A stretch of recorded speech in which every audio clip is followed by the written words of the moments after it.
Welcome to Mr. Podcast with Justin. And Claude. We have returned with Twin Peaks: The Return, Part 16. And we have traded places this podcast. Claude will be leading us through the episode scene by scene, and so I'm doing the intro this time. And this part is coma-inducing. Yeah, I think us trading places makes sense for this episode when another person traded places with his own self. Yeah, we finally get the return of Special Agent Dale Cooper. Man. Yep. I mean, just completely, beyond all expectations, I think, of how long it was going to take him to wake up. Oh, man. Mike acknowledged it. He was speaking for all of us. Mike said finally. I'm like, yeah, you're right, finally.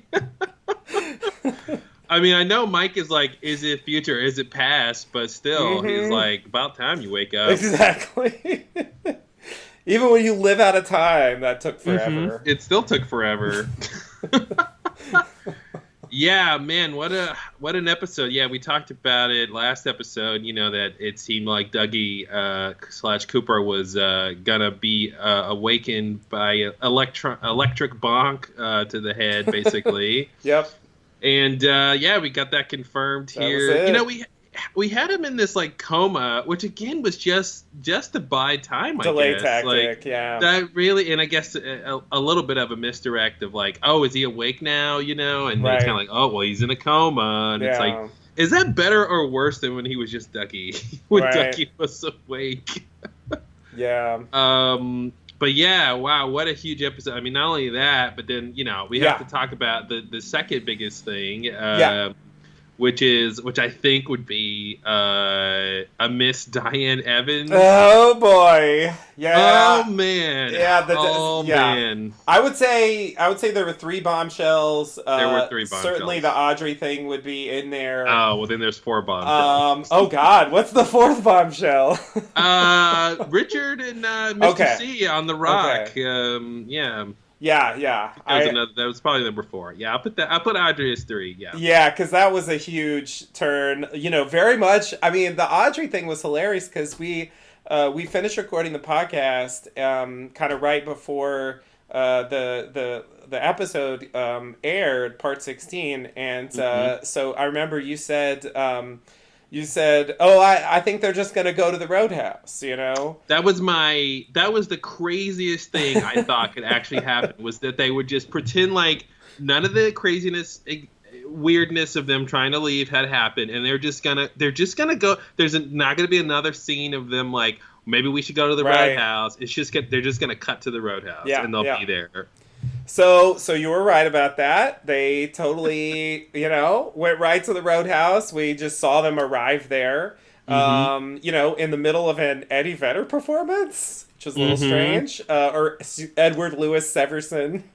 Thank you, please. Like. The third. The third. Yeah, that's his real name. Yeah, exactly. It's weird. He's credited as Eddie Vedder playing Edward Louis Severson III, which is his real name. Very strange. Anyway, they just kind of arrive innocuously, and everything's going fine. But then then things take a turn where it's okay, then the announcer's now we're gonna play Audrey's Dance, and it's what? Audrey's Dance exists in the world? That's huge. That was a huge moment of how do you guys know what the Twin Peaks soundtrack is? Exactly. How do you know that that's her song that Angelo Badalamenti wrote or whatever? Yeah. Yeah, that's his name because it was written for the character, but that doesn't. Yeah, it was weird to even acknowledge it, and then have a band supposedly play it at the Roadhouse, and then they all clear the dance floor and let Audrey Then it becomes this thing of okay, we. Audrey Horne, as she was on, the original series, did have this sort of effect where she could, she could affect the men around her and the people around her. She had this kind of charm and sex appeal that she kind of used, as a power. And so, when they were now it's Audrey's song, and we're all gonna like take a moment to acknowledge Audrey Horne. And it was like, is she that big a deal still? Right. Like because of her what she was doing back in the day, like everybody knows her, and everybody knows that she had this like quality, and we're going to sort of acknowledge that or call that back. And it was, Yeah. oh man, just kept getting weird. Yeah, and like I was even like as weird as it was, I was Mm-hmm. still willing to buy that, Yep. she's sort of like a local celebrity, Yep. and when she goes to the Roadhouse, they'll play her song and she'll get Mm-hmm. to have the dance floor all to herself. And like I was like, okay, it's weird, but it Yep. wasn't weird enough for me to be like, you know, Yep. oh, this has to be some kind of like, I don't know, Mm-hmm. fantasy world or something.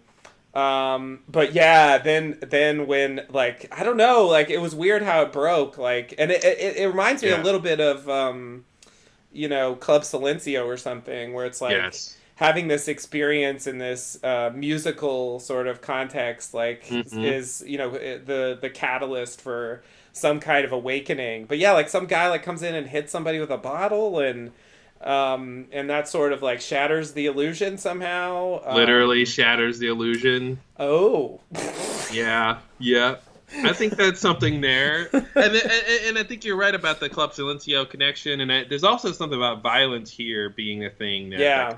that kind of shakes up this reality. But yeah, then we cut to, of course, a great last moment of the series, which is Audrey in this all white room, sort of looking into her mirror, Yeah.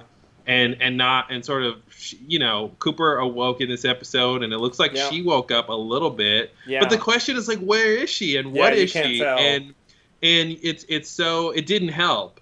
It sort of made it worse seeing her in this other Right. reality, and it didn't. And the fact that she went to Charlie and said, "Get me out of here," and that's what sort of Mhm. woke her up after that was so strange. And Yeah. I don't know what I don't know what we're supposed to do with that. Like we're gonna cut. I mean, the next time we see Audrey, I feel like it's gonna be in the sort of Twin Peaks reality. Yeah. But maybe she'll be like, I was somewhere else, and blah blah blah blah blah, and Charlie will probably just say like, oh, you had too much to drink or something, like, But even in the context of the whole town at the Roadhouse, parting ways, if you will, like the Red Sea or something, and letting Audrey like do her dance, like Charlie's reaction was really interesting because he wasn't like, oh, this happens all the time, oh, Mhm. here it is. He was like, oh, this is a little weird. Mhm. So that was kind of strange because everyone in the Roadhouse is on the same page except for Charlie in this moment, Yeah. And then of course the other guy comes out of nowhere and like hits the other guy in the head. Yeah. But yeah, just the whole this I guess this is the fourth scene with Audrey and Charlie, like the whole Yeah. story has been strange. It hasn't made sense from the beginning. I still don't understand like where this is going. I don't, my biggest clue or reason that Audrey was not in a coma or otherwise not in normal reality was that I didn't think that it made any sense that she would give birth to Richard while she was in a coma. Mhm. So I think that's something they still have to explain to me is what was the circumstances of, how she went into the coma?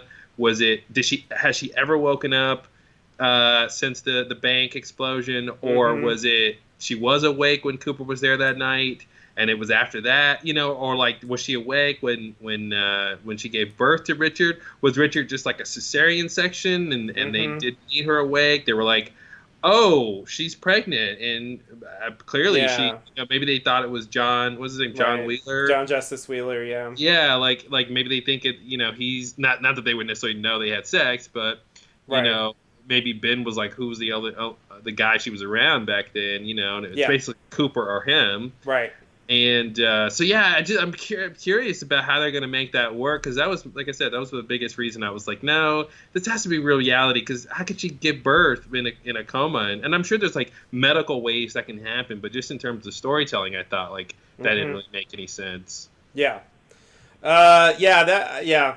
I see what you're saying, but the interesting thing about it to me was that that ending was, as far as this series goes, and I'll have to do a rewatch to really get a sense, but overall I think it was one of the most like cliffhangery endings where it felt like like a real TV show. You're talking about the season 2 bank explosion ending? No.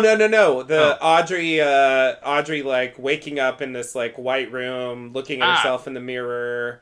And then they go straight to credits, and it's like, what the fuck does that mean? What is, you know what I mean? It's not clear at all, like you're saying. And so just like, I guess like throwing that whole plot line into question and then like making you wait, that's like one of the more like traditional TV endings that they've done in this new series. Because like the new series, since they kind of wrote it all at once and then cut it up, like a lot of the endings have been very soft, Yeah. Just like little moments. There's been a lot of Roadhouse based endings. Yeah. Quiet little moments. Yeah. Or feelings and exactly. This was, and the other thing, speaking of the ending, is the credit sequence also says something about this last scene here, because we cut back to the band and they're still playing Audrey's song, but they're sort of playing backwards. Yeah. So it's like, you're making this worse. Yeah. Like, what is that supposed to be? Is time going backwards? Is someone reverting? I thought maybe it was implying a Black Lodge connection. There's that. I mean, yeah. Because they had the red curtains and they were going backwards. Mm-hmm.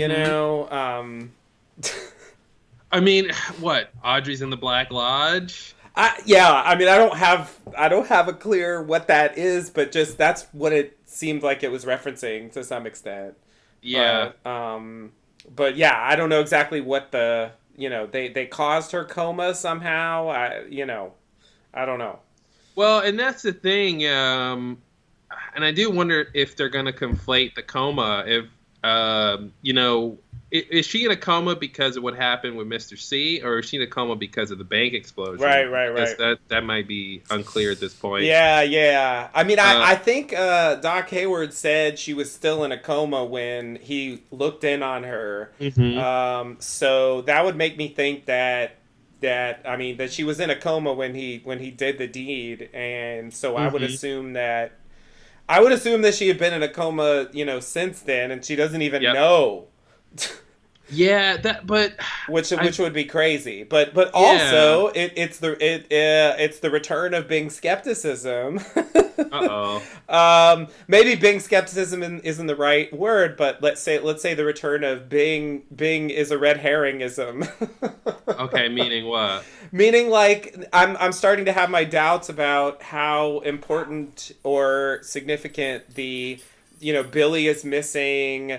Chuck stole his truck. Tina was the last one to see him alive. Why are you having your doubts? I'm having my doubts. Why? I can't think of anything that happened in this episode that would make you question if that matters.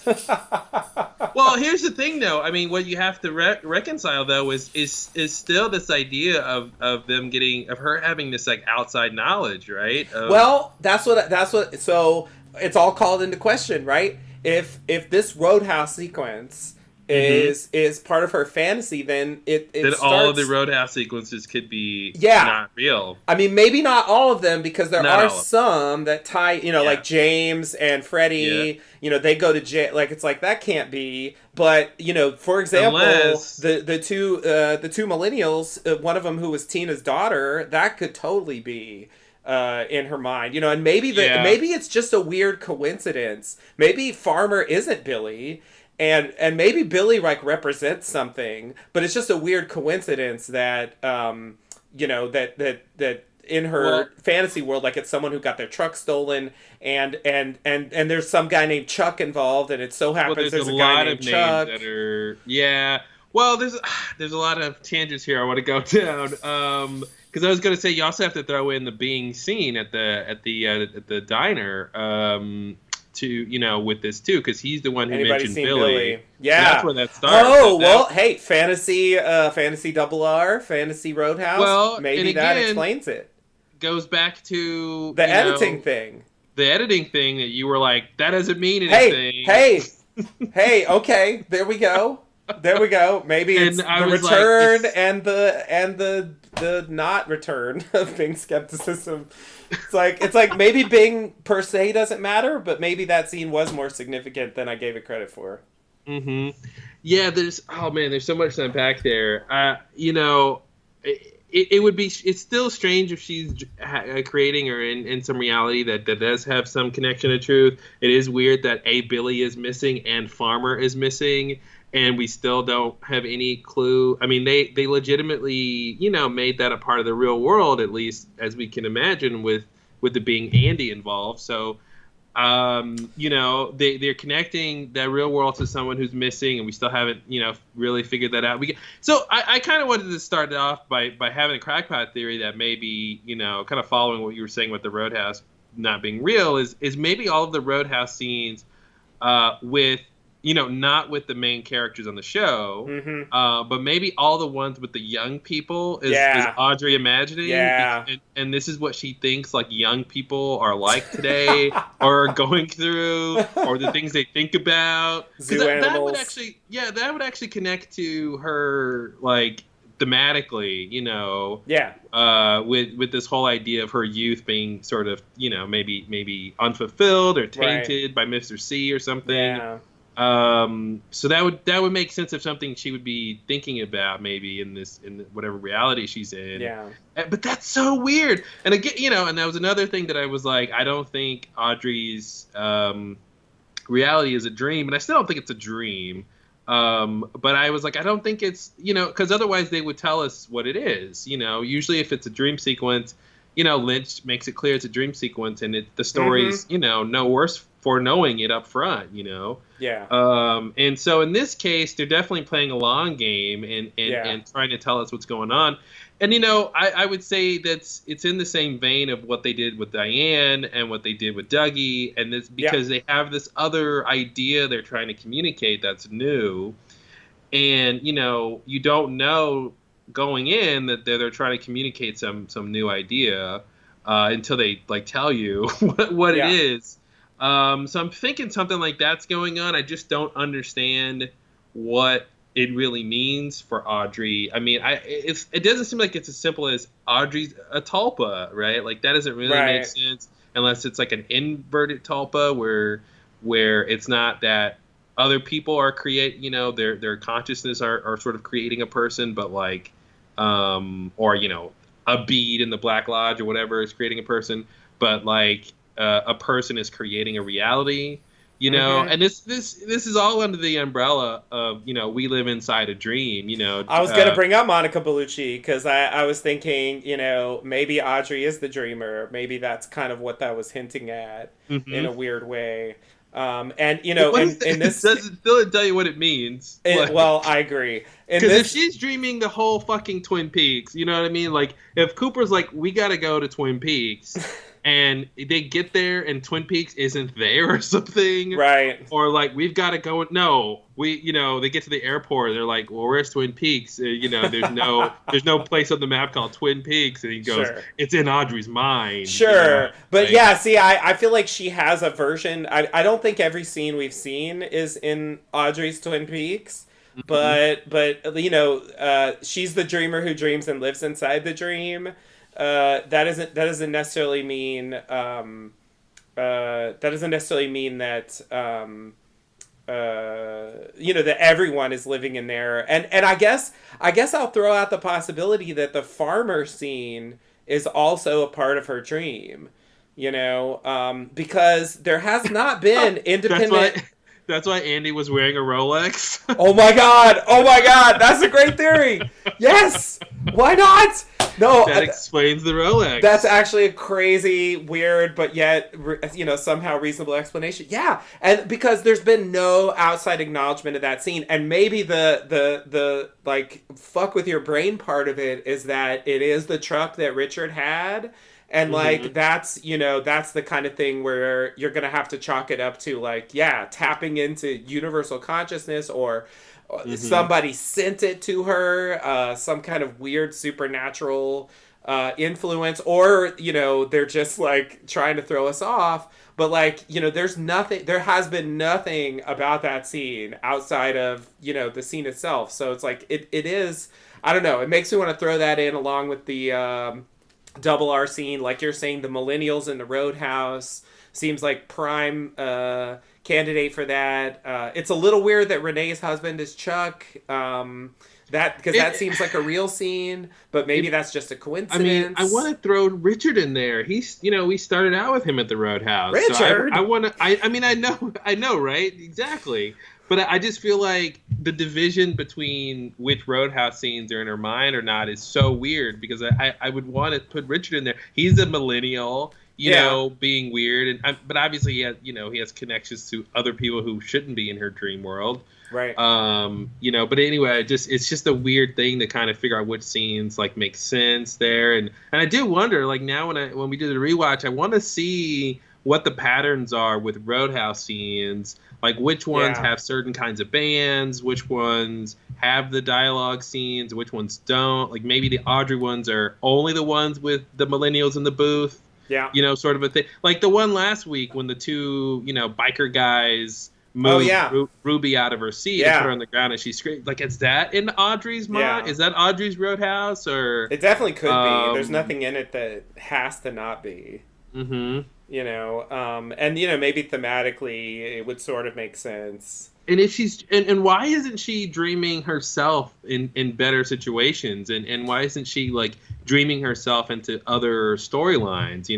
Obviously that's a writing thing, but like I'm just thinking, like, what other parts would be in Audrey's world? I mean, like, is Red, like, the scene when at the diner when the gunshot goes in and then Bobby has to go outside and he meets the sick girl. Like, it's because if the girl last episode screaming is Audrey's world, I would want to put the crazy weird girls who was sick in Audrey's world, but maybe that doesn't make any sense.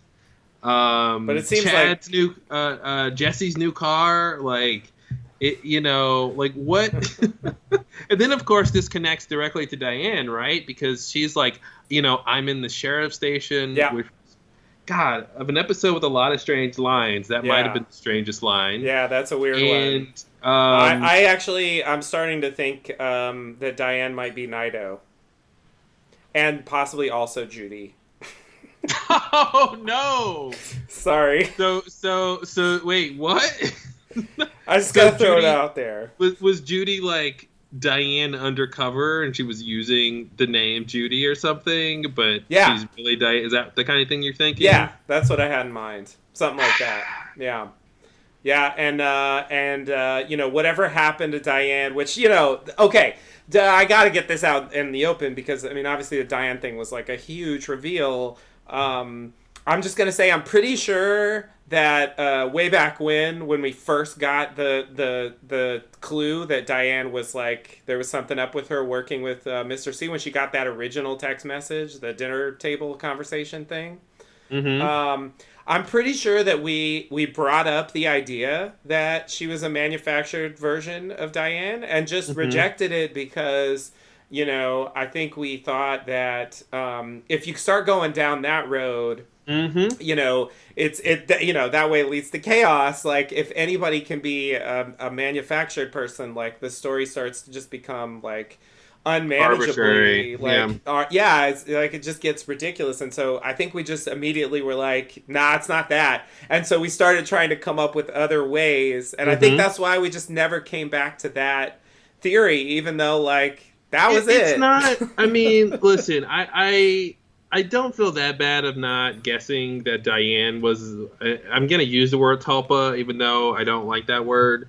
I like just saying manufactured because I understand what that means. Mm-hmm. But I don't mind it because I don't think there was any real good clues that she was manufactured. And there wasn't anything about the story that I think, except for her collusion and why she would go along with it. But the problem with that being the clue is it wouldn't explain why she's reluctant or hesitant in some scenes, right? You would think, if you're like, oh, I have a crazy theory, she's manufactured to help Mr. C, then it's like, well, why is she not really going along with these things? Why is she hesitating? Why does she seem, she's not like Dougie, what we saw of original Dougie, that's, it wasn't an obvious thing. I think you could have guessed that a bunch of other people were tulpas just as easily. You know what I mean? I don't think she stood out that much, especially, and again, the origin is still into play here. Like what that really, like, when did she come into existence? And where's the original Diane? Well, that's why I think she's Naito. I'm working under Naito is not exactly an anagram for Diane, but it is sort of. Well, you know what it is? It's almost Diane backwards. Yeah, exactly. It's sort of. If you reverse Diane, it's Naida, something like that. Yeah, and you put an O at the end. Mm-hmm. It just seems like there could be a connection there that I'm in the sheriff's station, and to take it a step further, the idea that I think we know from her monologue, which I take to be true, even though like there is some kind of difficult material to go through there in terms of if she's a manufactured thing, like. How much can you trust anything she says? It's a little confusing. Mm-hmm. It's like she was manufactured and clearly like triggered by this text message, mm-hmm. and a little bit dollhouse-ish. Like that's the thing you couldn't guess if you had the crackpot theory a while ago that she was manufactured. You wouldn't be able to guess that she's manufactured, but she has compartmentalized memories. Right. And she doesn't know who she is, and it is still causing the question. I guess the only answer is he told her to, but the original interrogation scene, why was she was so scared? I guess because it was a real event that scared her, even though she's manufactured. Yeah. But like, why did she say it's not him? That's the question that'll live in infamy. Why would he tell her to tell the FBI that's not the real Cooper? Yeah, it's weird. Now, it didn't seem to hurt his plans at all. Yeah. In the long run. True. But, that was the big, red herring with Diane, right? Is she seemed to throw him under the bus, so it seemed like she was, not completely with him. Yeah. It's... So, Diane as Naito is an interesting idea.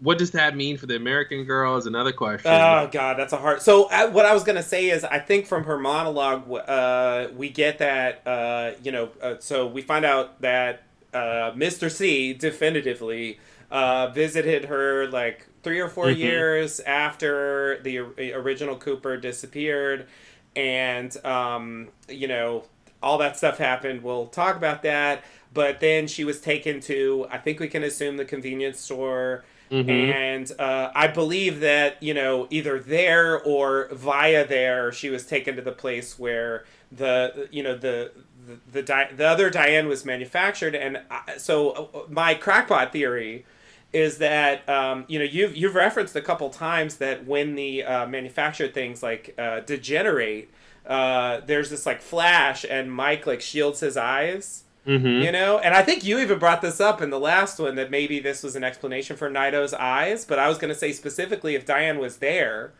when it happened, maybe she didn't look away, and maybe that's why her eyes are like that. Oh, yeah, nice. Like it's a specific opportunity where that could have happened. Like if you watch someone being created or destructed,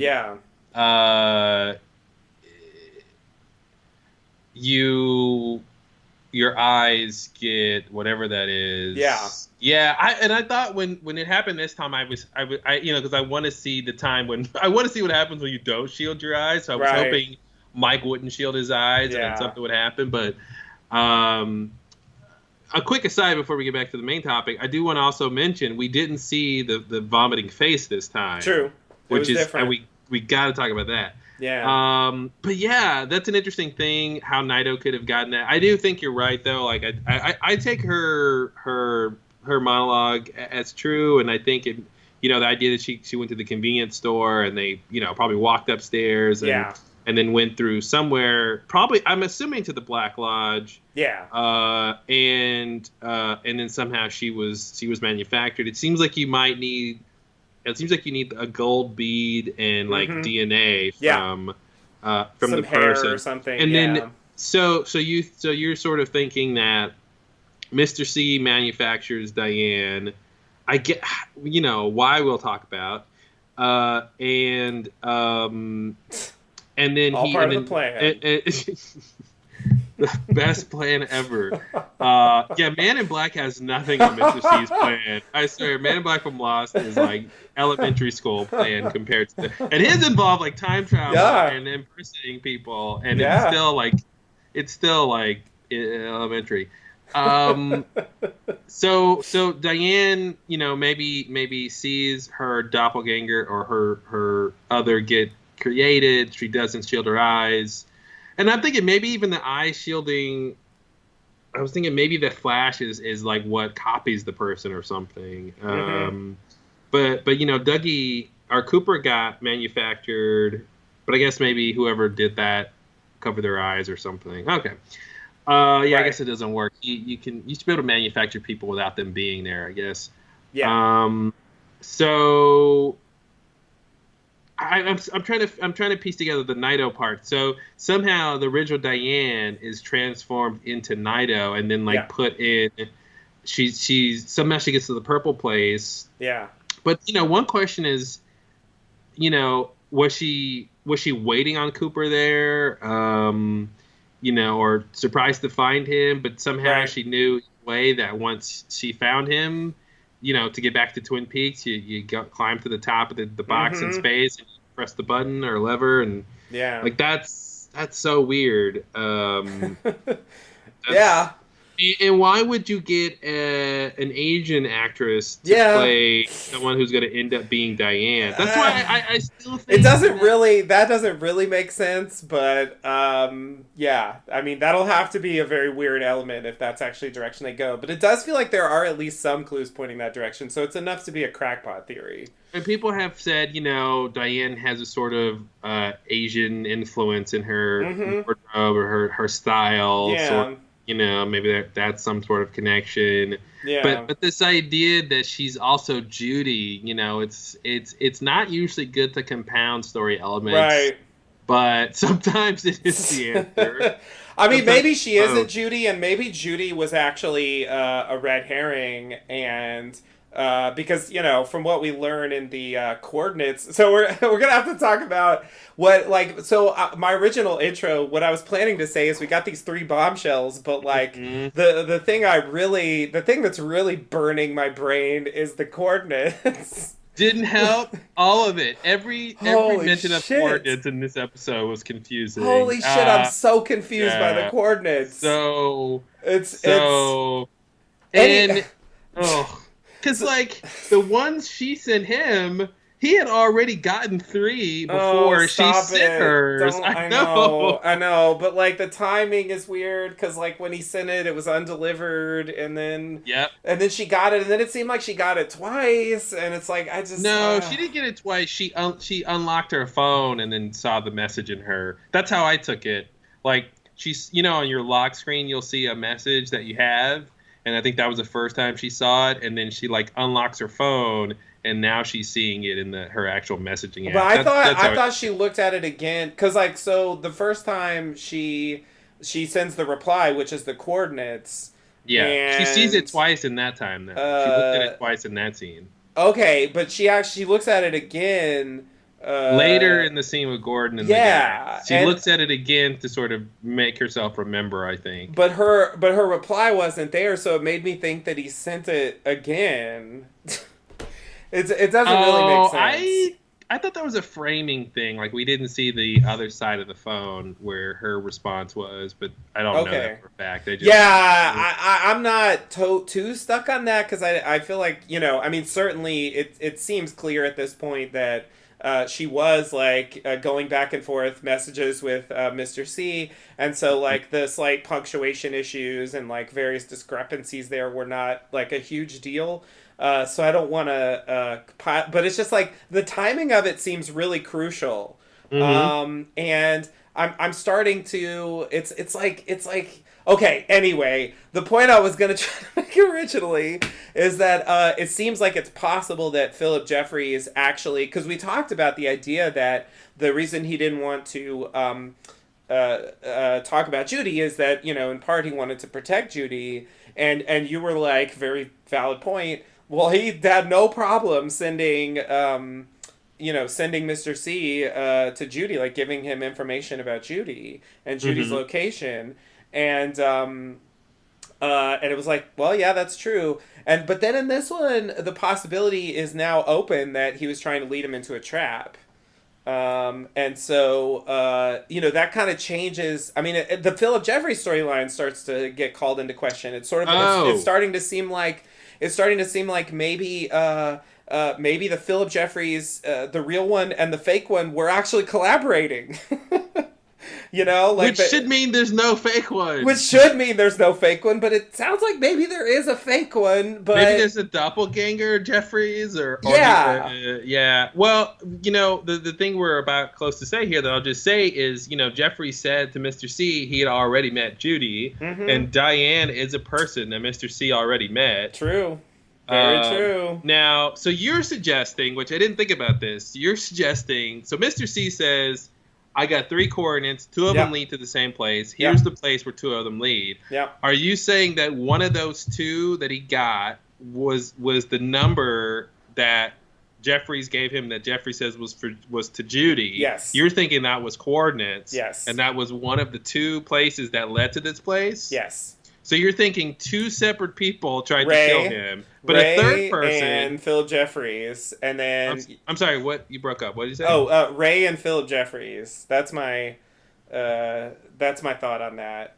Okay, so and that would make sense, right? Because the person claiming to be Philip Jeffries did call Ray and tell Ray to kill him, and those should be the coordinates. Those coordinates should match, right? Like the fake Philip Jeffries and Ray should have given the coordinates to Ray, because why else would he know coordinates, right? Right. Oh no, he's supposed to get them from the secretary. Yeah. Supposedly. Oh shit. Supposedly. Did he actually get them from her? I forget what he said. Yeah. He said he did. But okay, but so now we're dealing with a possible 5th set of coordinates, because whatever coordinates Ray gave him should have been the coordinates that fake Jeffries gave him, but those are the wrong coordinates, because, or at least these are we're thinking these are coordinates that led to the trap. Seems like they lead to a trap. Yeah. Now there could have been the secretary's coordinates could be either they can be in the 3rd coordinates he mentioned, because Ray didn't give them to him. So what's the 3rd coordinates he's mentioning here? So the thing that makes the most sense to me, and I'm not saying that this isn't like a huge problem, we've already started talking about it, is that they came from Diane. That the correct, because we saw Diane look up her coordinates. Those are the ones from Ruth's arm, and we saw her look it up, and it pointed to Twin Peaks. And it's very clear, I think, that although they are somewhat close to Twin Peaks, they're not actually in Twin Peaks. These 2 set of coordinates that match. So I feel like the thing that makes the most sense, even though I'm not saying there aren't problems with this, and I can't really make sense of it, but the thing that makes the most sense to me is that Diane's coordinates, which, Diane clearly working for Mr. C here, she maybe should send the right coordinates. I have a problem with this that we'll talk about, but just forgetting about certain information and paying attention to other information, that seems like the most consistent. Yeah. Together with the idea that like Philip Jeffries, together with fake Philip Jeffries and Ray, basically all conspired to kill Mr. C, and they both ended up, Philip Jeffries and Ray ended up giving him the coordinates that led to the trap. And Ray even insinuates that his coordinates might not be real. And now, now it seems like maybe that's confirmed. Well, an easy way for this to make, because I agree with your general point that the third coordinate should be what he gets from Diane, although in the episode she Yeah. doesn't send them until later. I guess I the easy know. And she solution is also just says, that, like, I hope this works. And it's like, what does that mean? and that makes me think she's giving him the wrong coordinate. Yes, I know. Yeah, Me so that's too. another problem. Me That's too. another problem. But I guess in either way, if she's giving him correct or incorrect coordinates, the idea is that this scene when he has all three has to take place after that scene when she texts them, and it's just out of order in this episode, Right. for whatever reason, which I don't think really messes up anything. It's just out of order, but I don't think it doesn't really conflict with anything else. The problem is that we see him send... There's no problem. The problem is there is no problem. I wish I wish it was that simple, but the problem is that we see him send the smiley face all message after Richard is electrocuted. And so if that is the one she receives, then that has to mean that he received the coordinates. But no. Because in that scene, it was undelivered. True. So it wasn't, I think... Well, coming later isn't going to help, though. Yeah, it will. How will it help? It needs to be earlier. Yeah, so, like, here's where I ended up, which, like, just sounds ridiculous, but I ended up with the idea that, like, he sent it multiple times, like, because she checked it twice, and so I started, like latching onto the idea that he sent it more than once. And so he sent it once from the road, and that's when he got the correct coordinates from Diane. And then he sent it again after Richard was electrocuted, and that's when maybe it wasn't delivered, but maybe it was delivered a little later whenever he got in range or something. And that's when Diane saw the message the second time when she's in the room with Gordon and Albert and Tammy. That's what I came down to, which I think is like it doesn't feel right, but it's like it's the best I can do to make sense of it. I love how we don't even, we're talking about this text message, smiley face all. We haven't talked about what all even means. Right. Yeah. But I'm trying to find it in scary. the episode. There's something scary about that. I love it because it's like the smiley face makes it scarier. Yeah, definitely. It's like Bob smiling or something. It's like yeah. Good. Yeah, definitely. But yeah, okay. Something like that kind of works. I mean, it was interesting that they specifically showed us that the message was not delivered when he first, which is a weird thing to sort of do. Is that like a production error? Like I don't think it can be production error. I mean, I think that was deliberate. I think it's supposed to maybe help with this timeline issue we're seeing here. Because I think even if I'm, it's hard to tell. I'm trying to get. Yeah, it's daytime when Diane is at the bar and goes up to see the FBI. So if he texts that thing at night, I mean, they're in the same time zone, I think, or very close. Yeah. 1 hour apart, maybe. So yeah, the time of day doesn't even line up for this text message to make any sense. Yeah. So somehow it's daytime when she gets both. I don't know if it's two messages. I'm trying to get to the second one here and see if she looks at it again, like right before. Before she kind of freaks out at the end. Yeah, exactly. Yeah, let me see. It's like towards the end of that thing. I'm in the sheriff's station. I know, it's like, God damn it, Diane, really? You had to go out with that. I want to throw out there the idea that is Naito, if Diane is connecting to Naito, is Naito connecting to Diane? Like, is she gonna start talking now that Diane's done? Or is she gonna look different? Or I wonder if she, has any sense of Diane. Sorry. Yeah. This thing, why is that'll be interesting to see. I mean, it would be great if we could actually see the real Diane. Because I do feel like one thing about this plot line that even though it does provide a completely reasonable, explanation of why Diane would be collaborating with Mr. C.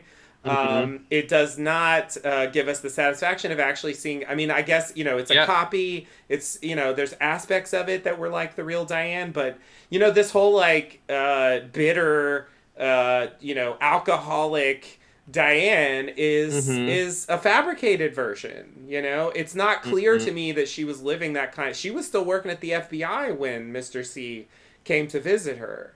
Yeah. So it seems to me like it's the copy that led that life. And so, what is the real Diane like? It seems like she might be kind of different.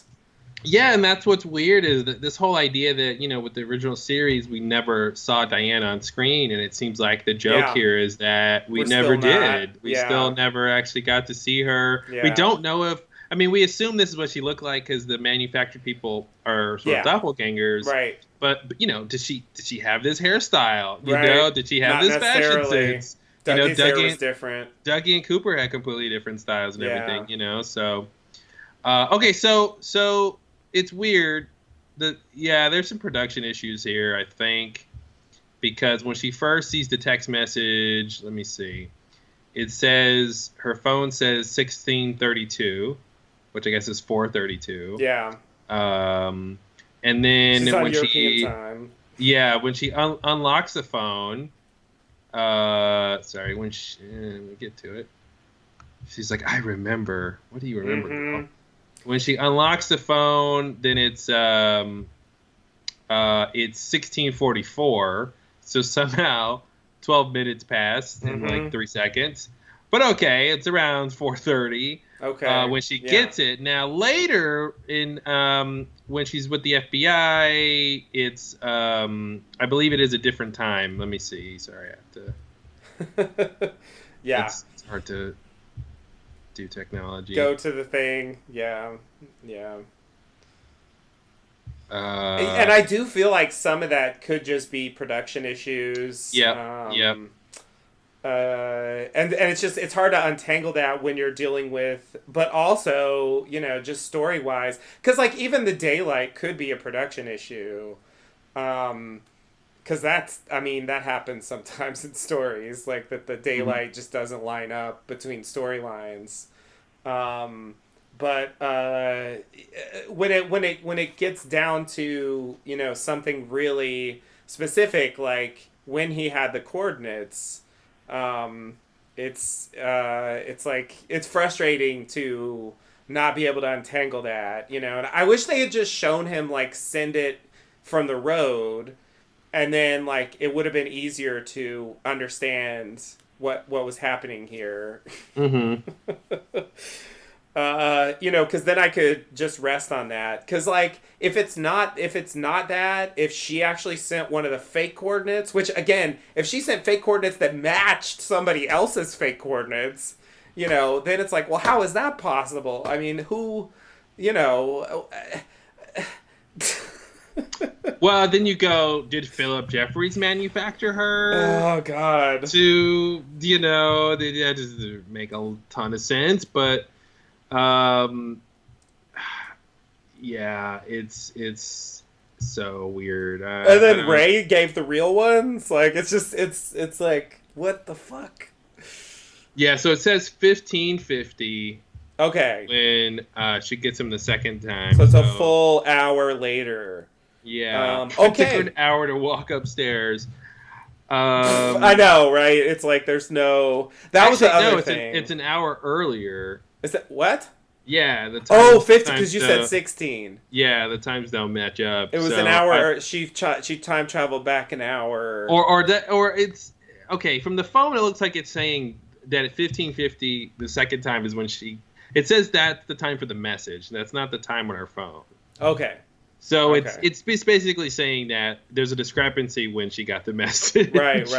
Okay. Okay. Yeah, it's very, very strange. I don't know what to make of that.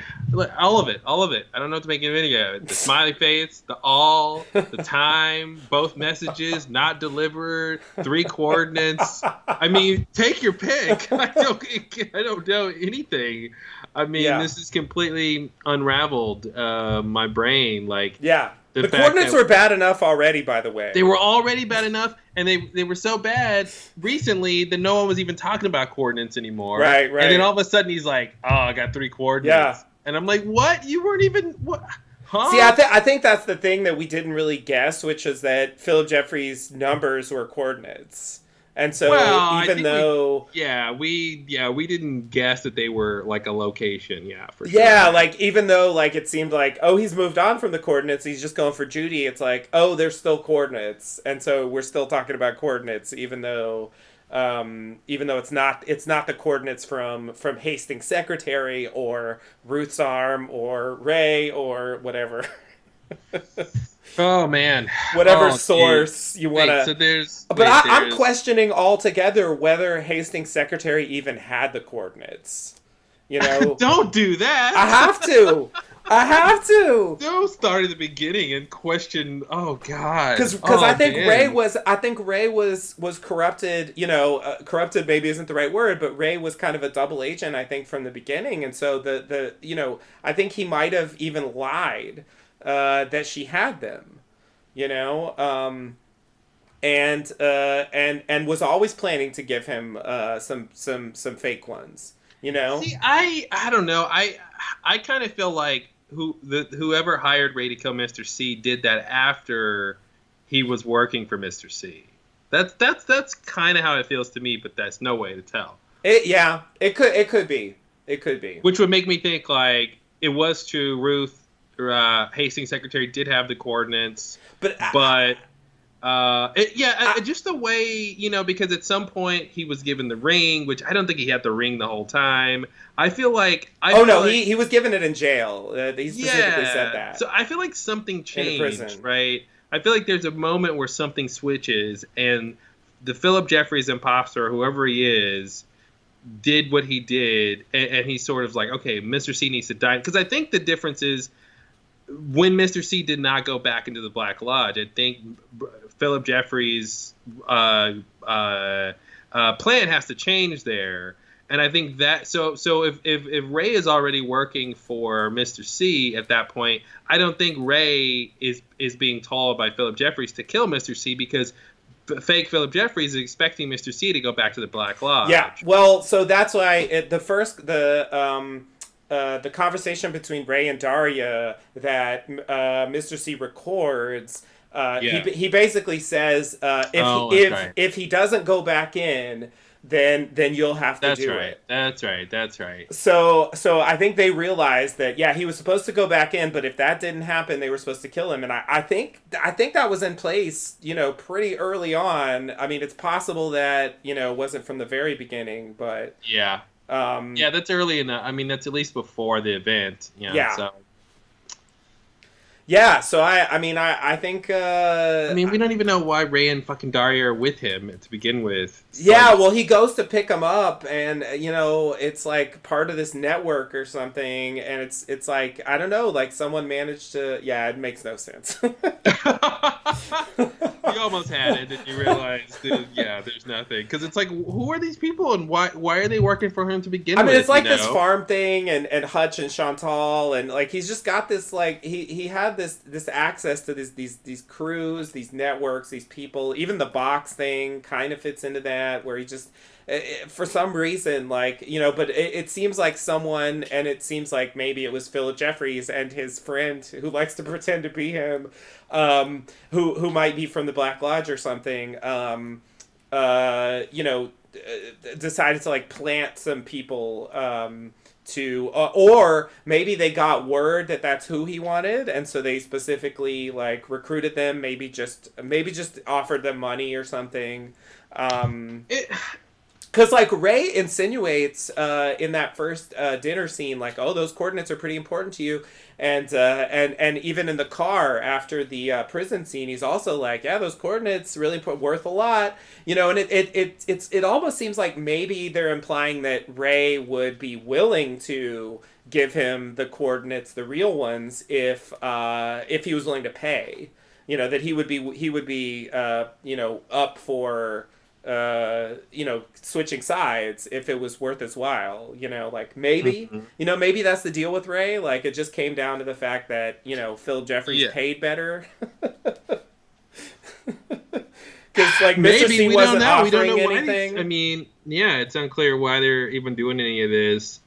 It just seems like there's no way to guarantee. I don't think who Mr. C is going to hire for this particular job that he gets Daria and Ray for. So I feel like Philip Jeffries or whoever it is can't target them before they're under the employment of Mr. C. So it's like after they get hired by Mr. C and they're part of his plan, then the Jeffries guy can come in and say, and tell them what's up. Like, I got a bigger offer for you. But I was thinking, like, soon after he realizes who he's got, he contacts him and makes him some kind of offer, and so like from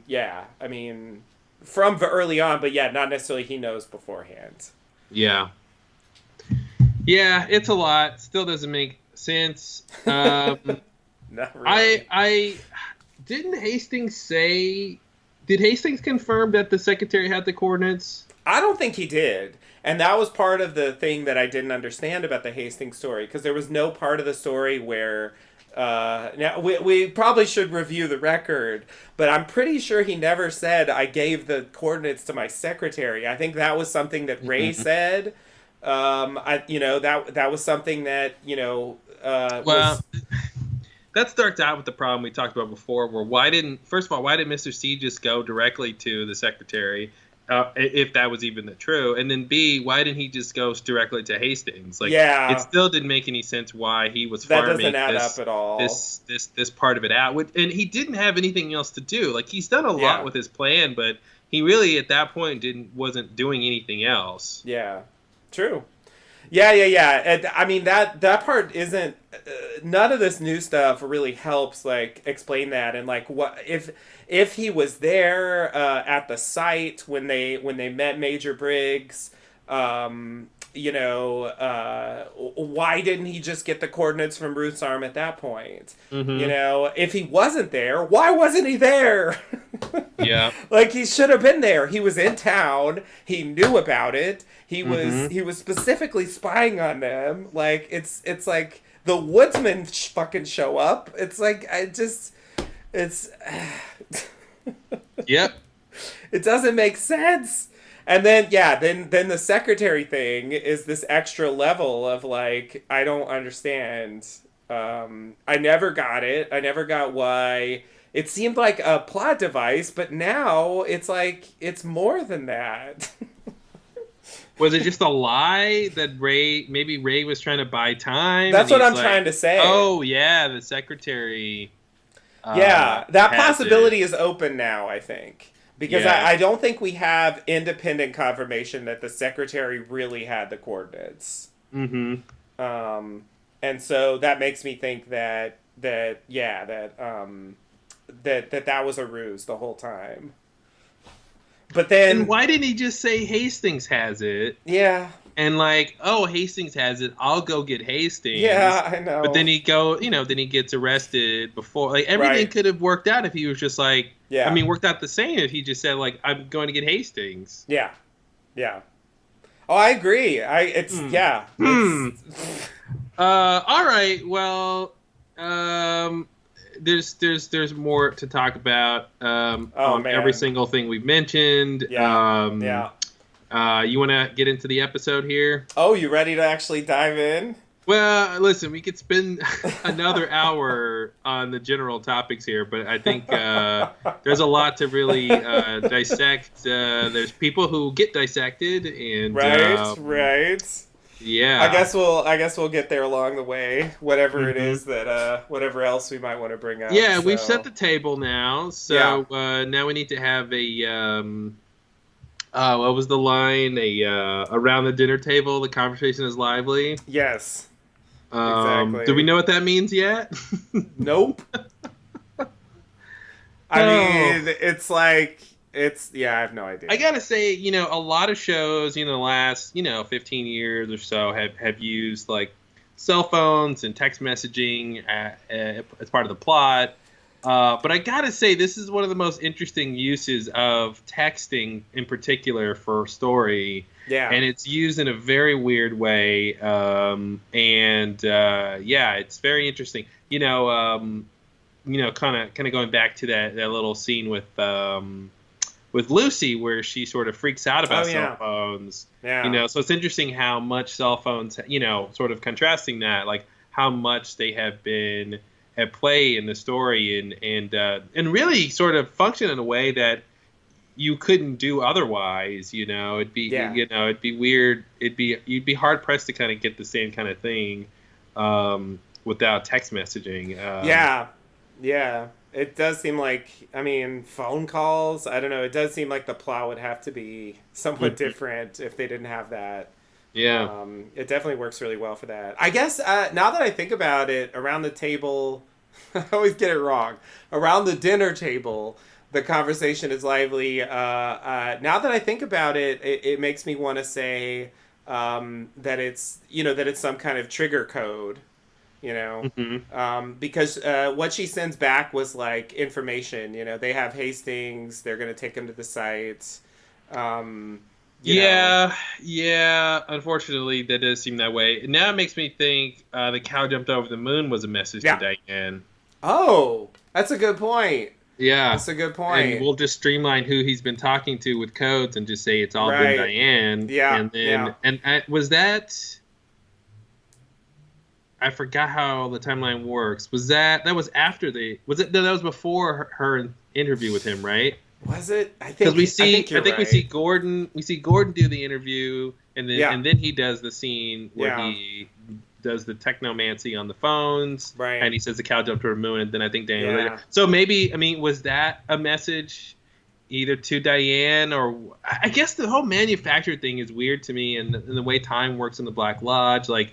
Could that have been a message like activate the Diane doppelganger, and then she appears in existence? Or has she just always been in existence the last 20 years, 22 Right. years since that night that, Mr. C met her? Like, I just don't Yeah. understand how that works. Like, and because time is weird in the Black Lodge, like, does that sort of negate it, So, like, Yeah. the last 25 years, there was no Diane, like the real Diane was gone because he took her to the Black Lodge and made her Nido or whatever happened. Like the real Diane is not on Earth for the last 20 something years.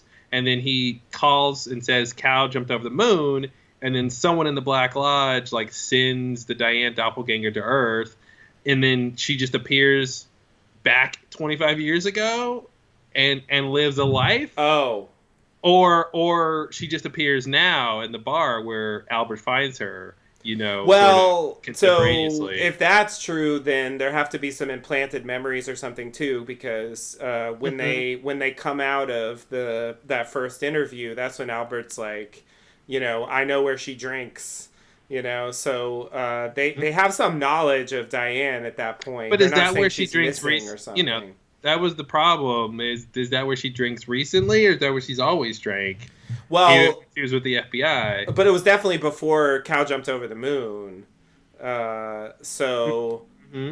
so she would have had to. I mean, I guess Oh, I if she, understand. Yeah, yeah, yeah. I guess if she, you know, uh, yeah, if there's like time manipulation going on, then like if she exists, if he like implant, but then it's like, why didn't he just put her there? I don't know. It's also crazy that he would know 20 years in advance that like Diane would have this very specific role to play in an FBI investigation. Well, but he might not know why he needs her or if he needs her, right? Which is why he like doesn't activate her yet. Right. It's like, well, if I do need her, then I'll activate her. Right. Like I don't necessarily think that's true, but I just feel like we have to think about that because Yeah. it's unclear, how even with Dougie, it's unclear when he really came into existence. Like I guess we won't find out anymore because we're sort of done with him. Well, yeah. I mean, I think the closest we got to a clue about that was the thing that the Fuscas said about Hmm. how there was no record of him, but before 1997. It was roughly sounds like the same, maybe a year or so later, but roughly Hmm. around the time what happened to Diane. Yeah. So like I feel like that's the that's the best we Yeah. can do as far as dating like when he showed up in the For sure. world. Yeah, and that's the thing you were saying. Like, it'd be weird for him to manufacture Diane for this particular role, but like, why did he do it in the first place? Like, it's Yeah. unclear why he ever did that. Well, yeah. I mean, I can come up with some bullshit on that, but yeah, you're right. Yeah. So it seems like he had, it would be because of some future plan, Yeah. and he knew that she would come into play. And again, it seems like the whole point was for her, to verify that he, whether or not he was the real Cooper. And yes, she says no. Although, so picture this, right? This is the interesting nexus of contradictions. So, like, a nexus of contradictions is a great band name. Um, like heavy metal, I guess. Of course. So, sorry, I'm like, we're the nexus of contradictions. Okay, so they play at the Roadhouse next week. And it's like Alice in Chains. Yeah, right.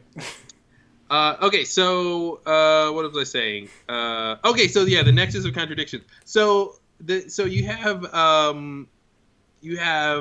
Let me see how this goes. Sorry, there's like 4 people involved in this. So you have Mr. C, most likely creating Diane. You have him seemingly telling her to tell the truth and tell the FBI that he is not the real Cooper. Yeah. Okay, number 1. Number 2, you have Gordon believing that that's not the real Cooper yet. Yeah. Unbeknownst to us at the time, but later revealed, he suspected Diane was not on the level in that moment. So he's already thinking what she's saying might not be true, even though he sort of believes it. Yeah. And then I think that's it. I think those are the contradictions. Right. Yeah. Yeah. I agree. It's a strange thing. I hope that it makes sense that he wanted to give up, or he wanted to point them. I don't know. Maybe it's reverse psychology. It doesn't really make sense. I totally agree. Mm-hmm. It's like I'll tell them I'm not the real Cooper, but then when they suspect Diane, maybe they'll think it's not true. I don't know. Or do you think it's because I mean, not only did she say it's not Cooper, I mean, she explained it to the T. She's like, it's not what he looks like, how he's changed. It's like, there's a fundamental difference that he's not Cooper, right? Yeah. And of course we have all that other storyline about the fingerprints and like all the stuff confirming like this isn't Cooper, right? Yeah. So it's very strange. Now, unless the idea is that the doppelganger Diane is more or less good Diane for the last 25 years or whatever, 20-something years, but it isn't. And so even in that scene, when she verifies it's not the real Cooper, she's sort of, on the level Diane. Right. But it's not until he texts her, something, maybe the cow drove the moon, or, well, that wouldn't really work because this was after. But maybe when he texts around the dinner table, the conversation is lively. Maybe that activates the sort of doppelganger Diane, to sort of like, make her give information against her will, sort of a thing. Yeah. I wonder if it's something like that. And now she did seem triggered to check her text messages, because she was checking it on the plane, before, before she actually got the message because it was blocked, So it seems like. Yeah, maybe there's some kind of program. It's like it's starting to become a little bit Cylon. There's a little bit of this like, implanted, memories. Like she's got like blocked memories, and exactly. Like she didn't she in the interrogation scene, she's really scared, and she remembers that night. Yeah, it's weird because he's like, you remember last time I saw you, and so she knows the night that she got raped, and they said the R word. Yeah. They did. Just to make it clear. And, it seems like in that either, did she forget between then and now what happened? Or did she not really remember in the interrogation scene, even though she said she remembered. Right, right. You know, she doesn't have the same, reaction that she does in this episode when she really remembers. Right. So that's really strange. The whole Tulpa idea in general is strange. I don't know what that's supposed to mean. I don't know what we're supposed to take it as besides, what they said on the show. Mm-hmm. But, like, what memories does she have? She seems to have Diane's memories. Yeah. Up until, I guess, he raped Diane. Yeah. And I didn't even understand if his, interaction with her is what necessitated her being manufactured. Like it was just weird the way she described the whole thing. So yeah. And of course we have to say, it calls into question, is Audrey a Tulpa? Mm-hmm. If he raped her too. Maybe there's an Audrey in a coma, and there's an Audrey who's like a Tulpa, who's in like a weird world, a weird reality Tulpa, and is she gonna wind up in the Black Lodge, and Mike's gonna tell her she's been manufactured? Oh my god, that would explain the Black Lodge connection. Mm-hmm. So that it helps with that, but it's also like, oh my god. Yeah. How many? Because I really want to say stop, but I was ready to say stop after Dougie, but it's like, well, now we have two. Well, I know you want to make it a whole number 3, right? Yeah, it's like, why not? It's not impossible. Well, and here's the thing that doesn't make sense at all, but it's really weird. The idea that maybe Mr. C, maybe he didn't rape Audrey. Maybe when he went into her room, he took some of her hair, and then he created, he manufactured a version of Audrey, and maybe that's the one who's the mother of Richard's Richard. mother? Oh man, that's fucking weird. Yeah. And then he like dumped him off in Twin Peaks, and then somehow they're like, I don't know, it doesn't. That's the part that doesn't make any sense. Like, how would anyone connect this baby to Audrey without her being pregnant and giving birth? Pregnancy, But just that idea that maybe that's the one, or maybe the Tulpa is the one that's on Earth, and then the real Audrey is. I guess he could have switched them out. He could have, put in the fake. It's starting to get ridiculous. But like put in the fake one, that's the one who gave birth to Richard, and maybe the real one is like in some kind of crazy Black Lodge limbo or something. Yeah, and actually that's interesting too, because that would help explain why Richard is so evil if he's also not just a son of Mr. C, a doppelganger, but of a Tulpa too, or whatever. A fake version of Audrey. Yeah. That's a good point. Yeah, it would kind of change the, I mean, I guess the other thing is that if Audrey, if it was the real Audrey, and she's been in a coma for 25 years, then what that has to mean is that she really she might not even know about Richard. If she didn't raise him, if she's been in a coma the whole time, then why would she? Yeah, so why would she even know? I mean, we might get to see, if she wakes up, she's gonna find, she doesn't even know that happened. Yeah. Possibly. And maybe that's why she's not mentioning Richard ever. Yeah, and here's another idea. It could be that the manufactured version of her is in Twin Peaks living her life, and people think that's the real Audrey. Right. And so the Audrey who's in the other world will maybe wake up, or maybe Dale's gonna find her when he goes to the Black Lodge or something.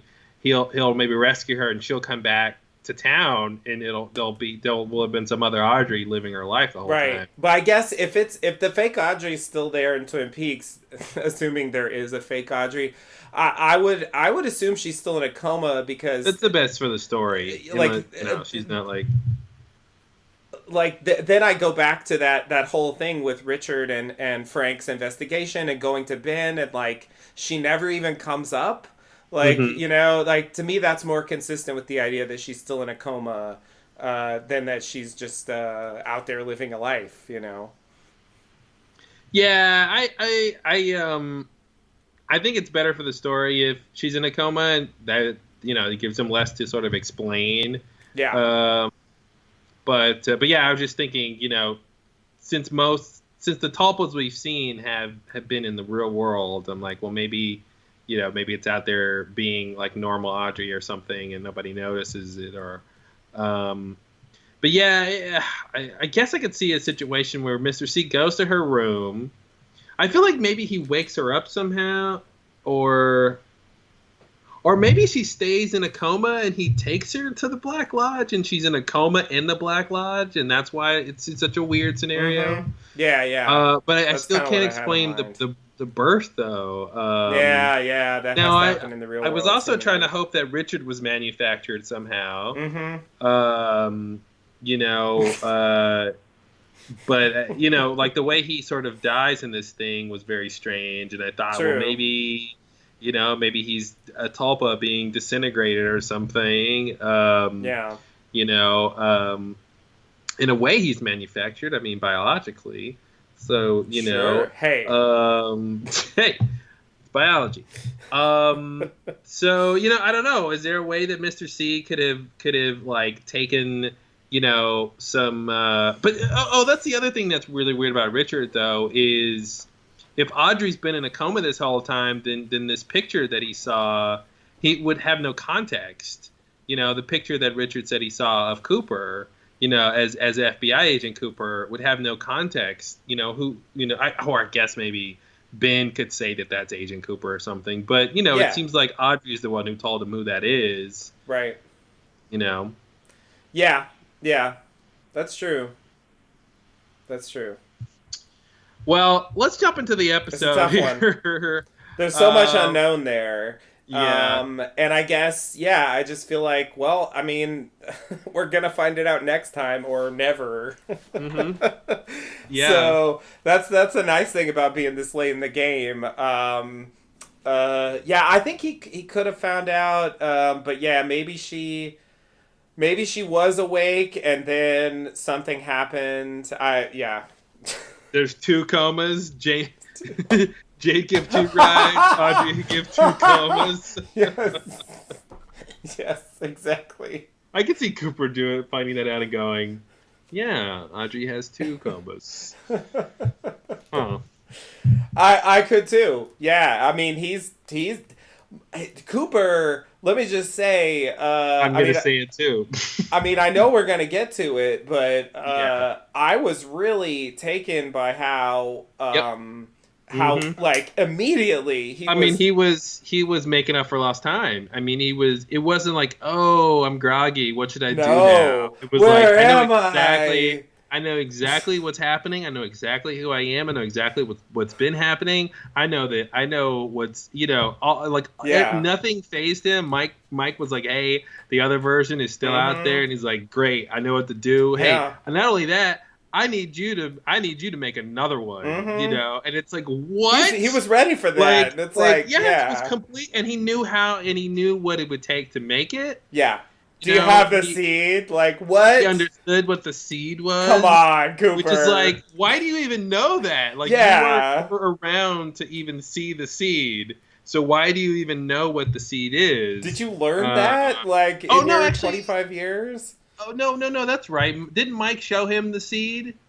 When he was like, you've been tricked. Didn't he show him the seed? Oh, he did. You're right. That's it. You're right. So that means that Cooper, now he understood what that meant. And sort of that whole idea. He understood the trick. And, I agree. I was so happy. I haven't been this happy in a long time.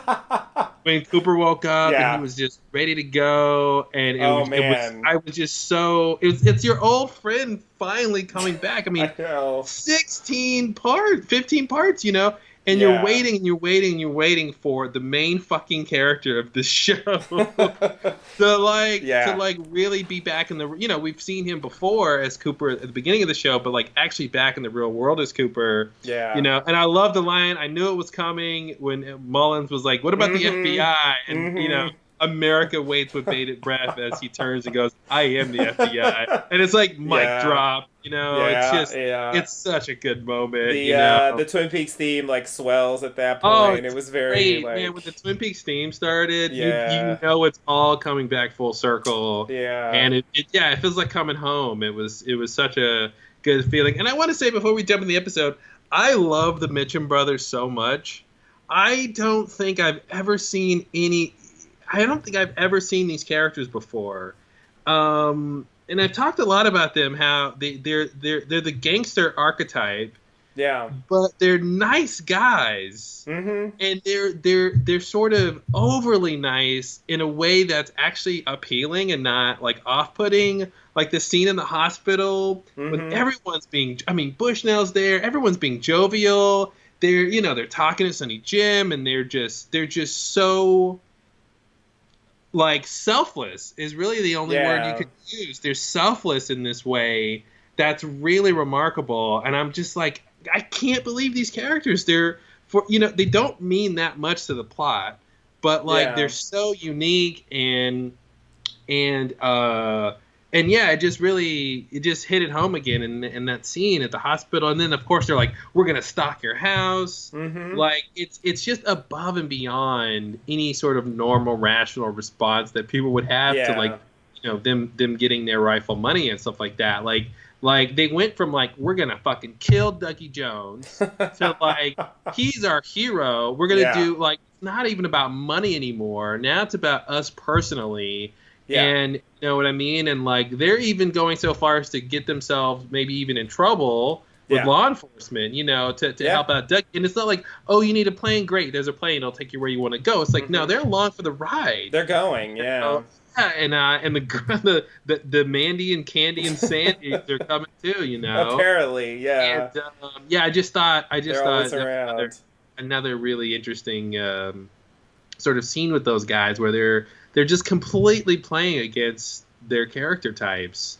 Whereas Duncan Todd was that guy. He was the Las Vegas gangster guy who hires hitmen, and has a bad dad, Right. Yeah.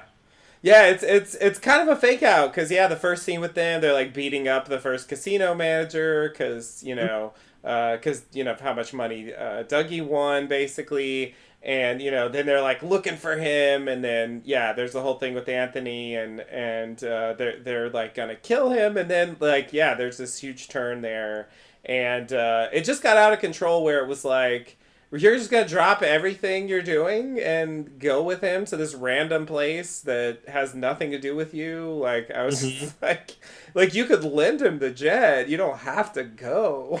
Yeah, and it makes me think that scene when Candy slaps Rod in the face with the remote. Maybe that was, if I'm digging too deep on it and trying to find meaning, like maybe the idea there was this idea that like, if he's wronged sort of innocently or by mistake, like he has forgiveness for the person. Right. You know what I mean? So like, it's not like he's like, oh, you hit me on accident. Well, now you're fired. Right. Like it's like, no, like actually if it was an accident, I'm totally going to be understanding and like, consoling and everything. And that's kind of what he, the sort of general idea with what happened with Dougie. Right. Yeah, definitely. To a very extreme degree, but that's definitely in line with the way they've built the characters, and it's an odd element of the new series that I didn't think would like go this far. No, not at all. I thought once they reconciled with the money and they got their money back, I thought we were done with them. I didn't really think we would get back to them. But they've been big characters. Yeah, they're gonna be in Twin Peaks apparently. So and I feel like we're gonna see a scene where they're like, "Oh, this is a great town. Oh, we should get a house here or something." Or like, I'm surprised. Like if there was a storyline about like, Ben Horn about to lose the lodge or something, I'd be like, "Oh, they're gonna come in and help buy the lodge." Yeah. Right. Yeah.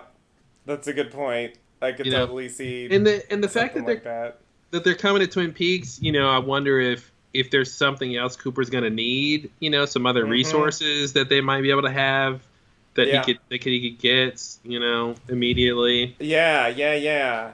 It's just it was amazing that after all this time of trying to figure out like, okay, like, not only like when is he gonna wake up, but who's gonna be there? How is he gonna end up in Twin Peaks again? And it just never occurred to me that he's gonna wake up and be like, need to go to Twin Peaks right now. Yep. Like there was no hesitation there, and it's like if you're gonna write him that way, in terms of the way the story's going, then like I kind of understand why he's sidelined for so long, because he's just so efficient and like immediate, like in like dealing with let's deal with all things I got to deal with, and then let's leave. Yeah, like let's wrap this up quickly, and I'm out of here. Yeah. It was like the fastest. Like the first thing is like, okay, got to make a substitute Dougie. All right, get on that, Mike. And then, all right, let's get Janie and Sonny Jim over to the casino, and then let's go off to the airport and like let's head to Twin Peaks, because like for some reason he seems to know what he needs to do, which is not what I was expecting. I thought he was going to have to be a lot more informed about to what's get going lay of the on. land, to know that Mr. C was caught by the FBI and escaped, and Diane's involved, and that Gordon and everybody was, up on the investigation, and there's a lot he seems that he's gonna. I feel like he would need to know that he won't necessarily just know. Yeah. Like about experiments and stuff. The stuff in New York, and what's his take on that? Now I do think there's the idea at play here that a lot of the stuff that he experienced in the Black Lodge and when he left and his journey through the Purple Place and all that stuff. Like, I think he, like with the stuff with Naito, I think that's the real reason he's going to Twin Peaks, is I think he knows what that was all about now. He understands sort of what Naito was trying to communicate, and maybe, if Naito is Judy or if Naito is a Diane, like that idea that would help for some sort of urgency. But that's my general idea, is that it's either he knows Mr. C is close to Twin Peaks, which I don't know how he would exactly know that, or he knows that, Naito is in Twin Peaks and that she's part of the end game. But, he doesn't know about the Woodsmen, which are going to be a thing. And and there's a lot of like things I just want to hear his opinion on, like I just want to hear him describe some of these things and to see what he knows. Yeah. I agree. It does feel like there's not enough time for everything to happen. It's really going to have to all sort of take place very quickly at this point. But it definitely was an extremely satisfying moment. Before we launch in, I just want to take like a screaming left turn and do a complete non sequitur. Oh, it's just a good time for that. Just because, like, I actually don't know where else to bring this up, and I might forget about it. But so on Twitter, I don't know. You remember in the last part we had, or was it the one before last? Now I think it was the one before last. In the sort of Log Lady death sequence, she has that line, "Watch out for the one under the moon on Blue Pine Mountain." So, we were talking about that, and so Vince had a tweet where he posted, one of our listeners, longtime listener, where he posted an image from the map that Hawk shows Frank a little while ago, and he mentions one of the mountains being Blue Pine Mountain. And if you look close, the little, the circle with the chicken wings, as you like to call it, is pretty clearly under the moon in the picture. There we go. Okay. So that does make it seem like there's a decent chance that what she was talking about is going to end up being that thing, which may or may not be experiment.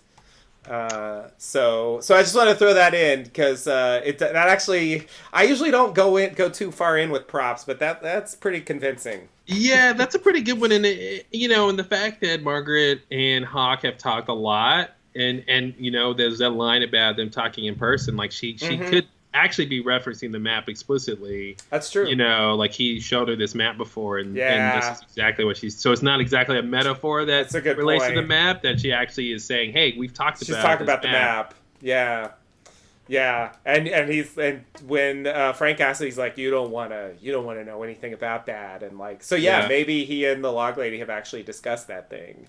Nice. And so yeah, that's actually I normally I wouldn't believe it, but it's a little too on the nose to not seem like that's maybe a real thing. Yeah.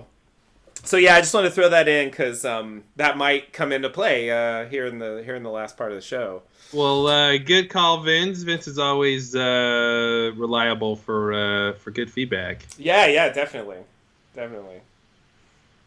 I'm seeing the one that looks like a turkey. Oh yeah, that part. God, there's still some map stuff I think that hasn't been explained. Obviously that one, but sort of the black corn and the fire, and there's some other things there. But yeah. Okay, that's good to point out. The one under the moon, and yeah, I mean, we haven't seen Sarah Palmer or whatever's inside her since that episode. That was like 2 ago, right? So yeah. Or gotta 3 get ago? back to that. Yeah, I'm getting a little fuzzy on the. I think it might have been 3. Yeah, I think it was 3.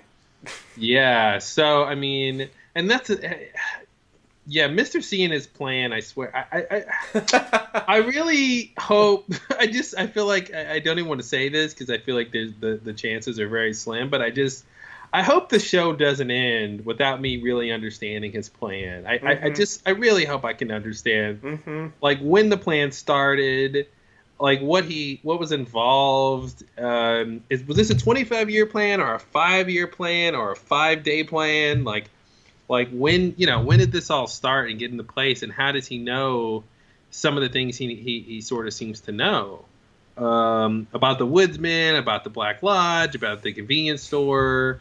About manufacturing people. Is Mike the one manufacturing everybody, and he just takes orders from people, or can anyone manufacture somebody if they have a seed and some hair? Like, like that was that's what we got out of this scene with Cooper talking to Mike. Is we at least have specific proof that Mike can manufacture people. Or at least he can order it. Right. Maybe there's some Black Lodge, Amazon.com, GarmonBozia.com or something. If you're a Prime member, you can get your tulpa in 2 days.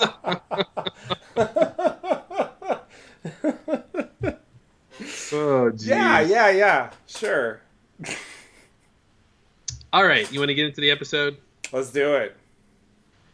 All right, so the first scene, we begin in classic Lynch fashion, headlights on a lost highway. Of course. It's the only kind of highway. It's the only kind. There's no found highways. Inside, we find Mr. C and Richard from where we left off with them. Having their great talk. Having this great talk that was promised. They arrive at a fork in the road in a field or some sort of like clearing. Mr. C turns the lights on his truck to a large rock on top of a hill. He and Richard get out of the truck. Richard asks, "What now?" Mr. C tells him to pay attention and he will find out.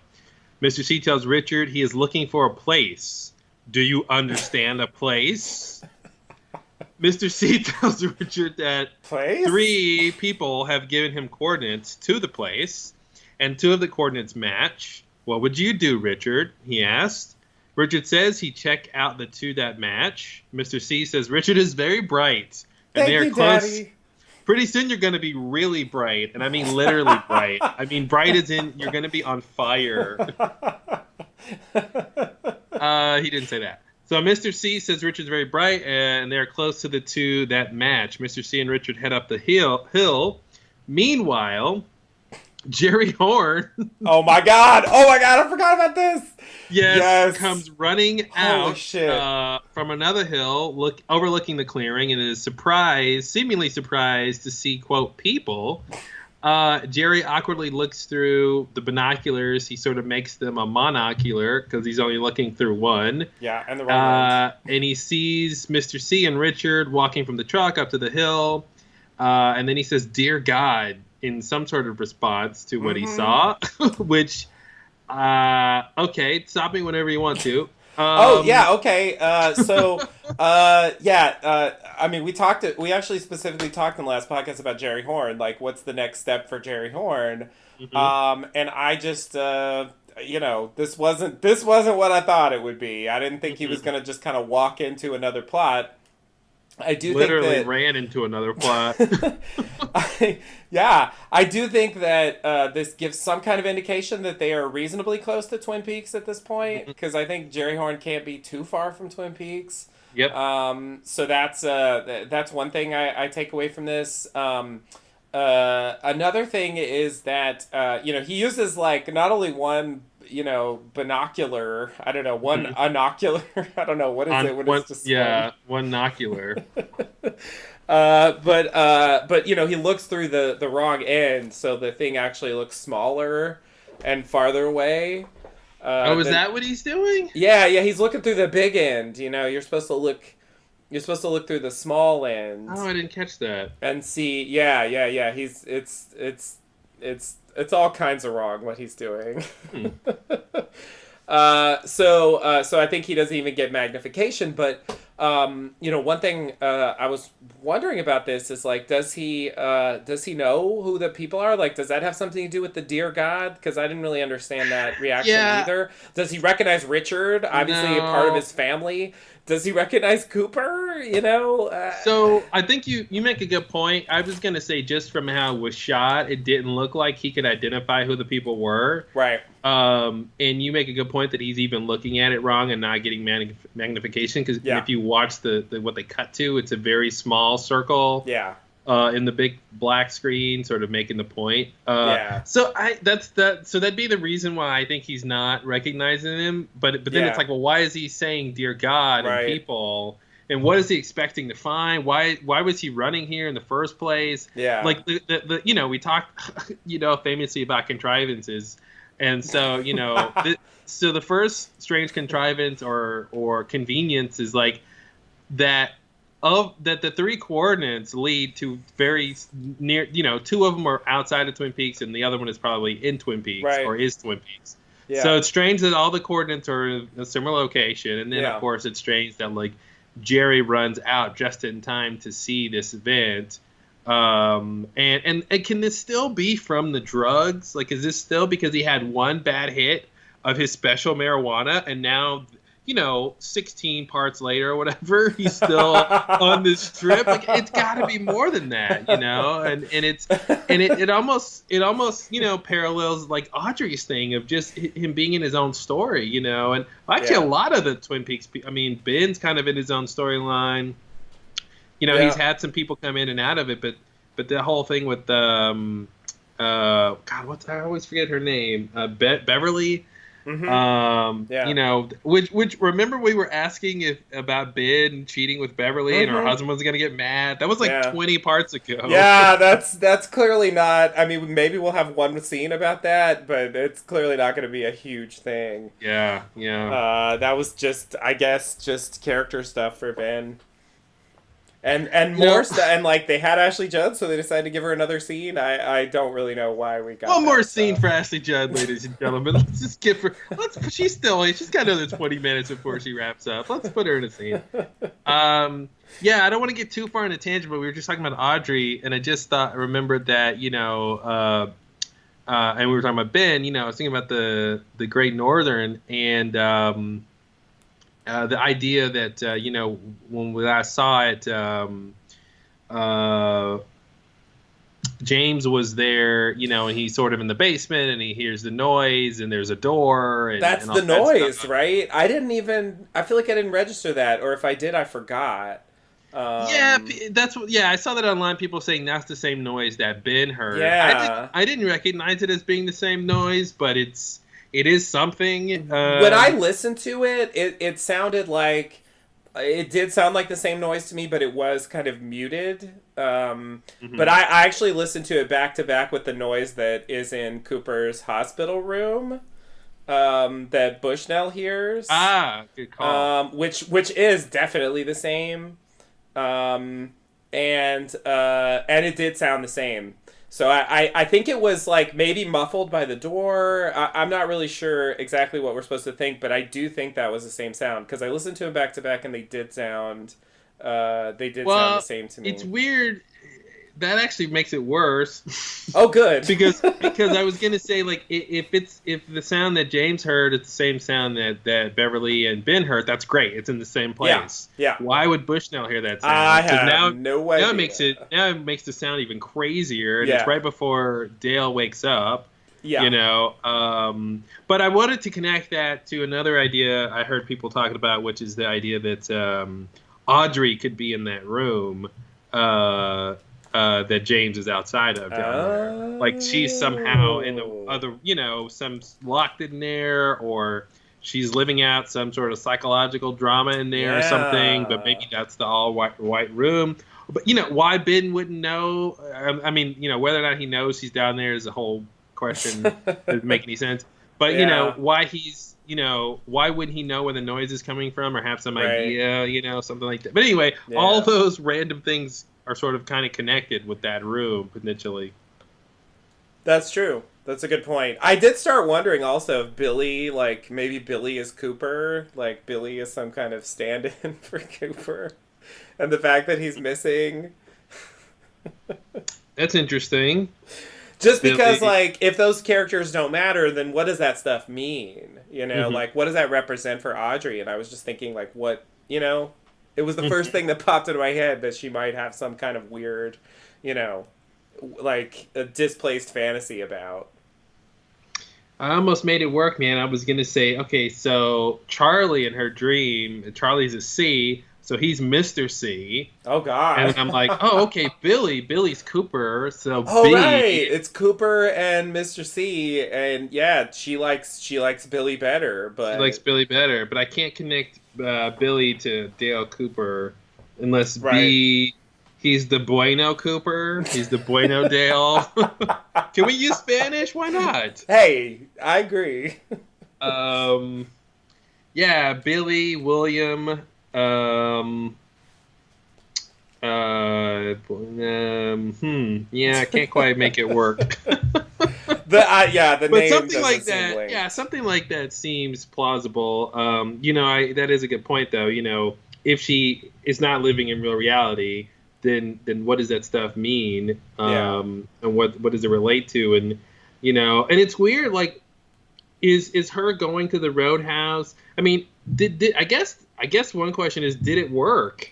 If Audrey's supposed to wake up, not unlike how Cooper was supposed to wake up, maybe that's what happened and that worked. She had this trepidation of going to the Roadhouse and all these scenes, and she finally gets there and she does sort of break through. So maybe that was sort of a good thing, even though that it seemed bad. But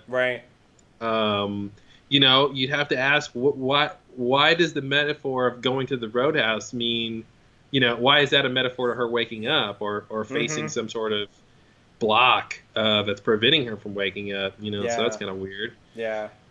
Nothing on this show is straightforward. Of course, I swear, like, you can't even count on characters being real people. Like, damn, Yeah. They were all dead on Lost from the beginning, but, they at least were real people. Right, right. Okay, they weren't dead the whole time. Sorry. I don't want to put that out there, even though I'm being sarcastic. People know. Oh my God, they believe it too. They believe it too. It must be real. Wouldn't that be great after 10 plus 11 years of podcasting about Lost? We were like, you know what, guys? We podcasted about this show for literally hundreds of hours, and guess what? They were dead the whole time. I don't care what Carlton and David say. We've analyzed the footage. Confirmed. Oh, that'd be great. We can finally get those T-shirts to say they were dead the whole time. Yeah, I have been wanting those T-shirts. Sorry. So back to Twin Peaks. Right. Yeah, there's so many. It's just interesting to think about. Now that we're nearing the end of this journey here with the show again. Mm-hmm. I've just been thinking about like what it's been like to have the show come back and what we got, and obviously no one could have predicted this story. Yeah. And just how increasingly crazy it gets, and this is a great segue because I'm a master podcaster.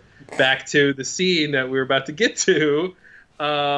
Because one of the things that I thought as Richard climbs up this hill in the next scene here is like I was thinking to myself, okay, coordinates, other coordinates we saw may have been this where they found Nido, the portal in the sky. Mm-hmm. I'm like, okay, is it going to be another portal in the sky? And I thought to myself, no. It's going to be better than the portal in the sky. It's going to be different and bigger than the portal in the sky because that's what they have been doing with the supernatural stuff. 9 times out of 10, when we get to another supernatural thing, it's like bigger than the last and different and visually, stunning in a different way. And then he's, steps on the coordinates, and then that happened, and I was like, oh, I was right. It was something completely new and different and spectacular. Yeah. And that's been something I didn't necessarily think was going to be true for the show, is how far beyond the mythology limits of the original show they've gone. I might have thought they would have sort of stayed in keeping and the Black Lodge be kind of the weirdest stuff. Mm-hmm. Yeah. I agree. I was I think it was the right move, because I think the original Black Lodge stuff is so I don't know, classic and like set as like a defining thing about what that place is. I think it's worked really well to kind of expand on what they did before and kind of make the supernatural world like this whole like universe. It's like it's not just about that, but it does connect, because they still have the convenience store and like the woodsman, this like small thing in Fire Walk with Me like has exploded into this really large element of the new series. So it doesn't feel like they've completely abandoned what they were doing originally. So it's not that kind of thing that happens sometimes, or it's like oh, it's just not even that anymore. It's they did a pretty good job, I think, of giving us new stuff that didn't ruin the old stuff. Yep. Mm-hmm. Which I think is kind of a challenge. Yep. So I'm glad they did. Oh, and the other thing I wanted to say before I forgot is about Mr. C's plan. It really reminds me of the scene from the original Twin Peaks in season 2. I'm not sure which episode it is, but it's when they reveal that Andrew Packard is still alive. And he sort of like steps from like out of the shadows and he says like, yes, everything is going according to plan. Yep. It's like, what? With his big soap opera line. Yeah, it's totally soap opera line, but that plot with Catherine, Ben, Josie, the Mill, Andrew and Thomas. Thomas Eckhart, like the level of complexity was pretty high. Now, yeah. I mean, it was so high that once Josie gets found out, she basically like loses her mind. And when she's sort of forced to work for Catherine, like she's just a complete shell of her former self, because like everything around her was so completely upended. Yeah. And everything she thought was true, except for her, Harry's affection. Everything was like the opposite world, and I feel like she got so defeated by these like masterful soap opera characters, the double crossing she was doing. They knew about the whole time. And it was part of his big plan. It's crazy, and it's that whole part of the show is it's so different, than what I think most people think about when they think about Twin Peaks, the sort of crazier stuff. But all the Machiavellian like plotting was very interesting. Yeah, and definitely tied into that whole soap opera idea that was a bigger deal in the original series than it really has been in this one. But just comparing like the level of planning and complexity. I mean, I thought it was ridiculous when Andrew Packard said that. If Mr. C is really like, yes, everything going according to plan, it's like it does seem ridiculous. Like, how he could make all of these moves, sometimes 20 years in advance. Yeah. Like how I totally agree. It's like I would love to understand it, but it's just hard for me to imagine what they're going to tell us where I'm really going to understand. It's tough because he has two ostensible goals, and I think it's a little. I mean, there's a way you can sync the goals, but I think it's sort of generally unclear how they relate. Because the first prime goal, I guess, is to not go back to the Black Lodge, and then the second goal is whatever he wants. That he told Daria that he wanted, the little chicken wing white splotch thing under the moon on the map on Hawk's map. Right. So, the question is, how do those two things relate? And sort of why does he want the second one? It's unclear why he wants that thing, or what that, or maybe that will help the first thing be permanent or something. I don't know. So that's why it's tough to really understand his plan. And then, like you said, you have this like 25-year time frame, and you don't know where he made decisions and which decisions he made when. And then you have, manufactured people on top of that. And it's hard to, like, how would he know he needs some of these things in the future? Yeah. Or in the past, how would he know, okay, you know what, in 20-something years from now, I'm going to need a copy of Diane and a copy of Cooper. Yeah.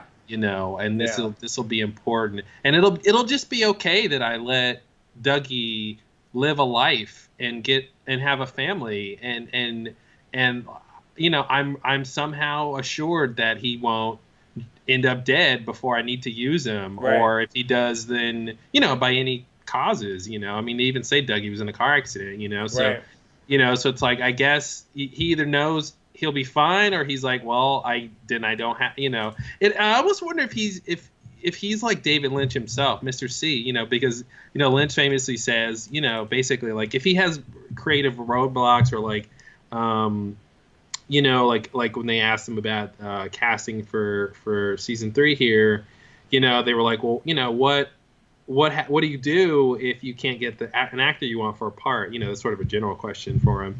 And he just says, you get new ideas, and you just go to the next thing, and you keep working. And I wonder if Mr. C is just like that, where there's no sort of plan in terms of like, here's the 20 steps I need to do to sort of get my goal. It's more like, I'm just intuiting what I need to do next from moment to moment. And obviously there's certain things he's got to set up, but maybe it's just an organic plan that he just knows is gonna lead him to where he's trying to go. Yeah. I mean, the Dougie thing, like, I kind of understand if there's this idea that he's supposed to go back in the Black Lodge at a certain time, then if he knows he can, like, I still don't understand why this works, but if he can, like, make another copy, then he can, like, fool the Black Lodge into pulling the copy back in. Like, that kind of makes sense to me that he would know to do that. It is tough to, like, give him a life and stuff where it's like, well, it seems unnecessary. It's problematic at the start, right? Because it's messed up by the fact that Dale did not exit the Black Lodge the way anyone thought he would, and that he only sort of seemed to cause the swap of a Cooper from the real world back to the Black Lodge by being in the purple place and going through the machine. Which it doesn't seem like Mr. C would know that was going to happen. Yeah. And it seems like that should have affected how a Cooper goes back to the Black Lodge. Because I can honestly see it. I could see the same thing happening, without Dougie. And it's just like, oh, Cooper's going through the machine, and if Mr. C, holds his mouth long enough, then he won't go to the Black Lodge. There's just a window of opportunity there, and it'll just pass him by. I'm not sure why someone had to go to the Black Lodge. Is it like every 25 years to the minute? If you leave the Black Lodge, it's going to come back for you. Like what? And that's the thing. Again, like it seemed like the catalyst was Cooper going through the machine. Yeah. And why would he know that was going to happen the next? He knew it was going to happen the next day, and the fake Philip Jeffries knew it was going to happen the next day. So that's what's strange. I would imagine that Mr. C's plan would have considered that Cooper was going to leave the Black Lodge some other way, like walk back out through Glastonbury Grove or something. Yeah, the way he got in there, not getting expelled by the doppelganger. Now, I guess you have to throw in a crackpot theory and say the doppelgangers are working together. Maybe the doppelganger evolution of the arm is the one who manufactured Dougie and Diane for Mr. C, just like Mike's going to go manufacture a Cooper for Dale. So then you could say, well, okay, well if they're working together, then Mr. C knows that that's how Cooper is going to exit the Black Lodge. Right. But then it's weird that the doppelganger would send him to a place where Naito is. Yeah. Who seemingly has a way for him to get directly. Although if he did the same thing to Diane, then maybe it would make sense that Naito's there.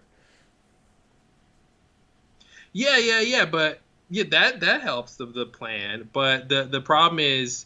Well, part of the problem is why does Diane know that lever goes to Twin Peaks if you fall off of it in space? But barring that, why would Mr. C tell or know that the evolution of the armed doppelganger? This sentence is going to suck. Why the evolution of the armed doppelganger would send the real Dale Cooper, the good Mr. Dale, Evolution of the Arm, Mr. Evolution of the Arm, please. And would send him to the purple place where there's someone who could tell him how to get directly to Twin Peaks, which is a different way than going through the machine. Yeah. So that's it's weird, but yes. Yeah, you're right. You're right. No, it doesn't. That doesn't come close to fixing all the problems. But at least there's one link there that might make sense. It's not completely like a mess, but it is mostly a mess. So, I don't understand that either. Did she know? I mean, I wish I knew more about Naito. Why did she do that? What was she trying to say? Did she know what would happen, or I just.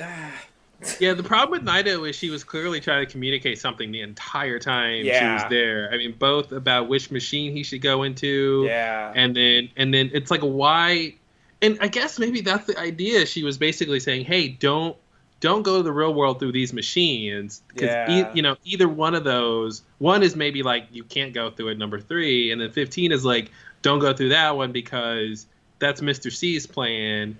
If you go through there, that's in line with what he wants. Right. I can get you back to Twin Peaks or get you back to the real world a different way. Let's go upstairs. Yeah. We turn this lever. You get electrocuted. Yeah, that sucks. But then you'll fly off into space. Right. But then it's strange that like. Oh, now I'm thinking, could Briggs's Blue Rose even help that idea that like, nah. I don't know. I was gonna say maybe that is actually confirmation that like he's basically saying, yes, Dale, do what she did. Like this is a good idea. Yeah. I can't quite make that work, but something like that seems plausible. But yeah, there's just wow. I really thought, and it's funny because the world is basically condensing. Because I really thought the whole idea of part 3.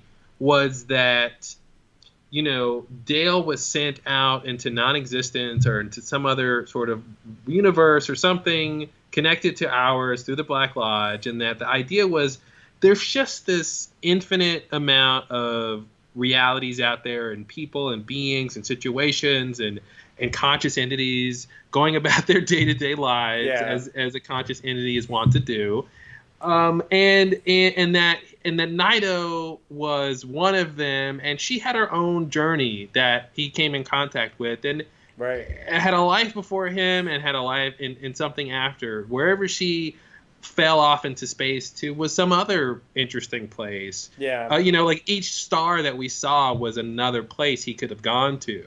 And experienced some reality, and he just happened to, at the time I thought randomly, this is just a random occurrence that he winds up in the purple place, and then when he sees, what we know as Ronette Pulaski, which I don't know if he caught that, but American Girl, as she's credited, that was just this other idea of spirits and souls after they, have died on Earth, that they wind up in other places. Sometimes they might wind up in the Black Lodge. Maybe everyone does go to the Black Lodge, but the Black Lodge is a place you can be after you're dead. And hey, this purple place is just another place, And I really thought that was the idea of like they're just sort of arbitrary is not the right word, but kind of like just like in a general sense expanding the supernatural realms of the world.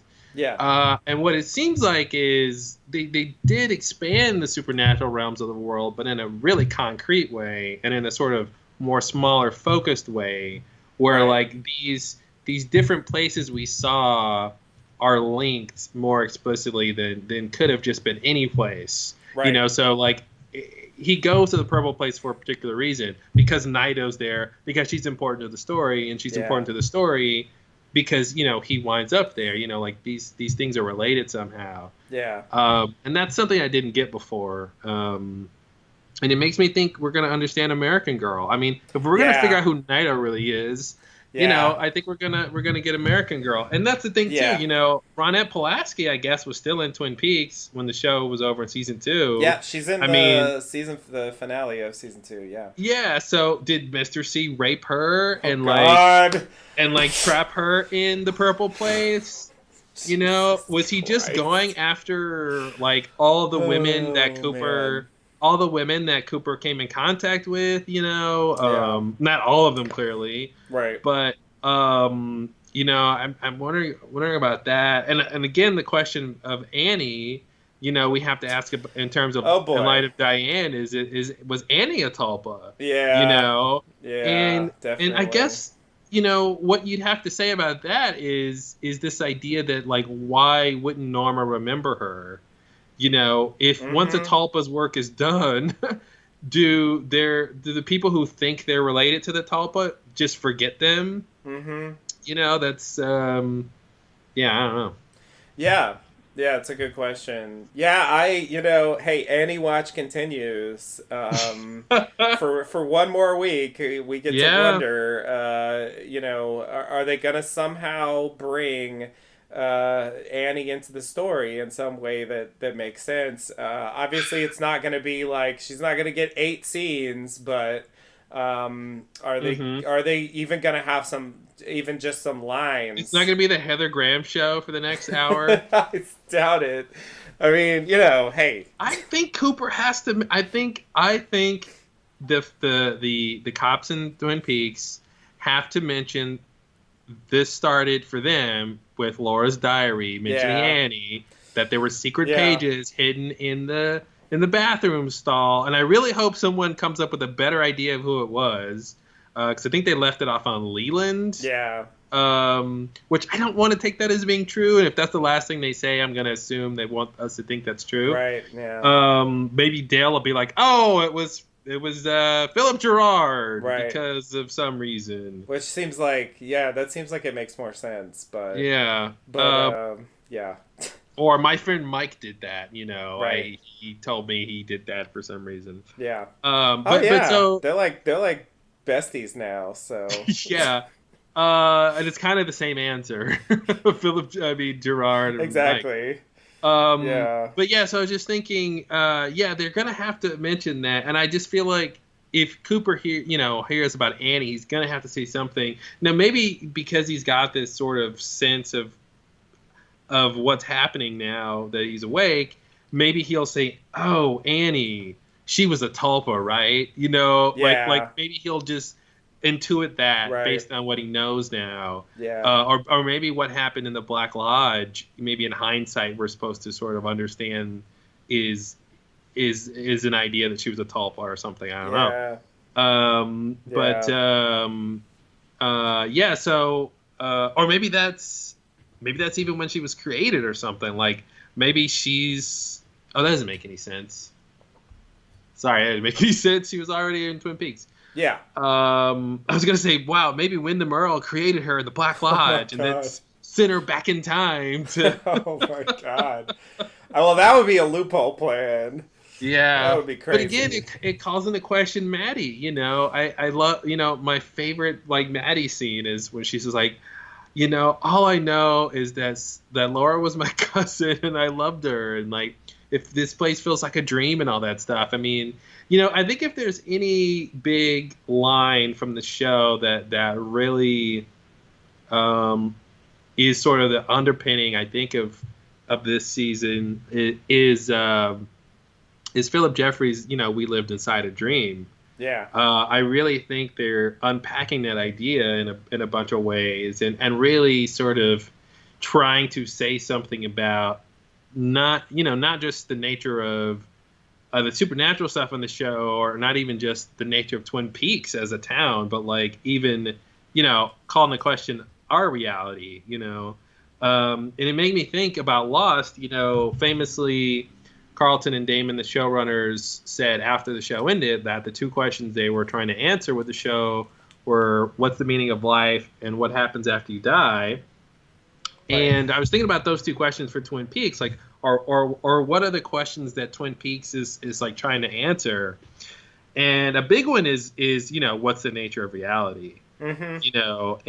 And I think sort of a secondary part of that is like, how do our minds create reality?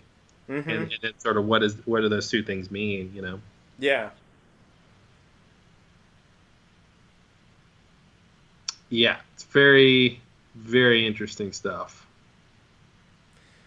Uh yeah. Yeah, that's tough. I guess I hadn't really taken a step back to try to think about the thematic elements.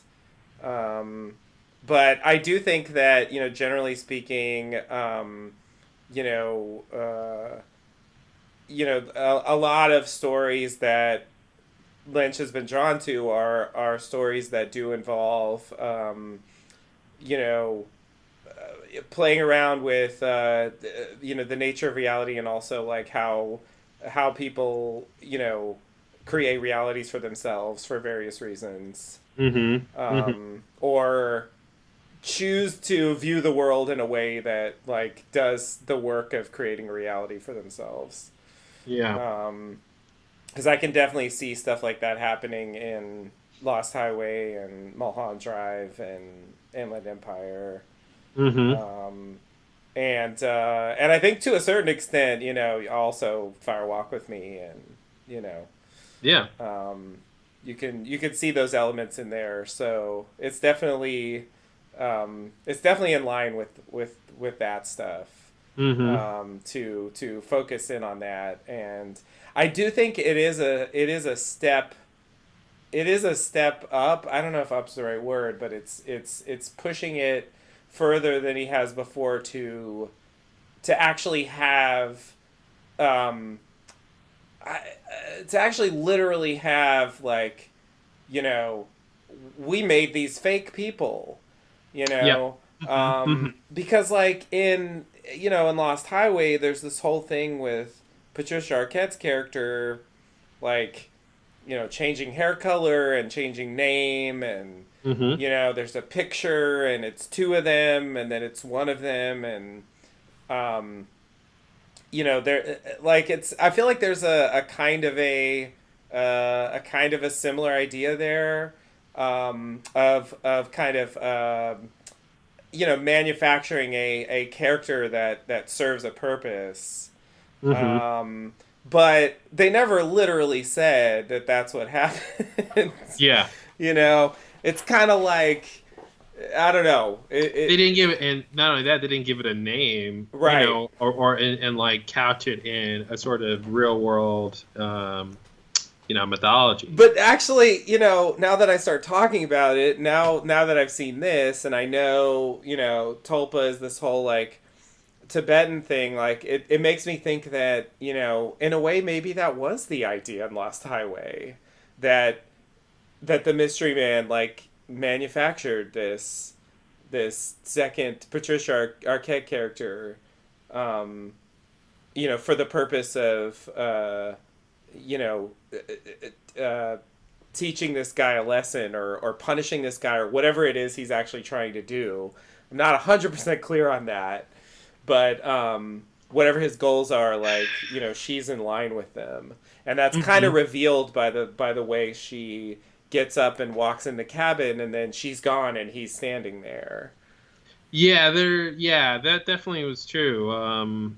It did seem like the mystery man had create. Yeah, you know, it's tough because the talk about we live inside a dream. I mean, where does the dream start in that movie? Yeah, that's the thing. When we did our commentary, you know, I think we noticed that what seems to be true is that, you know, from the beginning of the movie, literally scene one, it's already taking place in some kind of altered reality. Yeah, so whatever triggered Fred's issues that sort of are the beginning of the movie have already happened. Yeah. And the mystery man's influence is already there. Yeah. From the beginning. Spoiler alerts for Lost Highway people. Hope you've seen it. It's very, very good. Yeah, if you're this deep into a Twin Peaks podcast, you should definitely check it out. Yeah, it's 100% worth it. Maybe we'll put a spoiler tag in the notes or something, just in case. Yeah, sure. I'll write down when this is happening here.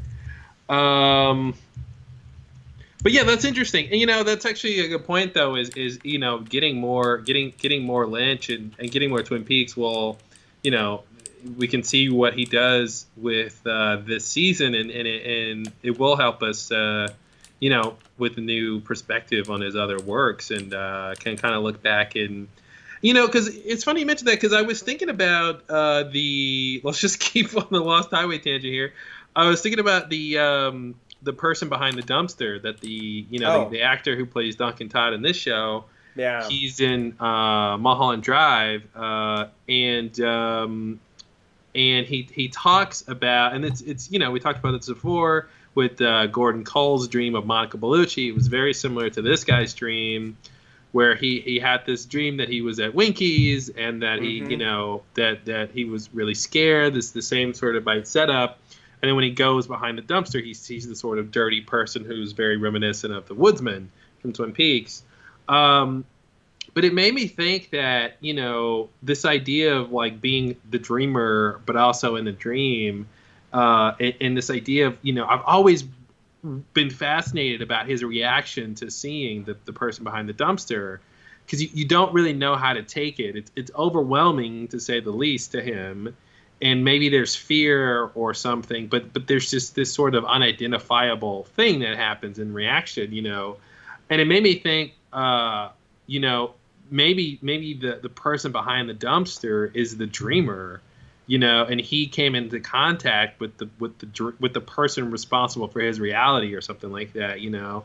Yeah. But so it just made me think, well, yeah. Are the woodsmen dreamers? Are they creating our realities? You know, are they the ones behind it or something? And, you know, that's why they have this sort of power in our world or something like that. Yeah, I wonder if this idea of the dreamer is going to be identified. Like, okay, this person's the dreamer, or these people are the dreamers, or, you know, this reality only exists because of Dale Cooper or something, or because of, you know, Philip Jeffries, you know, is you know, dreamt our world, or, you know what I mean? Right. Like, is it gonna be named, or is it gonna just stay this sort of idea? Because the Tulpa concept came up as an idea, and then they explicitly, you know, had it on the show as you know, as characters. Yeah. So this whole "we lived inside a dream" thing is getting a lot of play, and Audrey's whole sort of story is seemingly couched in that. So I'm wondering if it's like Audrey's the dreamer, but what is Mm-hmm. she dreaming, and what does that mean? You know. Right, right. Yeah. Which is not clear at all. Especially because we don't even know where it extends. I mean, it's kind of like what you were saying about part three, where there's the way it seems at the time, and then as the series has gone on, like we've been like reevaluating that scene. Mm-hmm. It's happened a few times at this point.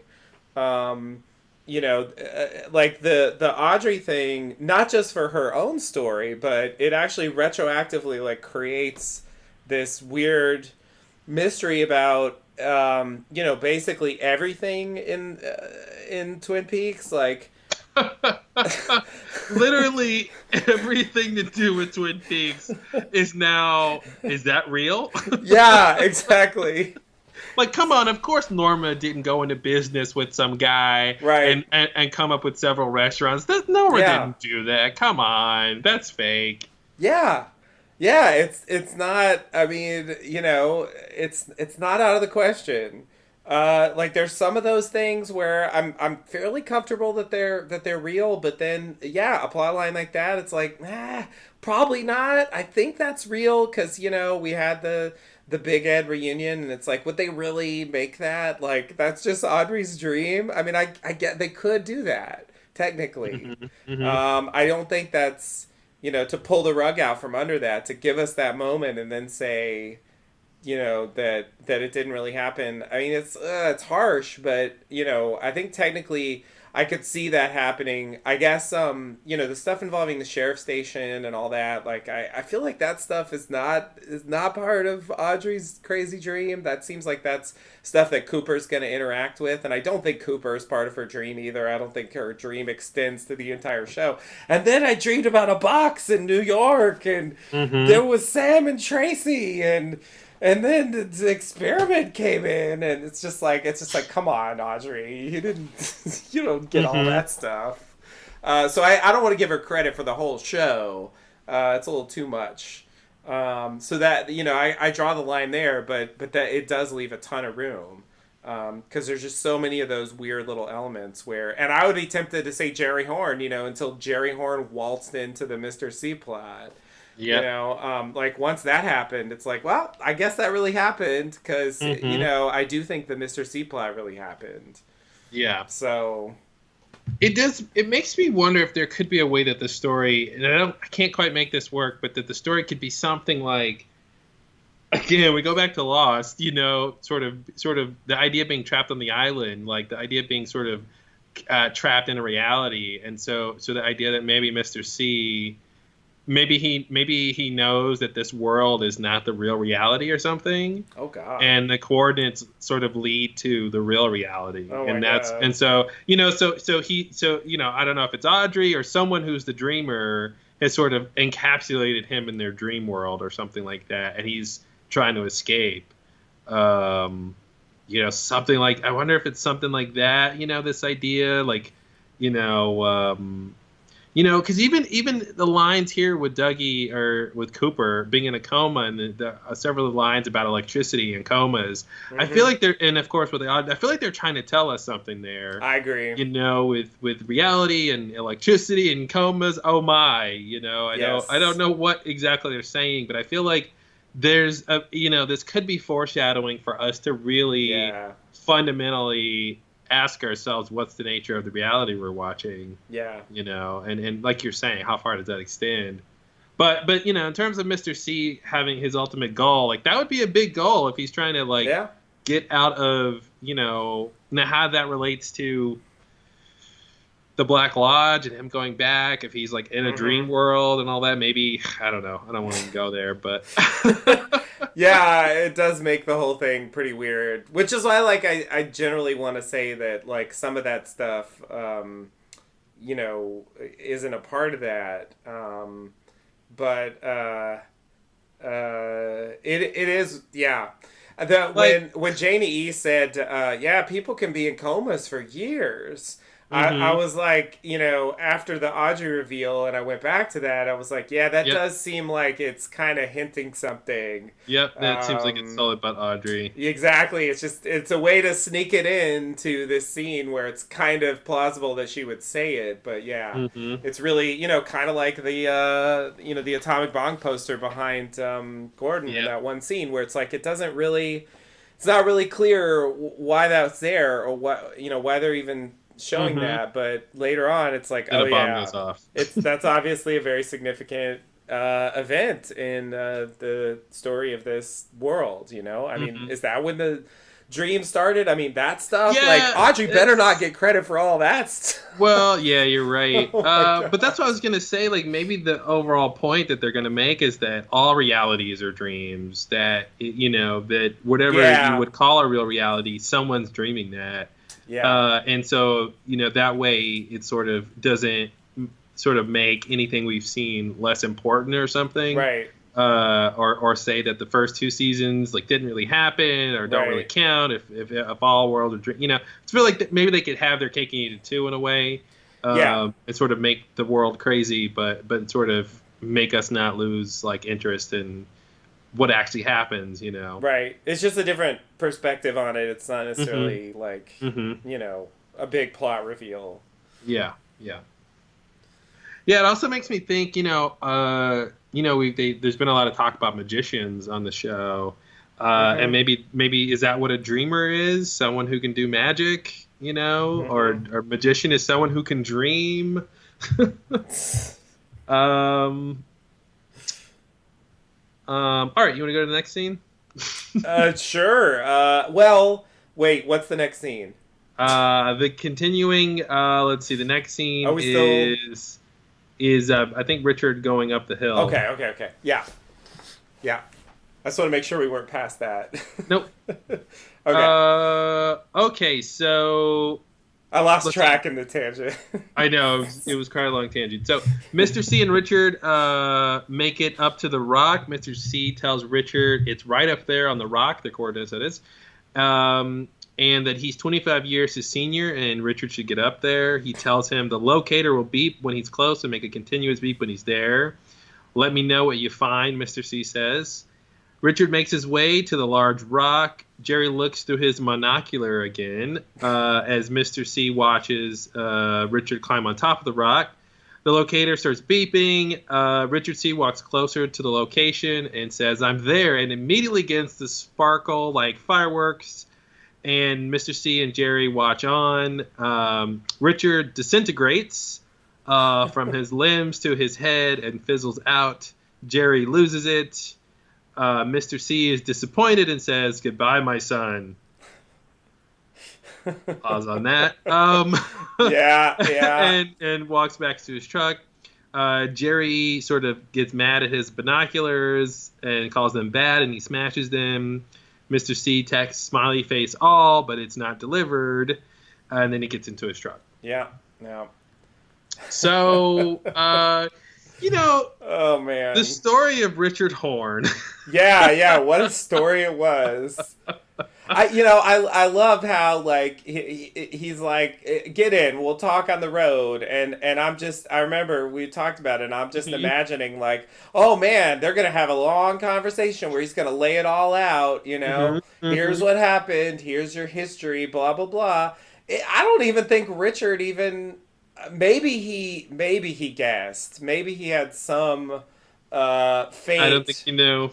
Maybe he had the faintest idea that it was possible, but I don't think he knew that. And maybe that explains why he followed him. I mean, maybe he suspected or whatever. Or maybe it was just because he thought he was in the FBI.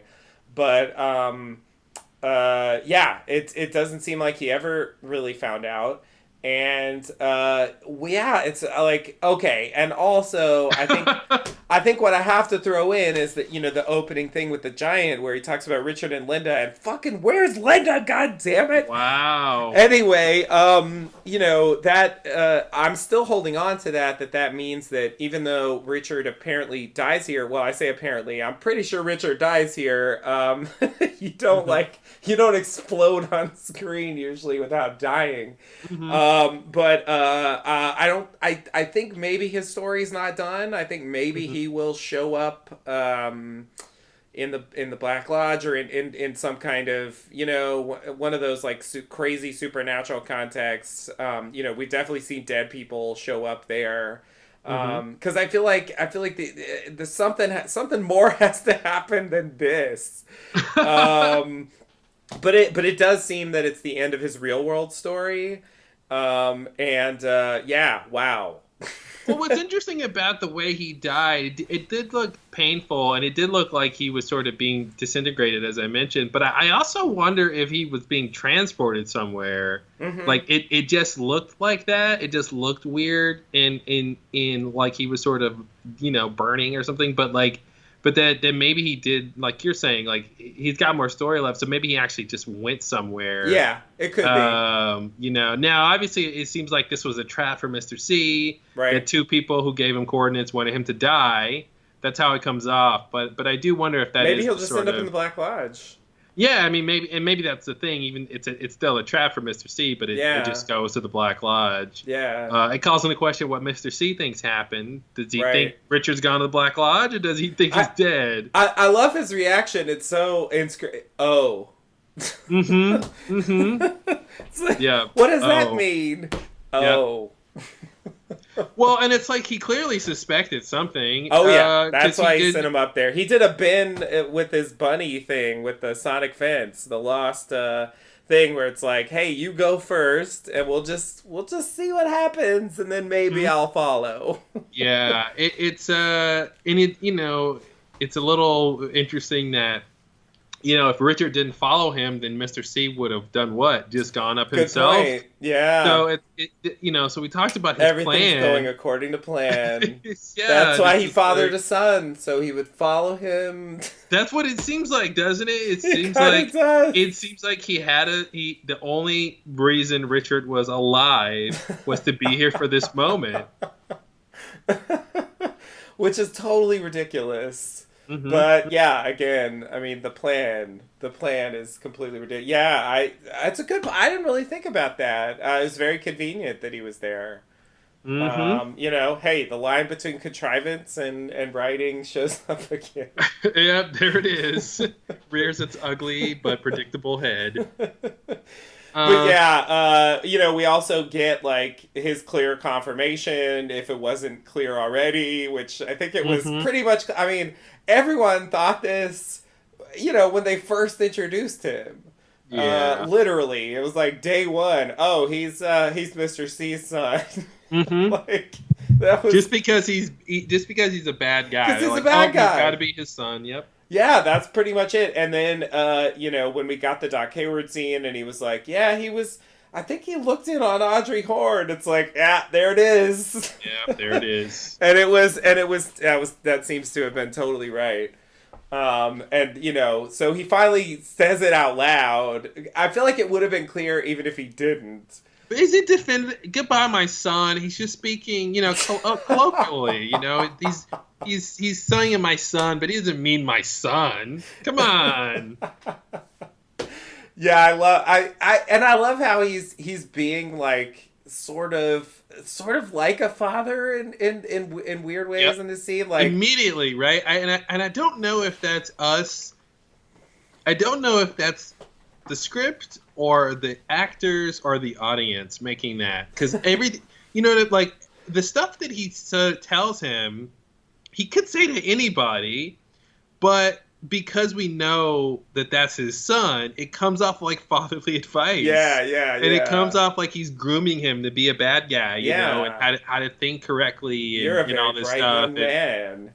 Yeah, just like your father. And like testing him to like see how he thinks, and I agree. It came off so fatherly, but it's like I don't know if that's really accurate, or if that's just what because if you just watch that scene normally, would you think that? But if you hadn't seen any other plot line, Right. Yeah. I mean, until he said goodbye, my son. And then he says goodbye, my son. Yeah. I think that's the clue. This scene also reminded me, outside of the supernatural stuff, just the setup reminded me of No Country for Old Men. there's that like part where the main character, what's his name? Llewellyn? Yeah, where he's like, doesn't he like look out over the clearing with binoculars and he sees Yeah. this whole deal going down and then it Yeah. like goes crazy. Yeah, it just reminded me of that whole kind of setup and then like, Mr. C and Jerry being old men. I was just thinking, wow, no country for old men. And that's the other thing that he says. He says that he's 25 years Richard Sr. Yeah. Which is crazy. Because that basically means that, right, that if he, so that means, and if Richard was born 25 years ago, Mm-hmm. then that basically means Cooper's 50. Which seems likely. Yeah, but then Yeah. that means that Yeah. that Richard right now is the same age that Dale Cooper was when Dale was doing all this stuff on the show. Yeah. That's crazy. Yeah. Yeah. I'm 25 years your senior. Yeah, I was thinking about that, and wait, is that really what that means? Hold on. Do some math on it. I'm 25 years your senior. I think, yeah. Yeah, that's weird. That's weird. I took that to mean that Richard's 25, which would make sense. Mm-hmm. But it does actually mean that he's 25 years old. He could say that Richard could be like, Richard could be 40 Yeah. and he could be 65 and he could say that. It Yeah, doesn't but actually matter how old Richard is. All it tells you is how much older Yeah. Mr. C is. But if Richard is indeed 25, which is probably true, But that's the thing. then- We know when Richard was around the time Richard Yeah. could have been born, which And was that 25 basically years means ago. That Mr. C is 50, which is a little. I mean, that means that Dale Cooper was 25, which I think is a little too young. I don't think he was supposed to be that young. I agree. I think is that some weird like. But Well, I think he everybody was knows supposed your to be- doppelganger is born when you're 10 years old. Like I don't know. Like I think he was supposed to be. Okay, here it goes. He was born in April of 54. Yeah. So 25 years would have been 89. Sorry, that's 79. Yeah. 35, So which is what I was You thinking. should have been 35. Like 10 years. He should be 10 years older than that, I would Yeah. say. That seems about right. in 89. And when, that's how they portrayed it, Yeah. in the series. So yeah, it's like that's why it's like if there's some rule about when doppelgangers means- are born. But does that work with the math though? So he's 35. 25 years ago he's 35. And then 25 years later he's 60 Yeah. and he's basically saying I'm 25 years older than you. Which then should mean that Richard is 35. Yeah. Which there's no way that works. So yeah, maybe they just didn't write this line. Maybe they didn't think through the math, and they just meant it to mean that Richard is 25, and it just doesn't. That's not quite what it means. Because it's a doppelganger thing, and there's some. It's a doppelganger thing. Don't ask questions. Like doppelgangers like to lie about their age. I don't know. It's weird. He should say 35. But maybe they thought it would be confusing to say I'm 35 years your senior. I don't know. Yeah, because it seems like they're trying to say, listen, it's been 25 years since I raped your mother. Yeah. That's basically what. But he shouldn't have said. That's not the way to say that. Yeah. That's why I'm saying maybe they just like fucked that up. Yeah, because he should be saying, Richard, you're 25 years old. Yeah. But yeah, and that's okay, all right. I can't believe they screwed that up. I gotta think about that. Maybe there's a way to make sense of it, and we haven't thought about it. I don't know. It does seem like if they really meant it to mean what it actually means, then it's a weird coincidence that he would be 25 years older, the same, like he's the, you know what I mean? Like Richard is exactly half his age. Yeah, I just It's a thought it bit was. I weird. thought I thought it was a point almost of saying that like, well, like comparing Cooper and Richard. Like Richard's the same age that Cooper was. Right. That's how it come off to me, and I was like, oh, that's interesting. But Right. yeah, That is what 25 would that have would been mean. a bit young. Yeah. I think he wasn't supposed to be that young. He had significant experience, I think, in the FBI before he showed up. Mm-hmm. So, yeah, I just uh,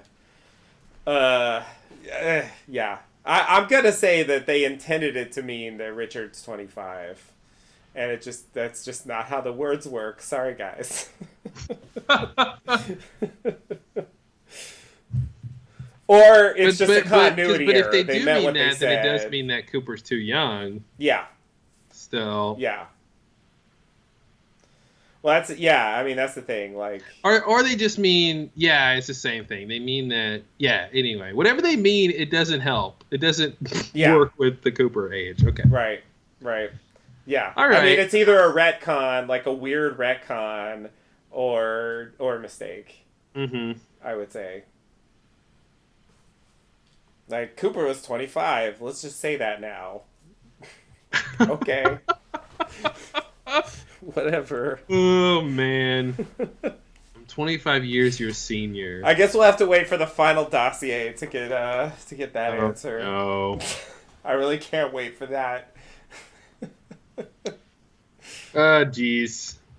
All right. So, yeah, I'm thinking we'll see Ray again. I mean, Richard again. Yeah.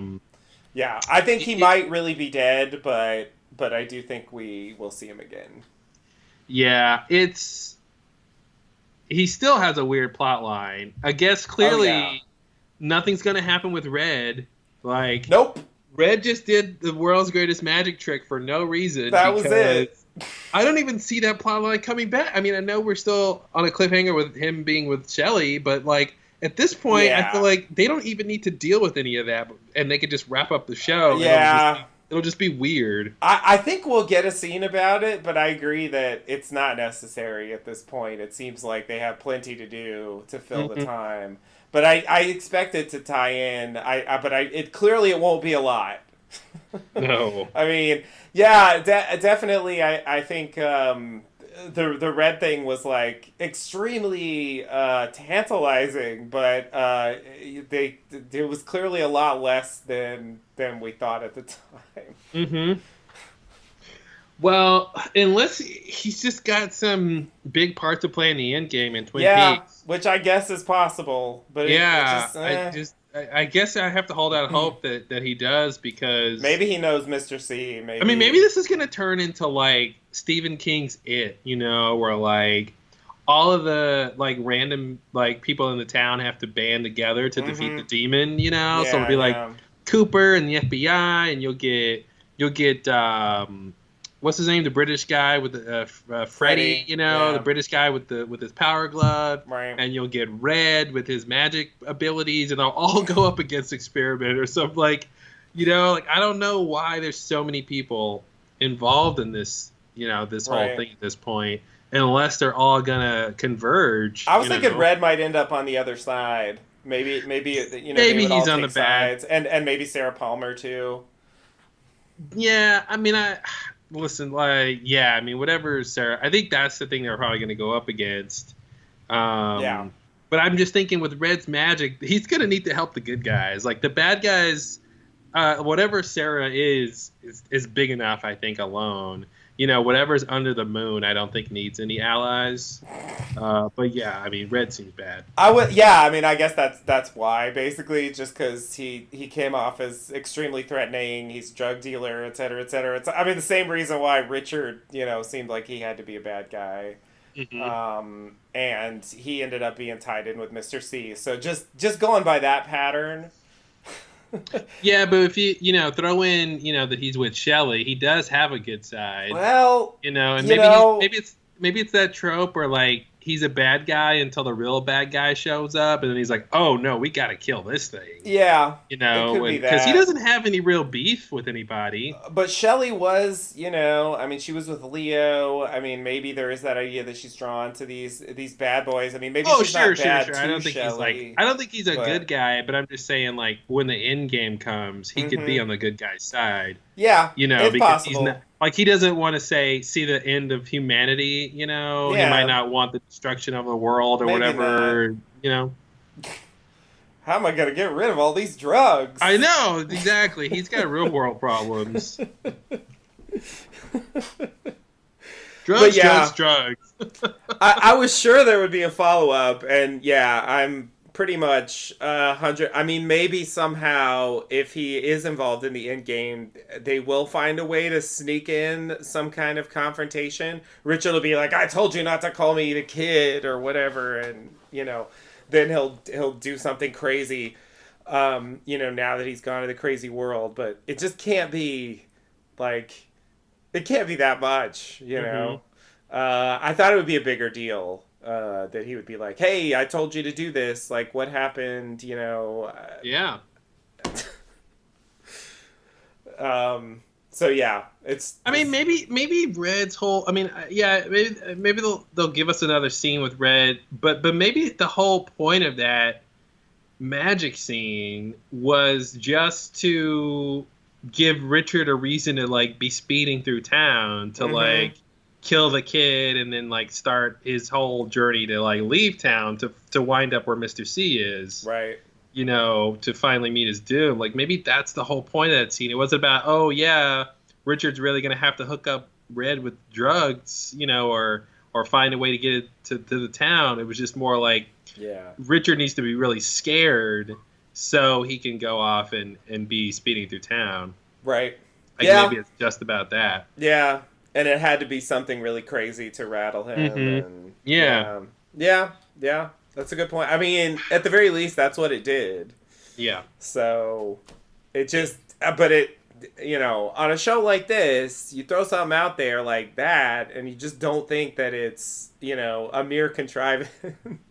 Mm-hmm. But hey, Until it's been 20 parts and they haven't come back to it. And then you wonder, could it have been a mere contrivance?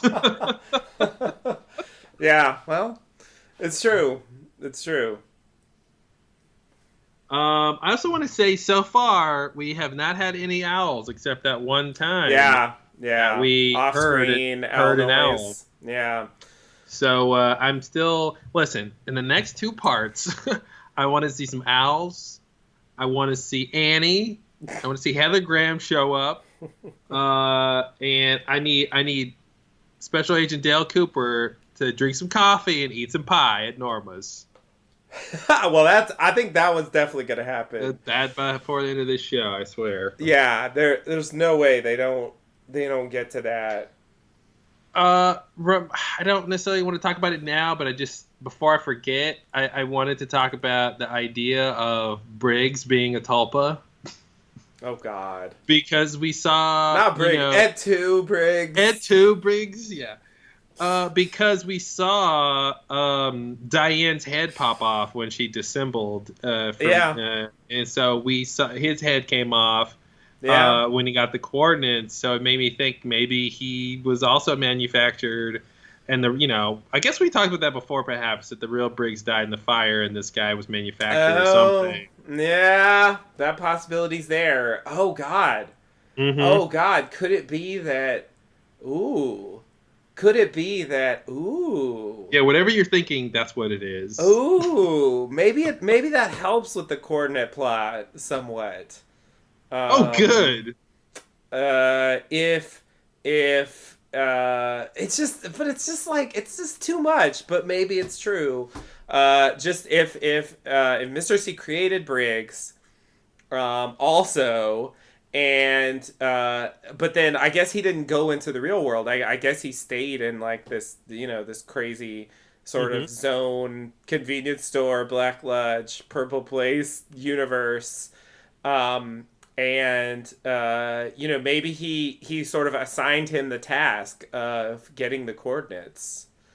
Um, and so he, that's why he contacted Hastings and Ruth, and that's why they ended up, that's why the woodsman ended up showing up Oh there. man. So basically you're saying that like Mr. C might have been the person who let what wasn't it a message or something that they found that they could find the major at a certain place? Yes. Forgot what he said about Yeah, that. yeah, yeah, yeah. They exactly. They figured out that they What could was it contact from? um the library. I'm not sure. I don't. It was pretty vague, I think. Okay. Yeah, I was just wondering if somehow Mr. C could have prompted that and Yeah, like left a message for them saying, "Hey, you'll find the major at these coordinates," and they go to the coordinates, and then the major's like, "Hey, go get me the coordinates from the military base." yeah, It's a little yeah. weird. It's a What was little that? What was that? convoluted. Like part 9 or something? Yeah, I think so. It's a little convoluted. But okay, okay. So what else were you saying with that? um, let's see. All right. I just uh yeah, yeah, yeah, yeah. Okay, here we go. Here we go. Yeah, Ruth. Yeah. Here's the line. This is really um Ruth was very good at uncovering hidden records, and she had indications that if we went to a certain place at a certain time, we would we would enter the dimension and make contact with a certain person. She had indications. She had Wow. indications, and she Wow. was really good at uncovering hidden records. So I guess that, yeah, that was what my mind interpreted as, since she's a librarian, that she like got it from the library. But Wow. I think that's vague enough to leave it open that, whether it was planted there or whether it was a phone call or some direct kind of intervention. Someone walking up to her in the library, hey, you should take a look at this. That he could have been behind Hello, that. my name is Indications. I've got some information for you. Yeah. Okay. So, are you thinking maybe this scenario works a slightly bit better? So maybe Mr. C knows that the military, presumably from their work with Project Blue Book, or no, what was it called? Yeah, Project Blue I thought Book. that was the FBI's thing. No, Blue Rose is FBI's thing. Blue Rose is FBI's thing. Yeah, Blue Rose Task Force. Yeah, you're Blue right. Rose Sorry. Task Force. Yeah, So Project Blue Book military. yeah. Um, so he somehow knows that they have the coordinates. That he needs a way to get the coordinates, but perhaps like at this point the major's dead, or when he met the major before the fire, the major didn't give it to him. Mm-hmm. But maybe he took some of the major's DNA and then Yeah, either started the fire or left, and the major died somehow, whatever. And so Major Briggs proper is off the table because he's dead. yeah, But then Mr. C goes and manufactures a Major Briggs Tulpa, yeah. who has the task of getting the coordinates from the military. But maybe by this point the military thinks he's dead, and so he can't just go directly to get them. So that's why he has Hastings do it. I mean, Right. that it breaks down a bit there, but Oh yeah, yeah. I guess that is a bit weird. Yeah, they think he's dead, but they're waiting to hear from. No, they do think he's dead, but yeah, they have been waiting to hear from him, right? Knox and Ernie Hudson were talking about that, like that they yeah. get calls about him from time to They time, but they did indicate that they had seen maybe fingerprints of his at various other locations. Um, that's right. That's what it was. uh, Yeah. Oh man, somebody check those so prints. what's that about? Yeah, check that Well, maybe fucking that's spiritual finger. right. Yeah. Let's see if any Cro-Magnons reversed anything this time. Yeah, maybe the idea is that's the Tulpa out there doing stuff. Yeah, And yeah. that yeah, maybe that's the idea. That's interesting, and that could like, I don't know how long of a period we're talking about, Oof. but I just realized we have a hurdle. yeah, there's also the aging issue, Yeah, that's the um, hurdle. which like, I was gonna say it's fine if he did all this stuff recently, and he was created recently, You know? But then you have to say that, why hasn't he gone back to the Black Lodge and dissembled? Oh, because well, yeah, right. Oh yeah. Oh Yeah. yeah. That's a good point. Yeah, yeah, yeah. I mean, That's a maybe problem. all tulpas don't, And his head's but floating out there. yeah, Yeah. it's floating out there. Yeah, I guess it's the real major. I know it's tough. It's tough. It fits in some ways, and in other ways it doesn't. It doesn't fit that well. Yeah. Yeah. Yeah, it did seem like it was helping make sense of that storyline because I don't understand that storyline. hmm It's so weird. But yeah, maybe we are just supposed to believe that the major was hiding out and didn't age for that time, and then I don't even know why they felt the need to write that in. I mean, just to make it weird. Why couldn't he just have aged like Cooper did? Like I don't know. It's a weird detail. Um, is it just to make it stand out like for I the think I investigation? I think it has to do with the exact plot that happened to the major. I think it'll make sense, but I think it has to do with like what happened to him, like in terms of like his step by step adventure. I think that was like a necessitated it somehow. But yeah, I don't think it's just because it sounds interesting. I do think like it's a product of whatever they have in mind that actually happened. It just Right. we can't really piece it together. But the idea that he was hibernating, that he was hiding out from people, I mean that's on the one hand it makes sense. On the other hand, it's weird because if he's hiding out in the convenience store place, like why? Who are you hiding from if not from the people who are already Right. there? Right. And Yeah. or can you hide in that place somehow from them? Like there's infinite rooms in that Mm-hmm. location or something, and you can sort of hide out. But then how were they found? I mean, how did Hastings and Ruth find them in a place that has infinite rooms or something? Yeah. So I don't know. There's a lot of areas where it doesn't really add up. Um, but I think it is supposed to be a clue about what's happening with the portals, at least, or something like that. That the whole time travel part of his body not being as old as it should be. Yeah. Also, the Dougie Janie E ring.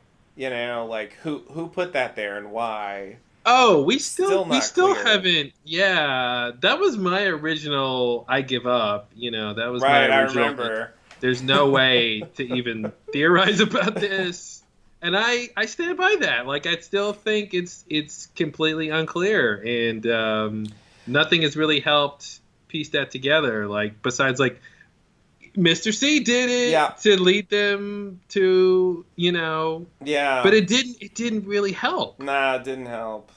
It didn't do the Even though thing. Diane did like tell a story, which by the way, I mean the Diane story about being Janie E's sister, it's kind of called into question now. Is it Oh true? yeah.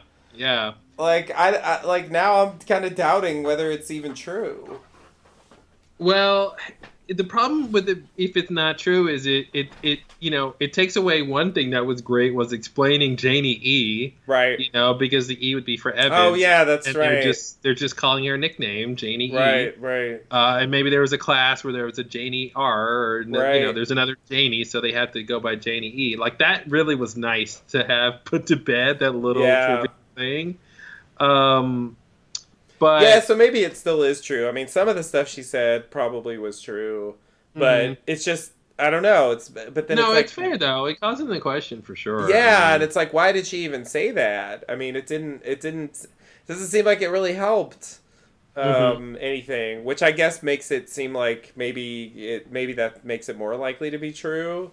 here's a question. Um but then like yeah, so I guess at this point like I definitely think she um well, I won't go so far as to say like she knew everything about Dougie, but I mean, since she has some kind of programming or something, um, it's I guess it's hard to know how much of what she says um, is a product of her own knowledge and how much of it is just something that she was kind of made to say.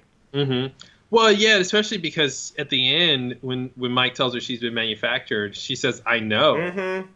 So that presumes that somehow she sort of woke up, and maybe Dougie could have done that too. He could have sort of realized he was manufactured or something. Yeah. Uh, which calls into question: Are we manufactured? Oh God. I think that's what we're supposed to do with that. Is like really ask ourselves. Um, but here's a question: Did Diane ever lie? Did she ever like actually lie? Lie?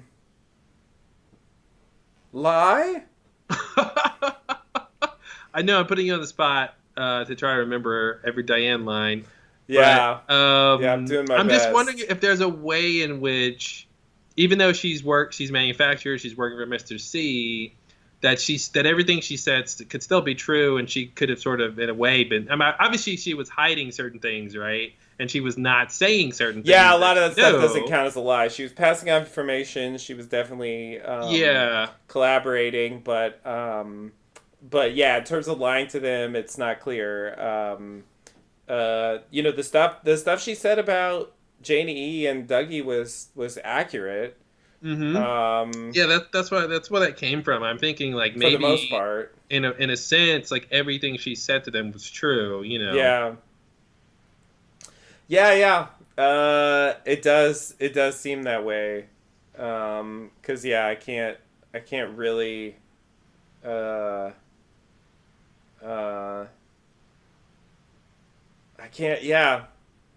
Nothing comes to mind. Starting with the big one, which is her confirming that Mr. C is not the real Cooper. Yeah, that would have been the one to lie about. Which was definitely true. Yeah, it's weird that she didn't lie about that. Yeah, she didn't lie about seeing the woodsman. Mm-hmm. Which is kind of weird. I still wonder how much she knew about the woodsman. Mm-hmm. She was slightly inaccurate about what we saw her see, but yeah, I don't know if that counts as a lie. It's not. Yeah, really... it's a little hazy. Yeah, it wasn't quite the whole truth, but it was not clear what she saw. Yeah. Not clear what we saw. Yeah. It's true. It's true. Yeah. I mean, she looked at the coordinates. Yeah. It doesn't seem like her assignment required her to lie. Really, just kind of maybe hide certain things. Mm-hmm. Not say certain things. Yeah. Well, we had a big debate going this whole time if Diane was bad or not, and the whole last question about that was supposed to be, what does Mr. C have over her that would make her go along with it? Is she being outrightly evil? Is she being coerced? And now we know she was manufactured. Yeah. And in some sense, she didn't have any control. Over what was happening there. It's very, very That's strange. the answer. Which, again, like I said at the beginning, it's something we discarded really early on, and so it just kind of disappeared from the field as a possibility. Yeah, and I didn't think, which I should have at the time. I mean, it's a small thing, but I should have realized that Tammy's earlier point about Tulpas should have made me think that someone in her storyline would connect to the Tulpa. I thought, Tulpa, it's Dougie. Oh, we get it, or whatever. Like I didn't realize that it really should have been someone in her own storyline that she could say, literally, like she says here. Oh, look, Tulpa's that was real. The Tulpa, yeah. Like, so I took it as a general idea for the whole story instead of specific about her story. And then it would be like, who's the Tulpa in this situation? It's a good point. Diane. That should have been a clue, and it wasn't for some reason. Because, it just seemed like it was relevant to other parts of the plot. And also, like, I kind of thought, they even called Las Vegas. I thought they were going to go there. But now it looks to me like they're not going to go there. Well, it's basically again, it's a lot of times when there's law enforcement on Lynch stuff, they're really shown to be bumbling idiots. Yeah. And if you look at the Las Vegas FBI, they basically spent most of their plot finding the wrong Dougie. Yeah. And then when they find the right Dougie, he's not there anymore because he's Cooper and he's gone. Right. And basically the whole point of them calling Las Vegas was for nothing. They were just behind. Yeah. And the best you got out of that was really a long setup for Cooper to say, I'm the FBI. Yeah. Like, that's the best you get out of that whole storyline. So it was very strange. And I guess in a way it was this weird sort of, they were the fill-in for Gordon's team, you know, to be, instead of being in Las Vegas, they're like, well, we'll kind of have a presence in Las Vegas for our investigation, but, like, it just didn't matter at that point. And that happens a lot on the show. You know, that happens a lot. This idea of, you know, we talked before about fate versus determinism and on free will and all that stuff. But this idea of, like, that there's these coincidences and these sort of overlapping plot lines that sometimes do sync up, and for a big reason, like Richard meeting Mr. C and then ends up saving his life by being there, basically. Like, that wasn't something that was planned. But then you get something like the FBI kind of thing where it's like, it's something where it's a plan that doesn't line up or go anywhere. Yeah. And it's like, that seems to be a thing that they also tell us happens, you know, in this reality where, you know, you can have all these plans, but they just sort of go nowhere. Right. You know?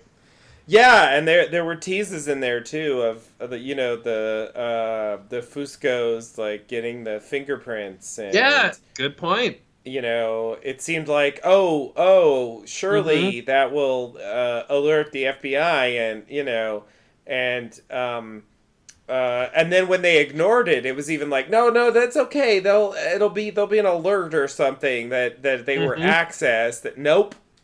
Didn't matter. Yeah, we were like, oh, but the FBI, they have a tag on those prints, so they'll figure out someone else looking at it. Yeah, it's almost like the idea of here was, who's going to save Cooper? You know, who's going to wake Cooper up? Who's going to rescue Cooper? And we saw all these people who could try to do it. Gordon and his team, the FBI in Las Vegas, the cops in Las Vegas. Like, who's going to realize that Dougie is not, that you know, that Cooper is in Dougie's body or replaced him, that Cooper needs to be, you know, woken up. And then basically the answer was, like, no one's going to do it. He's going to do it himself. Right. And that those other storylines were just sort of that idea, and that's sort of why they came to nothing, was because the point is Cooper's going to save himself. Right. Right. It's just crazy. It's weird. It is. Yeah. Yeah. All right, you want to go to the next scene? Let's do it.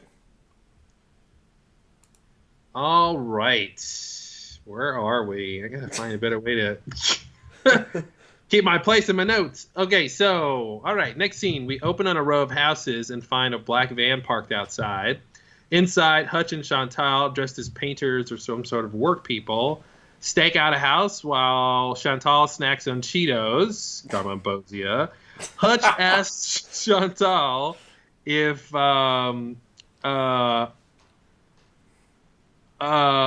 sorry, what did I write here? I wrote if her da birdis marn, which I guess was Hutch saying, did you hear that bird this morning? But I wanted to quote him, her da birdis marn. And she says she sure as shit did. Chantal reaches for another bag of snacks out of a small box next to her. A couple of black sedans pull up, and several men get out. It's the Las Vegas FBI, and they knock on Dougie's door. We see the red door, so we know it's Dougie's house now. As Chantal and Hutch watch on, Wilson says no one is home, and then gets berated by his boss, Special Agent Randall Headley. He says they should go check out Lucky 7 Insurance, where Dougie works. And as the FBI leaves, Chantal says, good riddance. All right. So, we're getting the first part of what we suspected when we heard that Hutch and Chantal Right. were going to go to Dougie. We thought, Speaking of plots that go nowhere. yeah, well, speaking of plots that go nowhere, you're right. Actually, that's two big questions, right? And the two there's two categories of plots that go nowhere, they're each under a question. One is who's going to save Dougie? Yeah. A bunch of plots that go nowhere because he's going to save himself, and the other is who's going to kill Dougie? Yeah. And it's a bunch of plots that go nowhere because the Yeah. answer is no one. Yeah. Wow, and it's and really- that one was clearer because you just know like no one's gonna kill Cooper. exactly. You know, so it's just you just feel the whole time like there's just no chance it's good. So the only question is like, why are they gonna fail? Basically, Then the question becomes, how are they going to fail? Yeah. Yeah. So we had surmised that, when we saw Hutch and Chantal kill the warden, they did the same kind of thing. They staked out his house. Yeah.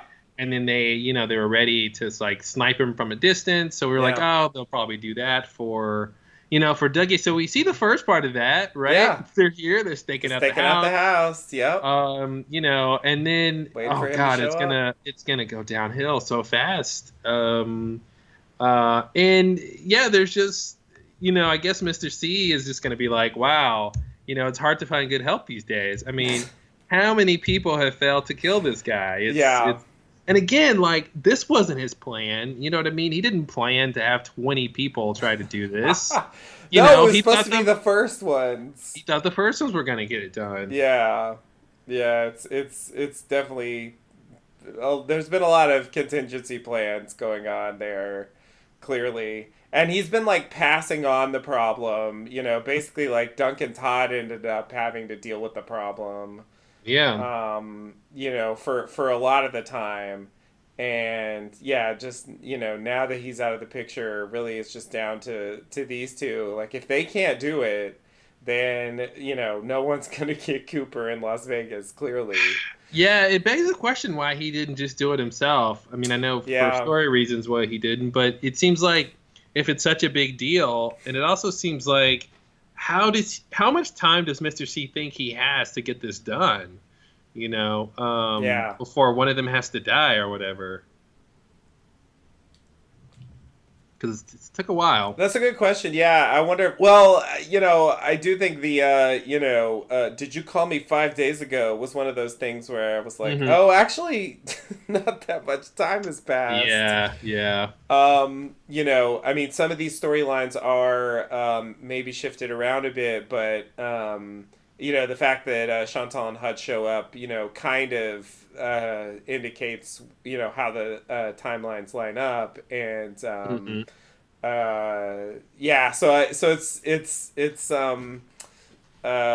I mean, if he had to drive there, it would have taken a significant amount of what's happened so far.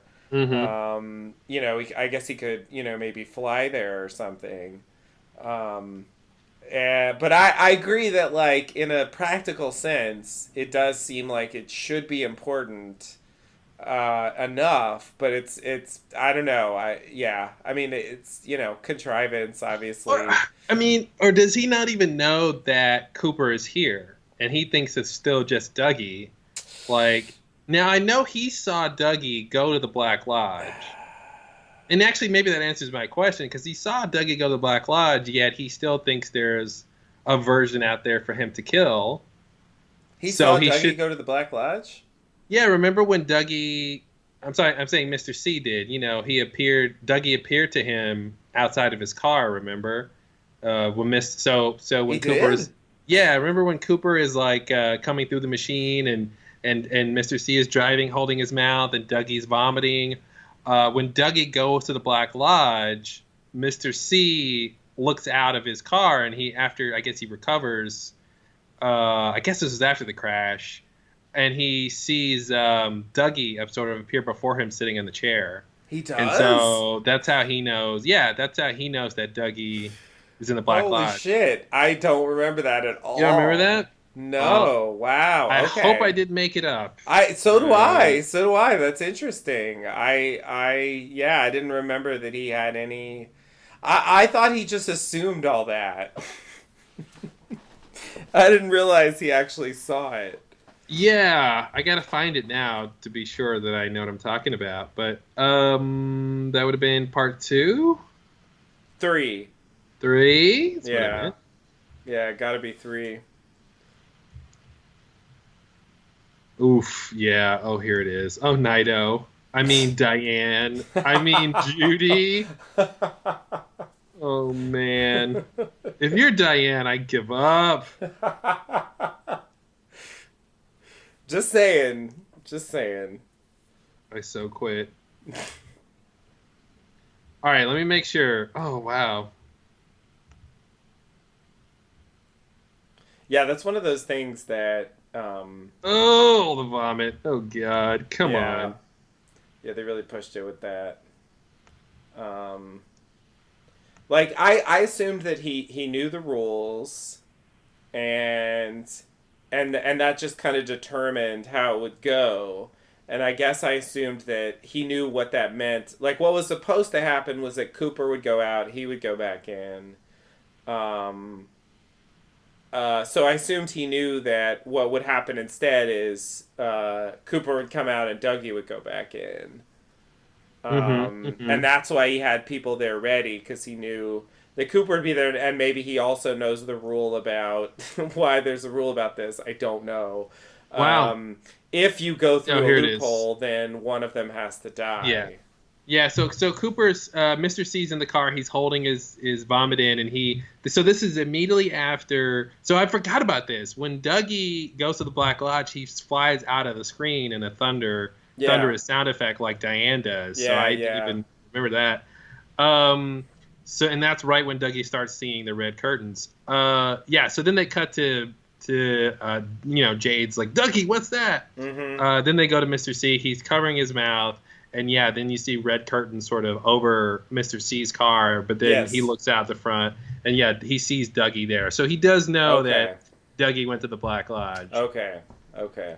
which answers my question, Interesting. I guess, which is that Yeah. he knows that the person in Vegas is Cooper. Yeah.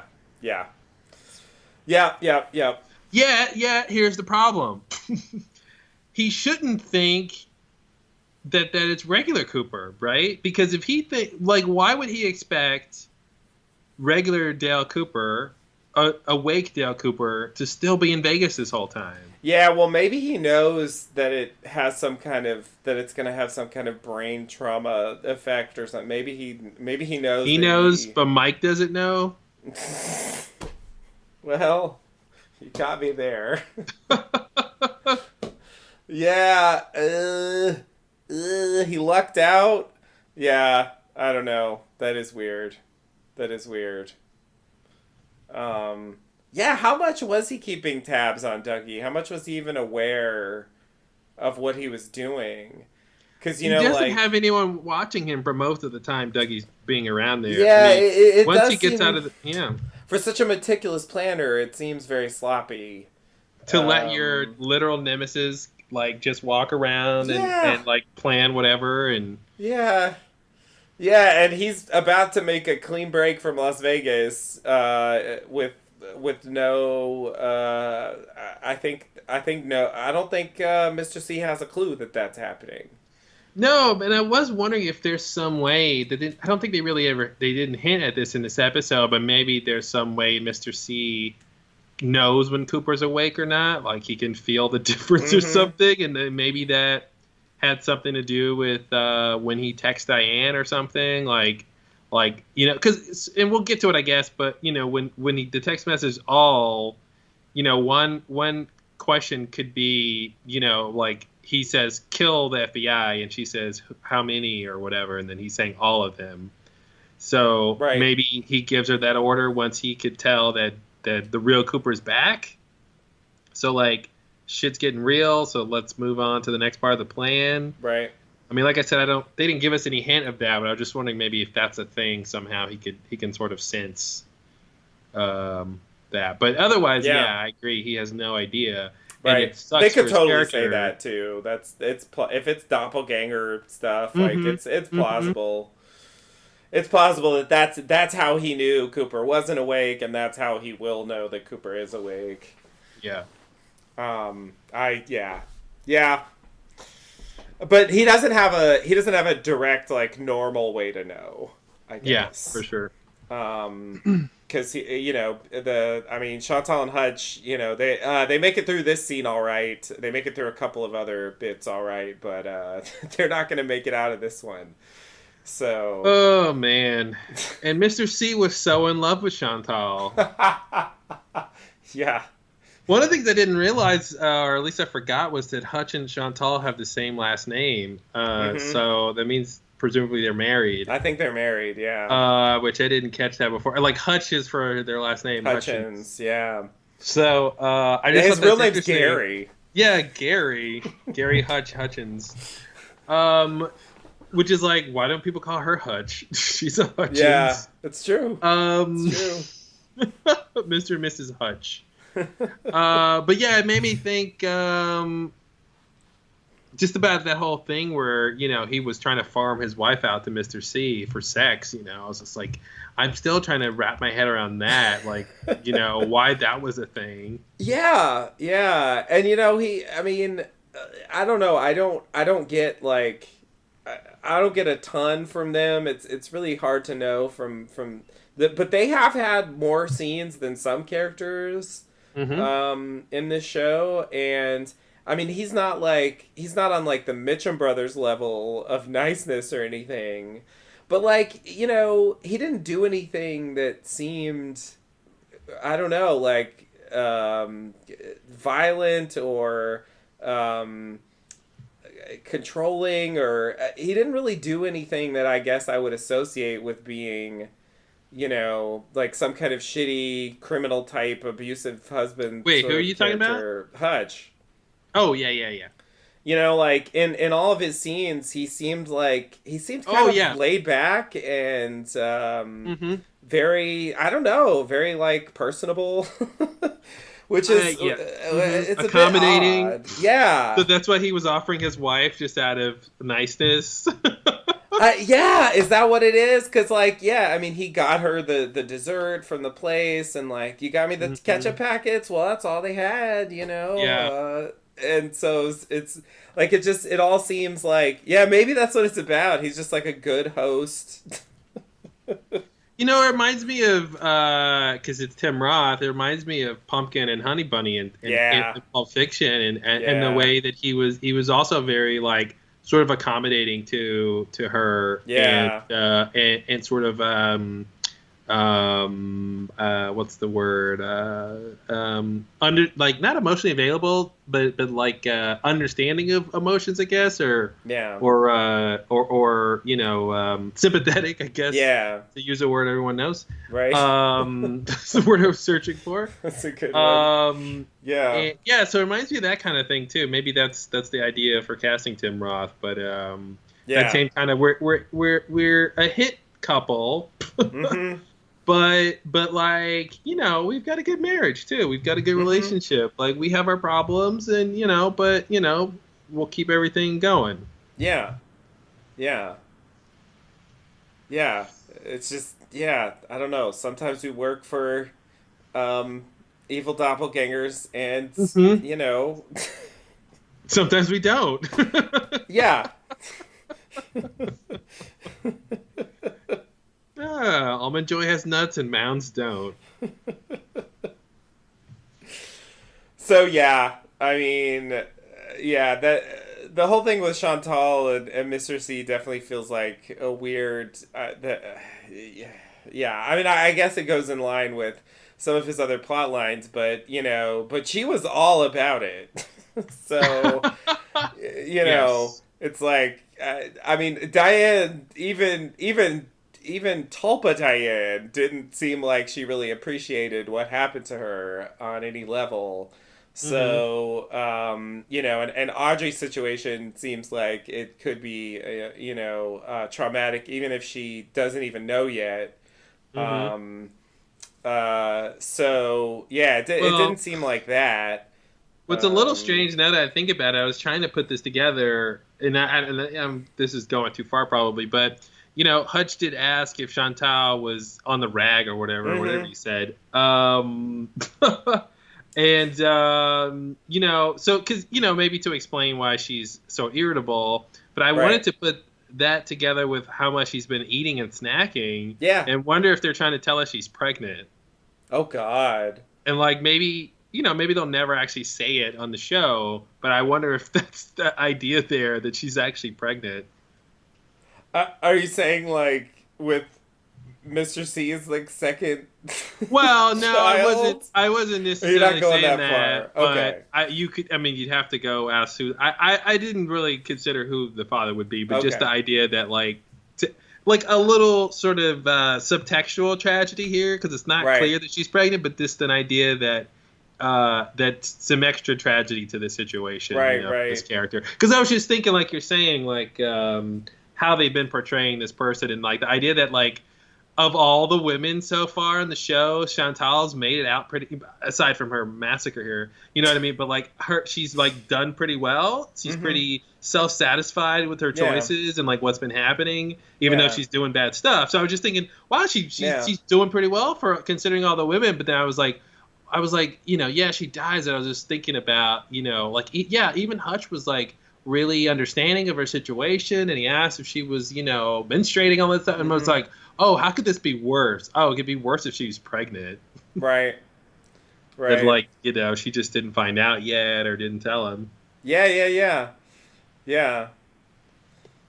But the fact that, you know, throwing Mr. C in there might give little Hutch might give some extra weight to that idea, though.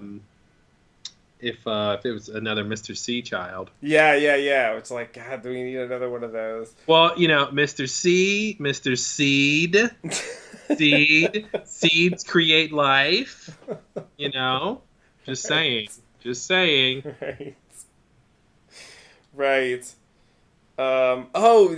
Saying that through association that doesn't really make sense. It reminded me that we kind of still don't know if Bob's in there.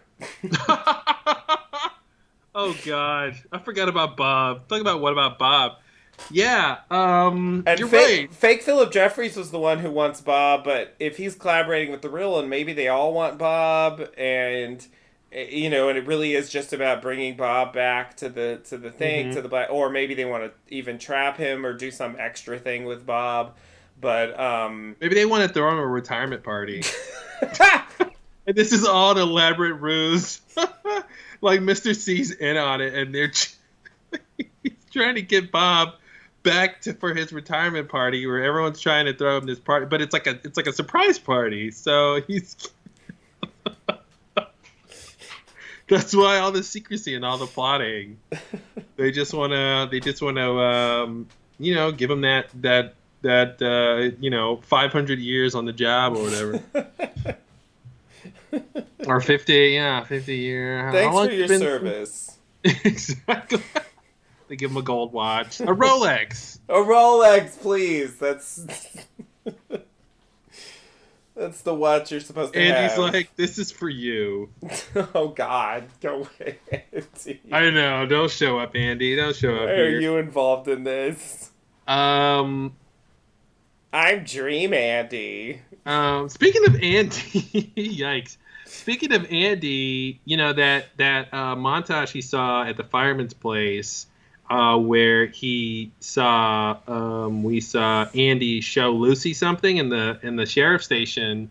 Yeah. You know, now that Cooper is back for real, you know, we were that's what our guess was before. Yeah. But, you know, maybe that's Cooper. Seems definitely possible. Mm-hmm.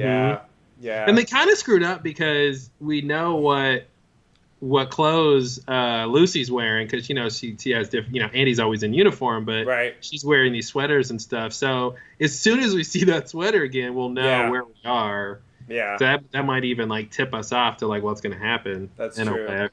Yeah. But yeah, he specifically said he's going to the sheriff's station. So yeah, and it reminds me of that famous David Lynch quote from when he was shooting. Was it Lost Highway? Where I think it was Lost Highway. Shooting where he says everything was fine until you walked in with that sweater.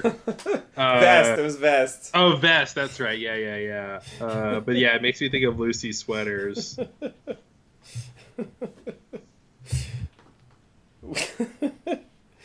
Everything was fine. Why then you walked in? And you had to come in with that. Speaking of David Lynch lines, there's a line from his book where he mentions that he was talking about Eraserhead, and he mentions that the movies are spiritual for him, and he was talking about how hard it was to make, and that he was like blocked on something, and then he went to go read the Bible, and like for inspiration and stuff, and he like read a line in the Bible that told him what the movie was about. And then he closed the Bible and he's like, I don't need to read anymore. This is why I started this reading, was to get to this point. Yeah. And then he's like, I might never tell anyone what that line was. And I was like, that's so good. Oh man, that's so great. Like, to know that there's this one like finite iota of information out there that could give you a huge sort of perspective on something like that movie. And that it's right there, and it's specific, but he just might hold on to that forever. I love that. The Bible is so long. And that's what's great is like you couldn't just go and read the Bible and find that line. Yeah. Because you don't have his brain, and you don't have his brain at the moment that he read that. So there's no way you can know what line it is. Yeah. You can start guessing, but it's like, Yeah, it wouldn't help you at all, because it could be a completely innocuous line. Right. You know? Yeah, the way his thinking works. Like, no, that was it. Paul said, pass the bread, Jesus. Genius. Eraserhead is my masterpiece now. All right, you want to go to the next scene? Let's do it. Okay, in the next scene, we cut to Dougie/Cooper asleep in bed, in hospital bed with Janie E. and Sonny Jim next to him. Bushnell Mullins enters and says he heard / confirmed that Dougie is in a coma, but his vitals are good. Janie E. says people in a coma can stay there for years.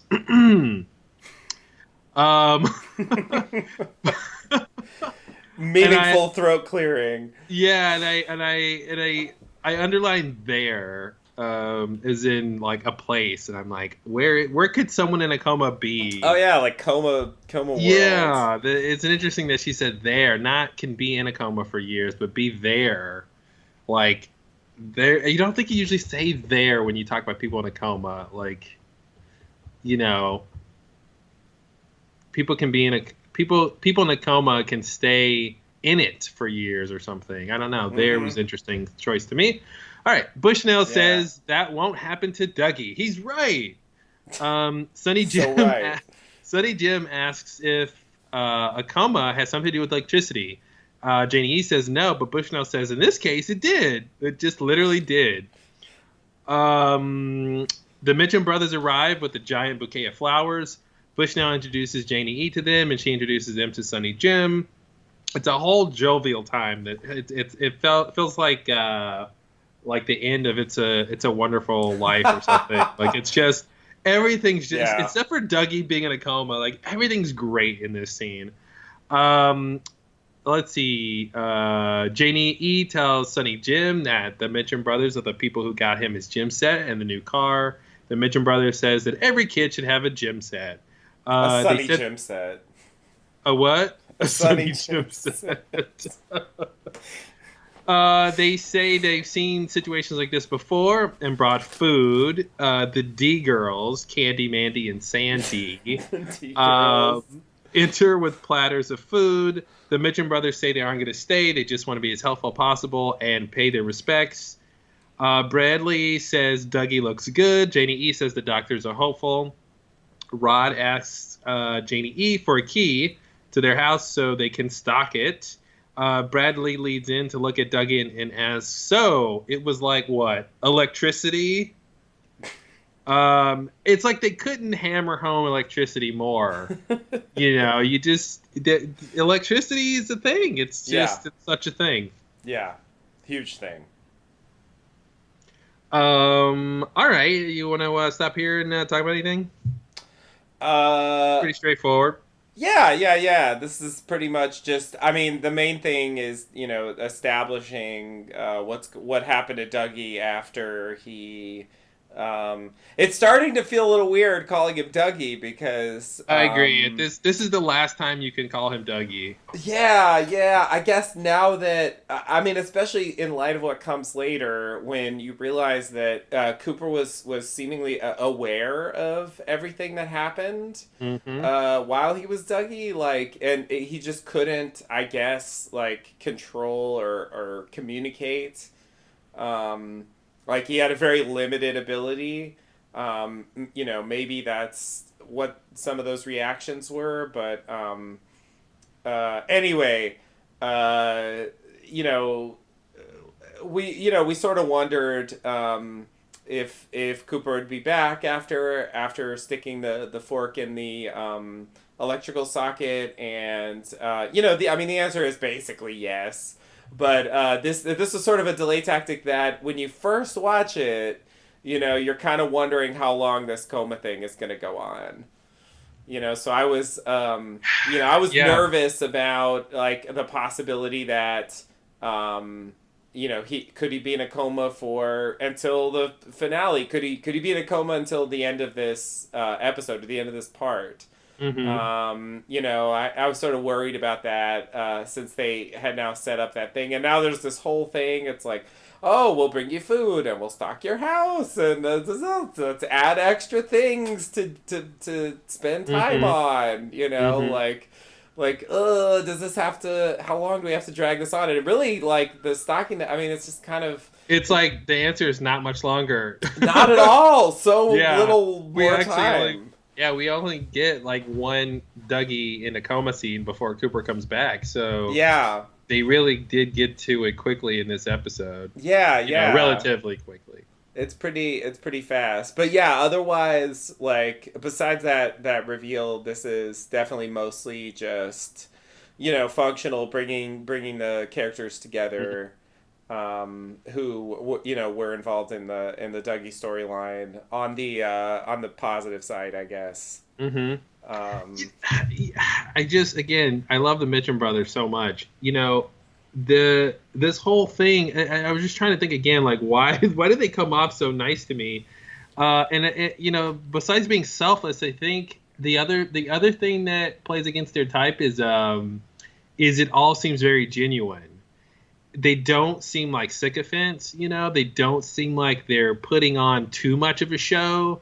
Where you're like, okay, dial it down a bit. Right. You know what I mean? Like it just comes off as genuine and comes off as like they really do want to help and there's no ulterior motive and they don't want anything, from these people. And I think that that contributes to it too. That it's played as sincere and not like they're being like slimy or Yeah. or sycophantic or something. right.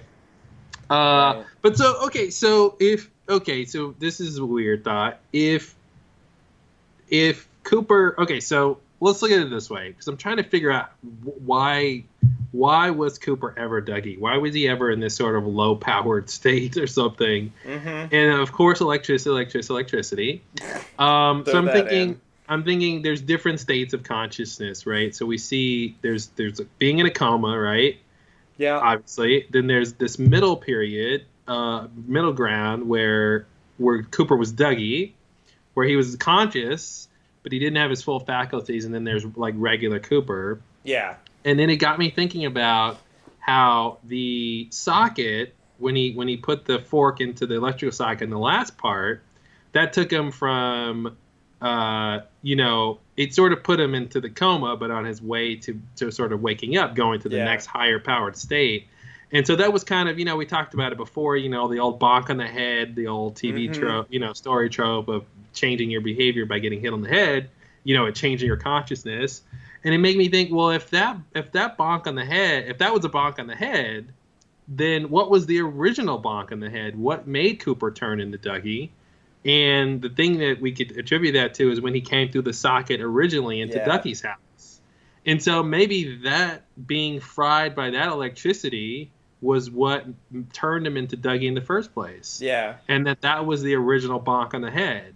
Like it was both a way to get him to Earth, which is what we assumed it was, like that's the main thing we thought it was. But what if it was also the bonk on the head? It was like two things, at the same time. Yeah. And like that was the reason he's been like this the whole time, because his brain got fried. Right. And so that was going to be the only thing that could fix it the whole time. And we just didn't think that, or explicitly know that was his bonk on the head. Yeah. Yeah. Even though, like, it makes sense because, I mean, Cooper, in that room before he comes through, I mean, hey, it's tough. It's a tough room with Naito and American Girl. Yeah. But he was certainly much more with it than he ever was with Dougie. And so, from there to, like, as soon as he wakes up, there's no moment when he's Dougie where he's normal, Yeah, and that's the problem, because they told us that, Dougie does this sometimes. So that's why we didn't really know that if this was normal, if this was Cooper, if this was because of Dougie, like, how do you really place this? How do you really answer why Cooper is like this now? Yeah. And I think, like, I don't, like I'm saying here, like, it's sort of a crackpot theory, but just the idea that, like, well, he's like that because he got shocked the first time. Yeah. When he came there. Yeah. And I feel like this also tells us that, maybe I said this already on the last one, but whatever, I'll just throw it again, that when they were in the police station, when he sees the American flag and then the woman walks by with the red shoes, and then he gets drawn in by that it was really about the electrical socket. That was really the most significant thing in that moment. That he was like feeling some kind of, I don't know, he was drawn to the electrical socket in some vague way that he wasn't able to act on until, I guess, until he saw Sunset Boulevard. Which I never would have predicted. It's a weird trigger. That would be a catalyst, yeah.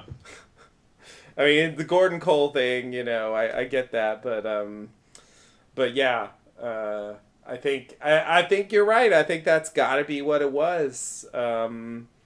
It's just very traumatic, I guess, to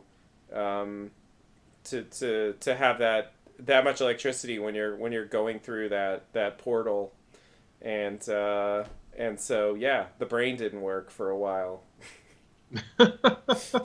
It's just well, it's interesting, the doctors, when Janie took him to the doctor, they said he was fine, and everyone was like, right. Okay, nothing more to worry about. Yeah. But I guess they didn't give him an MRI. No, clearly he didn't go that far. Parts of his brain probably aren't lighting up. Right. But that's actually an interesting question. I don't really think I've parsed in my head. Is Cooper does seem to have the memories that he garnered as Dougie. Yeah. But does that mean he was sort of aware of everything and sort of trapped behind the dull Dougie exterior the whole time, or does that just mean that now that he's Cooper, he has all the memories and they just like all have integrated, or was he actually really experiencing them in real time? Right. I guess like I was thinking about that moment when he looks at Sonny Jim and he like starts crying. That it's Cooper really there. Yeah, that he was aware, and some of those reactions he has to certain terms and stuff like that like he was aware, but he couldn't actually act out. He couldn't actually affect the world. He was just sort of like watching it for the most part with like a very, very minimal ability to react to things. With his body, I guess. Because I feel like that moment kind of makes more sense after he's like, "You made my heart so full," like he has that line. It's like, oh, okay, I guess that's what was going on in that scene. I really didn't understand it at the time. What we were supposed to think about that. But another thing I will say that like, maybe belongs later, but I'm thinking of it now, is that, Cooper comes back and a couple of people make these comments like, "Oh, he's really talking a lot," but they're like, again, they are not just as they were not worried enough about Dougie, they are not Mm-hmm. impressed enough with how much progress Mm-hmm. the difference between Dougie and Cooper, which is like so extreme. Mm-hmm. Like they're just like, this is little. He's really kind of taking charge here. You know, he's a really. Mm-hmm. It's like I think you're underselling this. It's like it's like this is not the same person. Well, I think to your point, Janie E figures that out. She did get there eventually. Yeah, I think the Luckily. idea that, and I thought the same thing too. I thought like the idea that someone you know could be someone else is just so not ever something you think about. That even when someone displays behavior that shows that, you're not going to be thinking, "Oh, this is a different person." And I think that's just what they're victim to, that idea. And I think like it was only after only after Cooper sort of intimated that there was a Yeah. distinction between him and Dougie, that she went down that path. So I think Yeah. that's kind of why they're not like understanding the drastic change, because people can have radically different behavior and be the same person. So I think it's still within the realm of possibility he's the same person, and that whole backstory that, oh, this happens to Dougie or whatever. Well, yeah, I agree. I mean, they don't have to believe he's a different person, because I agree that's an extreme, but just that like it's so dramatic, the difference. I still feel like their reactions are understated compared to what's happening. Like they don't have to like actually understand the conclusion, but just like, wow, Dougie is completely different all of a sudden. Like he's like he's changed like overnight. How he's behaving. And they don't seem impressed enough. you know. I feel like every character, except for maybe Bush now, probably the minimal degree, but I think all the other big characters around Dougie did get that sense, though. They all did make it clear that like they understand the distinction and that it's like a good thing. I think maybe they're not sort of blown over like that. Yeah. We might want to expect them to, but in the realm of like, how the show is written, like I feel like they got there to that degree of like understanding that this was a remarkable change. And like I think I would have expected even worse. I would expect, kind of like, how most of the time in the beginning no one was commenting how weird Dougie was being, or at least to the degree they should have. I feel like I would have actually expected them to not even comment. Dougie was so different. Like they'll just go, "Oh, classic Dougie." It's like, no, it's not classic Dougie. He's completely different. What do you mean, classic Dougie? Right. So I don't know. I guess I'm disagreeing with you in a very small way, because I feel like the show did try to like make it clear that they understood that. But I will agree with you that it could have been a bigger reaction, and that like I think again, like it's only been 5 days for them or whatever. Yeah. And it's been 16 weeks for us. True. With Dougie, so I think maybe that's part of it too. Yeah. But I mean, I do agree that it fits into the broader pattern of like, just the way that story's been portrayed. Like no one reacts enough to anything. So yeah, exactly. It just kind of fits in with that. But yeah, I don't know. It still strikes me as very strange how the way that story was written. Yeah, again, it's just unclear how they view this character really, and because all these people except for the Mitchum brothers, like Bushnell and Sonny Jim and Janie E, have some prior reference of Dougie's behavior. Right. And they're comparing it to that. And we have a very small window of original Dougie's behavior. Yeah. And that's, when he was with Jade. And he was sort of normally talkative, but he wasn't Dale Cooper. Right. So, yeah, it's tough to go, like how close to original Dougie is Cooper being now, I think that's the question you have to answer, to be like, are they really, responding enough to this? Because if he's just like old Dougie or close enough to old Dougie, then they're just like, oh, he's out of the weird thing he goes into sometimes, which still needs to be explained. like why sometimes he's just different. Yeah. Didn't we have a correct path theory? Probably me that like he was getting inhabited or something. Like those I don't know, maybe. Oh, that sounds sort of familiar. Yeah, I don't know. Anyway, But yeah. all right, you want to continue on here? Yeah, let's do it.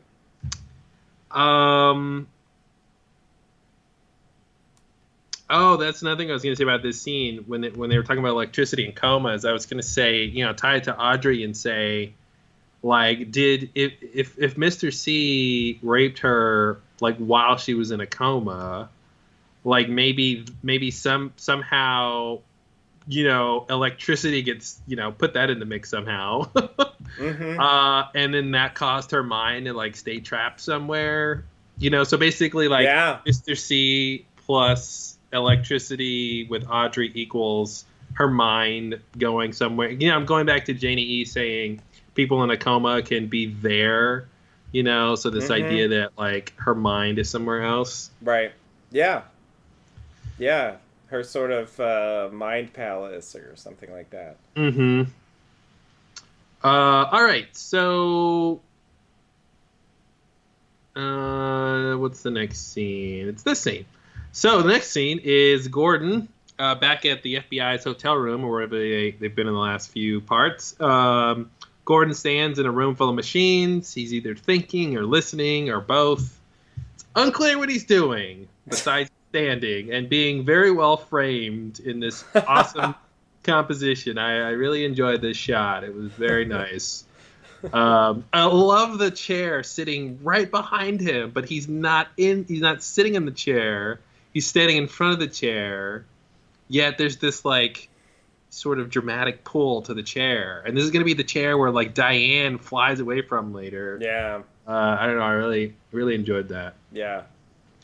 All right. Anything with this? Anything you want to say about this Gordon standing? I think it was later, but I did get the sense at a certain point that like he was sensing Cooper's like machinery, hospital machinery, like beeping or something.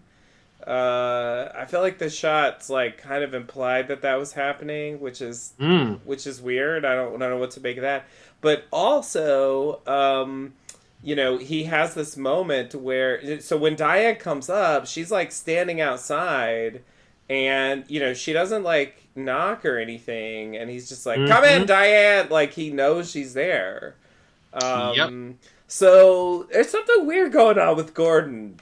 I don't know what, but I guess that's what it brings to mind, because they introduced this shot, and like I wasn't really sure where they were going with this, but there's some weird Gordon moments in this in this one. So, and I'll throw in the Sarah Palmer or the Laura Palmer vision also.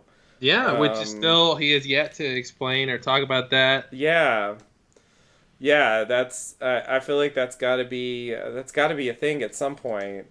That's interesting. So what you think you heard like hospital beeps in this scene or something, or in the later? I think it's later. I think it's later where they cut it in a way like between the machinery in the hospital and the machinery in the hotel room, and it seemed to me like they were implying that it was like he was picking it up somehow, or he was perceiving. He was perceiving Cooper's hospital like heart monitor and stuff like that. It's interesting. I think it would have to be this scene here, because the next time we get to the hospital, Cooper wakes up. Yeah, I thought it was around that time. Is there not another shot? I don't think there's another shot at Gordon unless I missed it. I don't. Okay. I think it's just this one. Okay, maybe it was this one then. But that's it. But in this takes place after the hospital scene, so it would kind of connect. But he couldn't know what that means. Right? Oh, I agree. I don't think he necessarily. But still, the idea that he's picking that up in some way, I don't know. It's interesting. It seems like it could be. Like just some sort of harbinger of Cooper coming back, like Yeah. he's sensing something. Yeah, I mean that's a good enough, good theories I've heard about why this shot is here and like what's happening. Clearly, like it's something with the machinery and the noises that's being made. So yeah, I could buy that kind of a thing. I thought you were suggesting Mr. C or something, and that somehow like he was seeing evidence of Mr. C in his equipment, and I was like, oh, that's interesting. Oh, yikes. Yeah, because Mr. C's all up in that technology. Definitely. Yeah, no. I wasn't thinking that at all. All right. So next scene. Sure. So we're back at the hospital. So yeah, this is the scene you mean here because we're back at the hospital here. Janie E,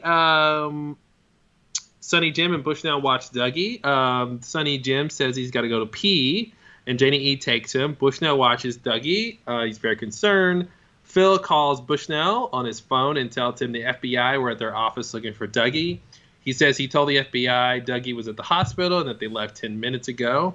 Bushnell walks over to Dougie, leans over him, looking for something, perhaps. I'm not sure. And then he shakes his head incredulously. All right, anything here? Not really. I mean, this is mostly functional, just establishing the FBI and stuff like that. Even though that doesn't really matter. But just to clarify where all that stands, in case you're expecting the FBI to walk in. Yeah. Ooh, the FBI's coming in 10 minutes. Ooh, what's going to happen? Yeah. Yeah, nobody cares. Exactly. All right, so next scene, we're back outside of Dougie's house. Let's see. Chantal and Hutch are still staking out the place. A bit further down the street, a black SUV with two men inside pull up. In the van, Hutch says it's going to be a long day. He asks Chantal if she remembers Sammy.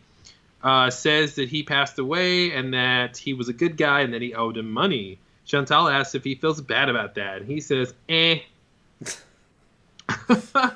A white limo and a black van pulls up to Dougie's house. It's the Mitchum brothers et al. Hutch asks if any of the guys are Dougie. Chantal condescendingly asks if any of them look like their boss. No, stupid. None of them is Dougie, she tells him, to be clear. And Hutch tells her to settle down, and she complains that she's eating the last bag of chips. He asks if she's on the rag, and she yells, "What if I was?" In a way that only Jennifer Jason Leigh could do. Chantal says the commotion outside of Dougie's place is like a fucking circus parade. She's right. One of the men in the SUV mentions that he doesn't see Douglas Jones there either. The van with from the Mitchum brothers drives off. A white Mercedes with Zawadzki Accounting on the door pulls up in front of Hutch and Chantal's van. A man gets out, a man credited as Polish accountant. He gets out and tells them... What else?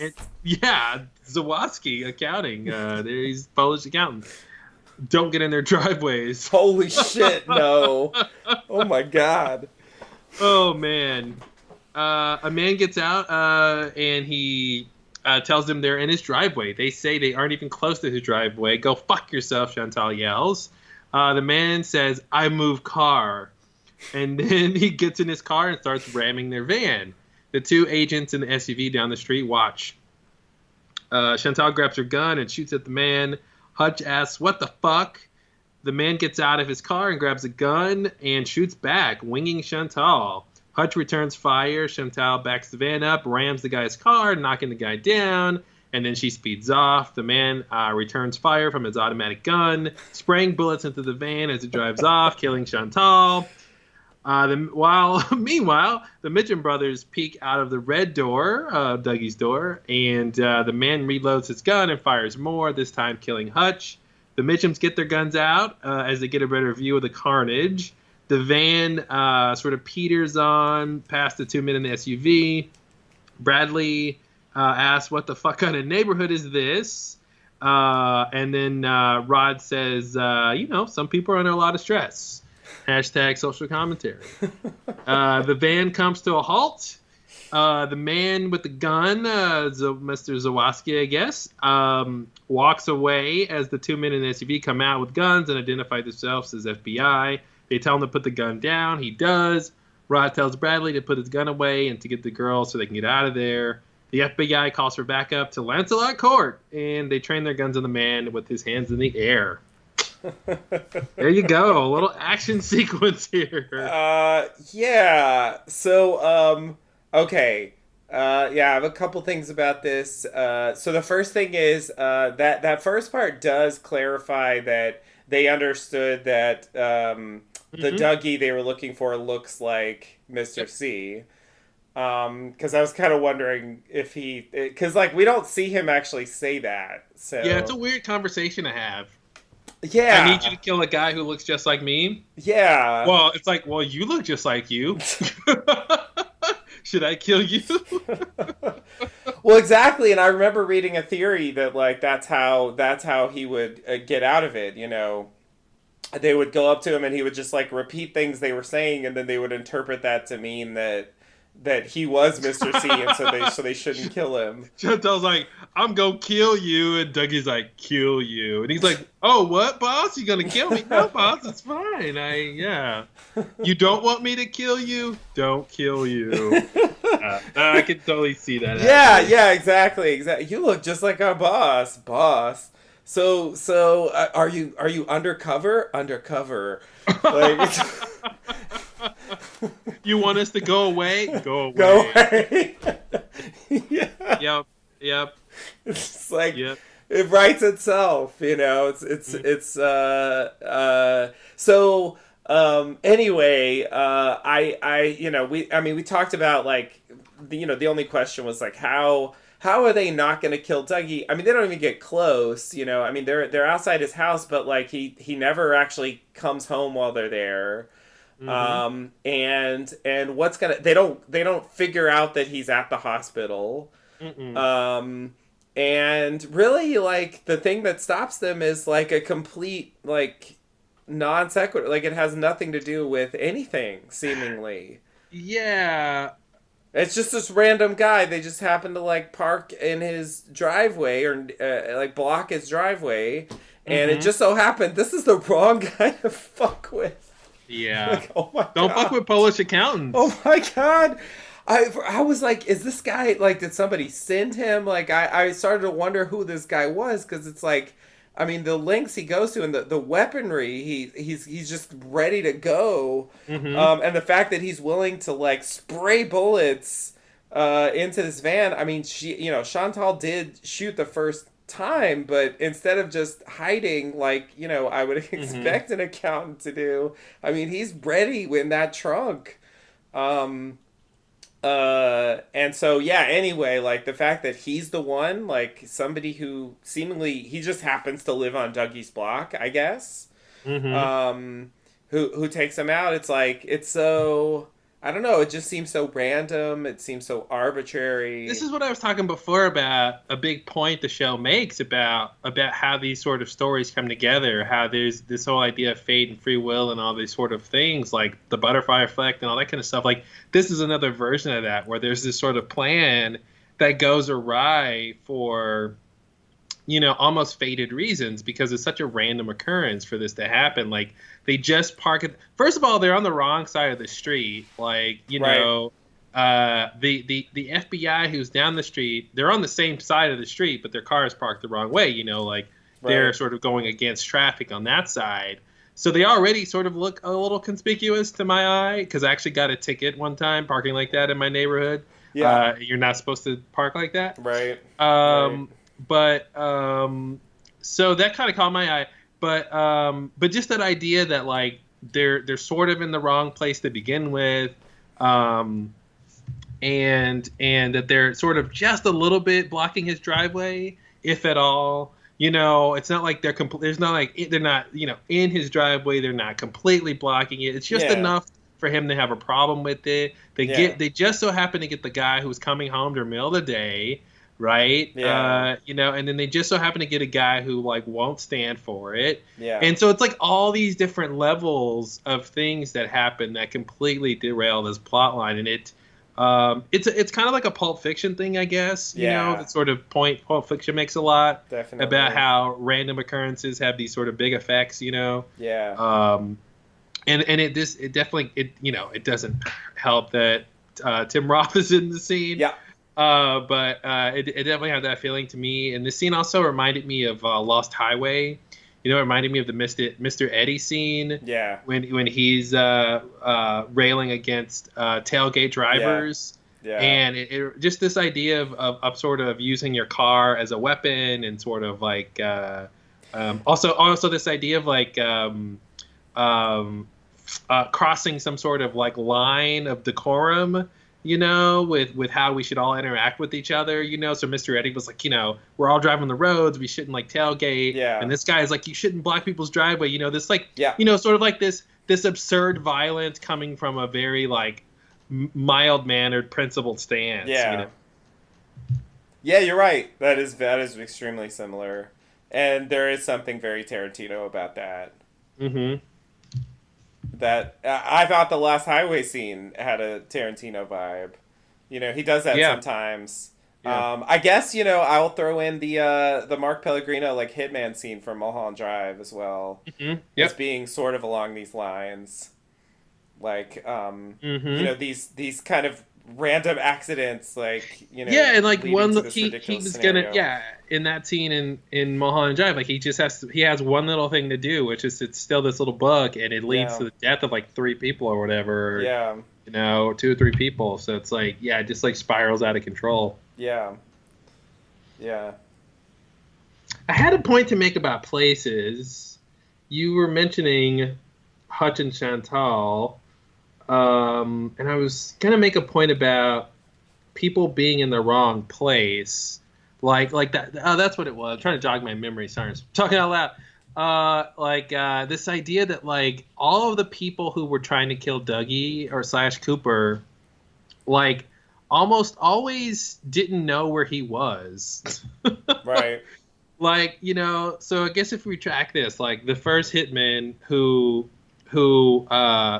you know, who go to his house. Lorraine's people, yeah. Yeah, Lorraine's people. Like one group like doesn't see him in Jade's car, so they don't know to shoot him then. Right. And the other group are like, well, he should be in the house, although, you know, his car's here, but he's not actually at the house. So it's like those group of people don't know where he is. Then you get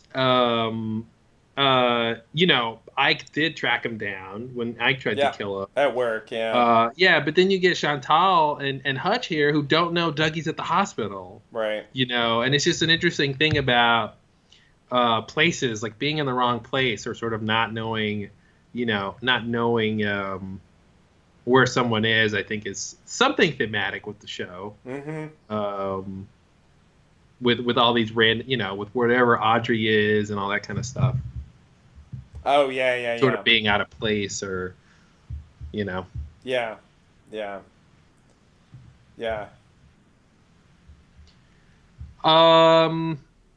I guess Anthony knew where he was for obvious reasons, just at work. And Duncan Todd, you know, never really got a chance. I mean, you know, he... I guess I shouldn't say that. I guess after after a couple of his chances failed, he kind of lost the opportunity to try to do something himself. But but I'm gonna throw it out there about Duncan Todd. Just like, did we talk about this already? Like, why is Duncan Todd working for Mr. C? You know, I hope you never have someone like this in your life, Roger. Why do you have someone like that in your life? I mean, you don't have a choice. I mean, what's he gonna do if you don't? You know what I mean? What's the? I just you're wonder the one who Roger's the one who knows. Duncan Todd is the one who knows all the hitmen. So what's he gonna do? Like, have you order a hitman on yourself? Yeah, exactly. It's just, I mean, maybe he just threatened him like he did Warden Murphy. I mean, maybe that's all it comes down to.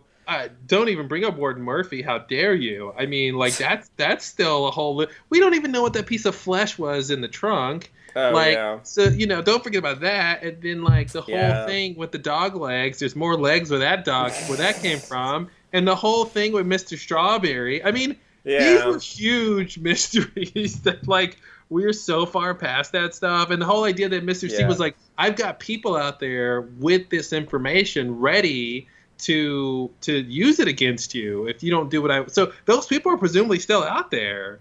I mean, that's weird. Yeah.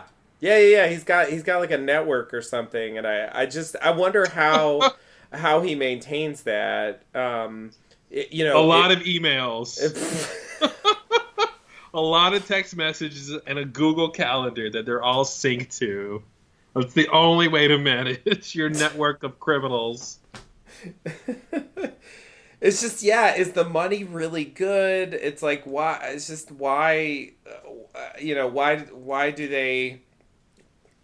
why didn't Duncan Todd ever consider just not doing it, you know? I think it's the same reason that everyone involved in that plot line, they all have something they're getting out of it because of something they did, I guess except for Roger.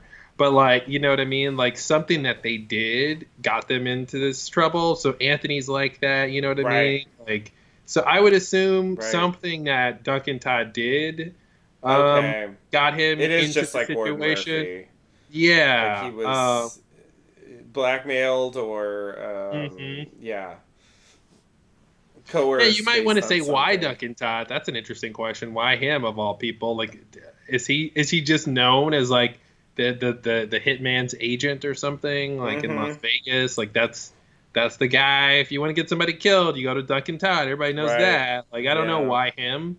Yeah.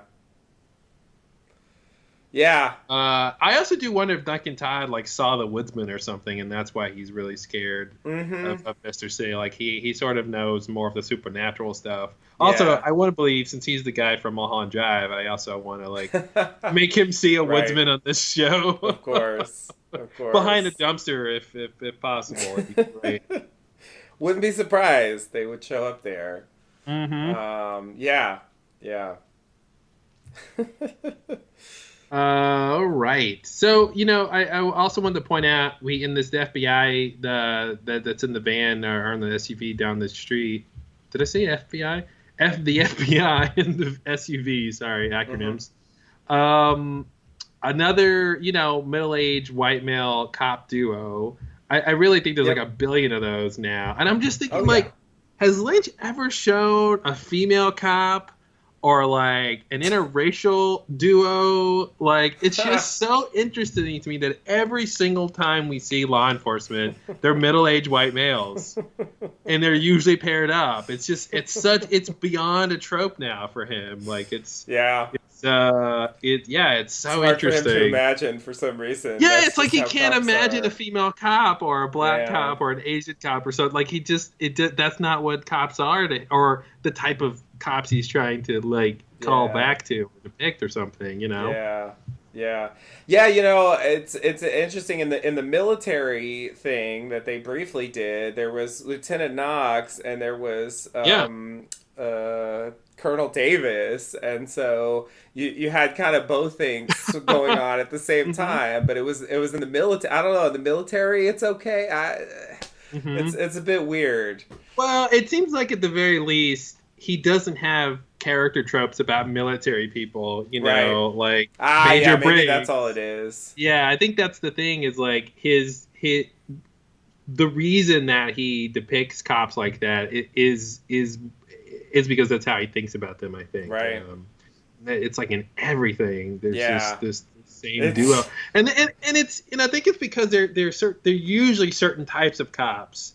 They're usually yeah. like either completely idiotic, bumbling comedy people, Yeah. or they're like serious and well-meaning, but ultimately ineffective.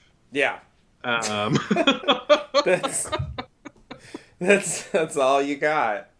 yeah, Yeah. which is like it's interesting to sort of that's what you have to say about police officers. That's every time you depict them, they don't really do anything of use. Yeah, you're right. You're right. You know what I mean? And even with the Yeah. Fuscos, I mean that was kind of both things at the same time, where they were like they were trying to solve, the case in front of them, but Hmm.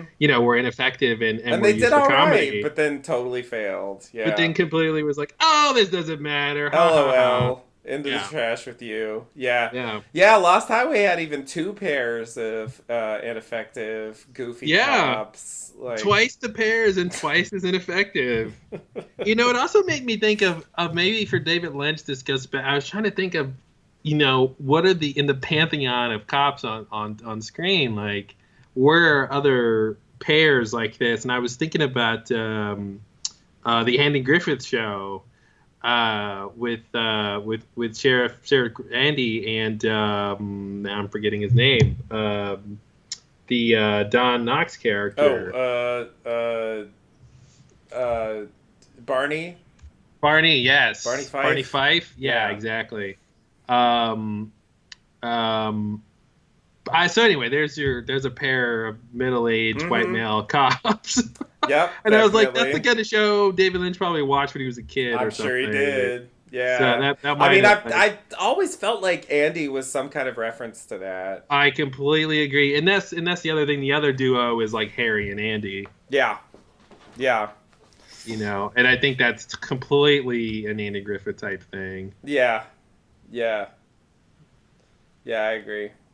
I agree. Yeah, so I guess that's probably part of it, but it's I don't know, it does seem like maybe once in a while he could expand his horizons a little bit. I mean, who knows? Maybe he finds something new to do with them. hmm I mean, listen, he's got Denise, a transgendered Right? woman at the FBI, or True. what was she again? I In forgot the what in her the title return, was. Yeah, um, did ah, she had like I a for, big yeah, title? it was a big title, but I forgot what they said. It's been too long. It wasn't like deputy director or something, right? It was something. I don't know. Yeah, it was something along those lines. I mean, yeah, but yeah, I don't specifically remember. Yeah, and there's Constance. Constance. Yeah, the Constance Talbot. Hello. The like coroner at the Oh, I knew the name. I Buckhorn. just like couldn't place it. Yeah, yeah, yeah. Yeah. I mean, we have Tammy. Yeah, which I know. Ta- Does it count? Tammy's been a little rough. Tammy's been a little rough. Tammy has other problems. I think that those other characters. Yeah, I don't know. Oh, We'll, that's we'll right. see. Denise is chief of staff. There you go. There you go. Yeah. Um. I definitely question Tammy. We'll have to see where she ends up. But it's been a weird ride. Yeah, Tammy hasn't had the scene that I thought she was going to have where, Gordon's like, you think about that, Tammy. And I thought there was going to be a scene where she, not just thinks about that in like an obvious way, but like she just has some sort of awareness of what's going on and sort of makes the case that she knows what's happening, or that she's like, I just feel like she's just been sort of along for the ride. And Yeah. even though she's like making these sort of independent connections to things and judgments, and she talks about the tulpas and stuff, it just seems like she's not really like driving anything. I guess Yeah. none of them really are in a way. They're really kind of just reacting to what's happening. Yeah. Uh, but I feel like there's something missing with like her buy-in to what's going on here, I guess. Yeah. I agree. I agree. And that's, I think that was in part the source of some of the Tammy conspiracy theories. Mm-hmm. That, like, there had to be something. But that's the thing. It is true that, like, Gordon and Albert are just, kind of following along with what's presented to them. But it still feels like they're kind of much more active in what's happening, Mm-hmm. and that she's really just like, okay, Tammy, go do this, you Yeah, know. yeah. She's kind of just there to, fill in some of these details and stuff like that. And Hmm. like, she doesn't have a very, she's just kind of passively going along with what's happening. Yeah, and I feel like what the story should do, which is kind of what we were talking about before, about how Hutch and Chantal just sort of end up dead, and this sort of idea of that Pulp Fiction idea of these sort of little moments mattering. Like it should matter that Gordon decided to bring Tammy by the end of all this. Like, I mean, Yeah, Denise was sort of protesting and sort of yeah, called it into question at the start. Like, if Denise hadn't had that scene, I wouldn't be thinking about Tammy the way I think about Tammy, I agree. and she Yeah, really set that up for us to think about, okay, why is he choosing this person? So I feel like she's got to do something by the end of the show to sort of be like, oh, this is why it was a good idea for Gordon to bring Tammy, yeah, because she figured this thing out, or she was there to do this thing, or something sort of concrete. yeah, yeah. Or yeah, or it ends up not going anywhere. I don't know. I don't know. It's strange. Mm-hmm. I think that's what it should happen, but Hutch and Chantal, Mm-hmm. it is possible that characters kind of just go nowhere. Well, but my point being that they set up her character by questioning why she was chosen, so they Yeah, should answer that question. yeah, Um, yeah, that's kind of my main point. Is it's not just that she's a character and that she could die, but like why she's there should be something like unless it's just they needed someone to have Gordon explain things to, right, like tell just like a version of a character that's sort of standing in for the audience or something. right. Um, Yeah, yeah, yeah, yeah. Fill her in about the Blue Rose stuff and yeah, hmm kind of exposition, you know, receptacle. yeah. Um, I also briefly wanted to mention, we have this Polish accountant who's slash hitman or whatever is going on with him. Mm-hmm. Um, I originally thought he got a gun out of his trunk of his car, Me but too. but I think he when he shows up, raises his hands for the FBI at the end. You see he has gun holsters, so I think he just Oh, had okay. guns. I think he He just was had packing guns on him. already.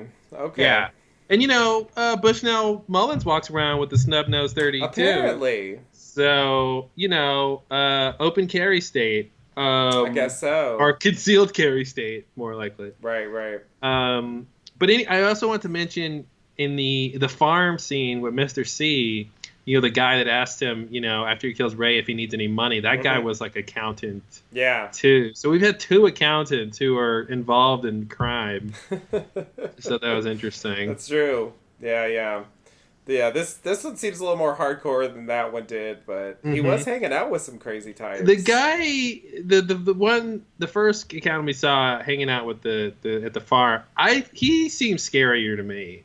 That's the kind of guy who'll strangle you in your sleep. Like Zawoski Right. accountant guy, yeah, he'll shoot at you outright. But I feel like the other guy is like real dangerous. Yeah, Like yeah. I see what you're saying. you won't even see it coming. Yeah. Yeah, yeah, yeah. Um. All right, you want to go to the next scene? Let's do it. All right, this is what everyone's been waiting for. I mean, pay attention, world. We're about to make history here. All right, so we go back to the hospital.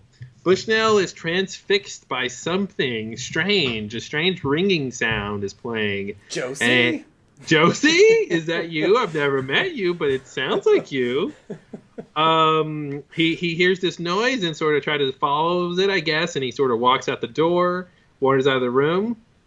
Then we get this shot looking down at one of the chairs next to I'm gonna call him Dougie, next to Mm-hmm. Dougie's bedside, and then Mike appears from the Black Lodge, and then Cooper wakes up. Ah! Oh my fucking god! Oh, an America sighed relief. Oh, seriously. Mike says, "You are awake." Thanks, Mike. Captain Obvious here. Mhm. But it was nice to get that line because we know he's awake, but it really says something for Mike to say it and make it clear in a very particular way. Yeah.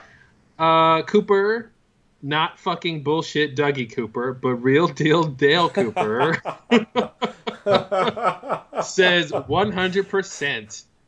Yep. Mike in the audience says finally. yeah, seriously.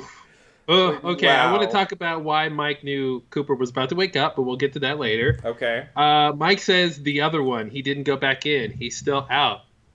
He says, take this, and Mike hands Cooper the fucking Owl Cave ring. Oh, right. Oh, Mike, what are you doing? Oh, Mike, we have to talk about you. Yeah. Cooper asks Mike if he has the seed. What? Mike shows him the gold bead. Holy crap. Cooper takes a piece of his hair and hands it to Mike. What? And says, I need you to make a what? Another one. Oh, my God. Then Mike says, are you ready? I understand. How dare you, Mike? How dare you understand?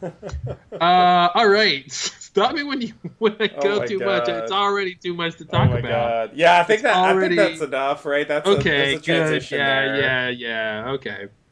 Sorry, I'll get to the last thing is Cooper puts the ring under his pillow. Oh, right. Yeah. Kind of hide it. Yeah. Which it's like, I didn't see him take it with him, but I assume he took it with him. Yeah. Yeah, I saw some people point that out, but yeah, I doubt he left it in the hospital. It just seems unlikely. He left it for the nurse to get. Oh no! She's still there 25 years later.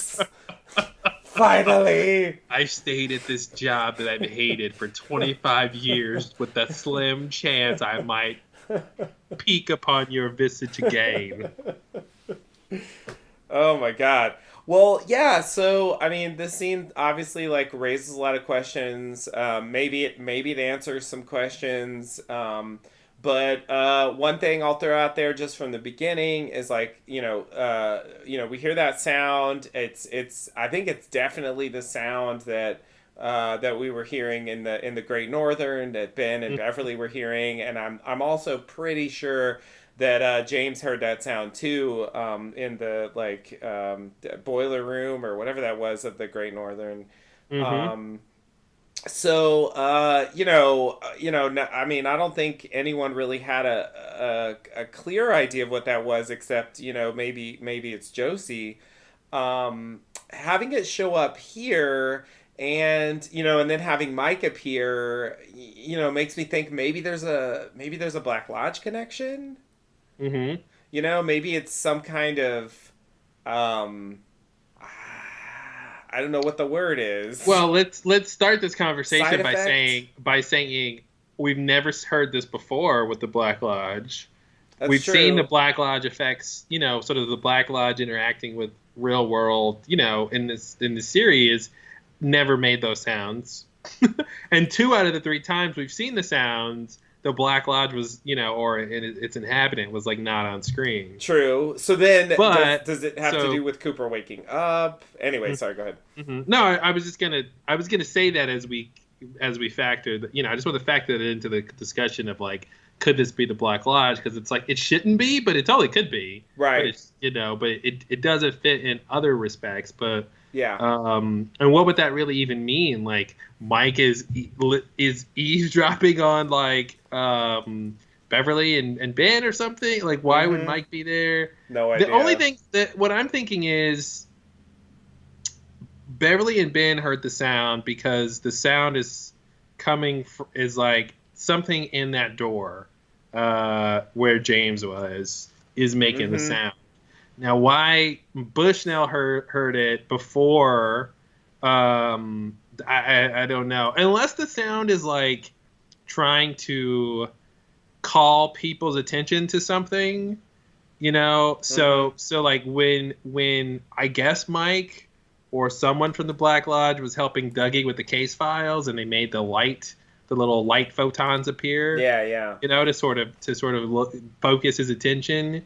Maybe they can make these little sounds appear to sort of get people's attention, and so that's all that was. Like, someone in the Black Lodge was trying to get Beverly and Ben's attention to something in the Great Northern.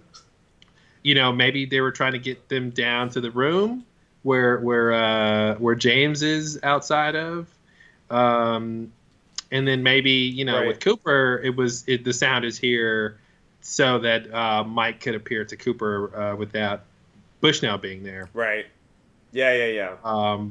So that could be a way where it's tied to Yeah. the Black Lodge, in a very particular way that doesn't contradict the other times we've seen it. Right. Yeah. That's a good point. But yeah, it's strange, and the next question is, why did Mike know that Cooper was about to wake up? Like, and I love it. It makes it worse, but I love that they were this specific, that Mike shows up before Cooper wakes up. Yeah. He appears in the scene before, so it's like, yeah. It's not like right afterwards or right when it happens. It's like right before it happens. Yeah. So he's expecting it. It seems that way. Yet he didn't expect it before when he told Cooper, you need to wake up. Yeah. Like, he had expected Cooper to be awake by that point. So Right. it's strange. I don't know how he would have known. Or did he somehow know Cooper shocked himself and he's like, okay, well, he's got to be awake now. I mean, I guess it doesn't even tell you when, though. Like, even if he knows Cooper's going to wake up, how does he know when? Yeah. He would have to, yeah. I mean, it would have to be some kind of weird supernatural explanation, I think. Mm-hmm. That he could perceive it somehow. He and Cooper have some kind of connection. I mean, I just thought it was weird that they were, like, ready to collaborate so quickly. I guess Mike is concerned about Mr. C and or Bob. But I just kind of wonder, like, he's willing to, like, make people for Cooper. Like, I don't know. Clearly, making people is no big deal. Why does he even care? Like, it's just, I mean, just because Cooper is gonna go, I don't know. It's strange to me. So, are you? Oh, The Ring. So, God, I swear, The Ring is the cabin of Twin Peaks. Yeah, it really is. It's yeah. Every show needs an object that defies explanation. Every time you see it, it's like it makes it worse. It's worse. Yeah. Like, stop showing up. I thought I understood you, and then this happened. No, what I was thinking was, this did feed into my theory that that there was a Philip Jeffries, fake Philip Jeffries, Mike cabal. And that this would explain. Oh, not a cabal. That, like, the cabal that Ray referenced, like, was basically like this crew, and, like, possibly more. That maybe the evolution of the arms in there. Maybe there's some other. Are you saying they're the Avengers of the Black Lodge? They're kind of they're just kind of a team that has common goals. Is Tony Stark on that? They get together. Robert Downey Jr. is going to show up? Sure. He belongs somewhere, I'm sure. Mm-hmm. He should be. Yeah, he should be in a Lynch movie at some point. I feel like he could do that.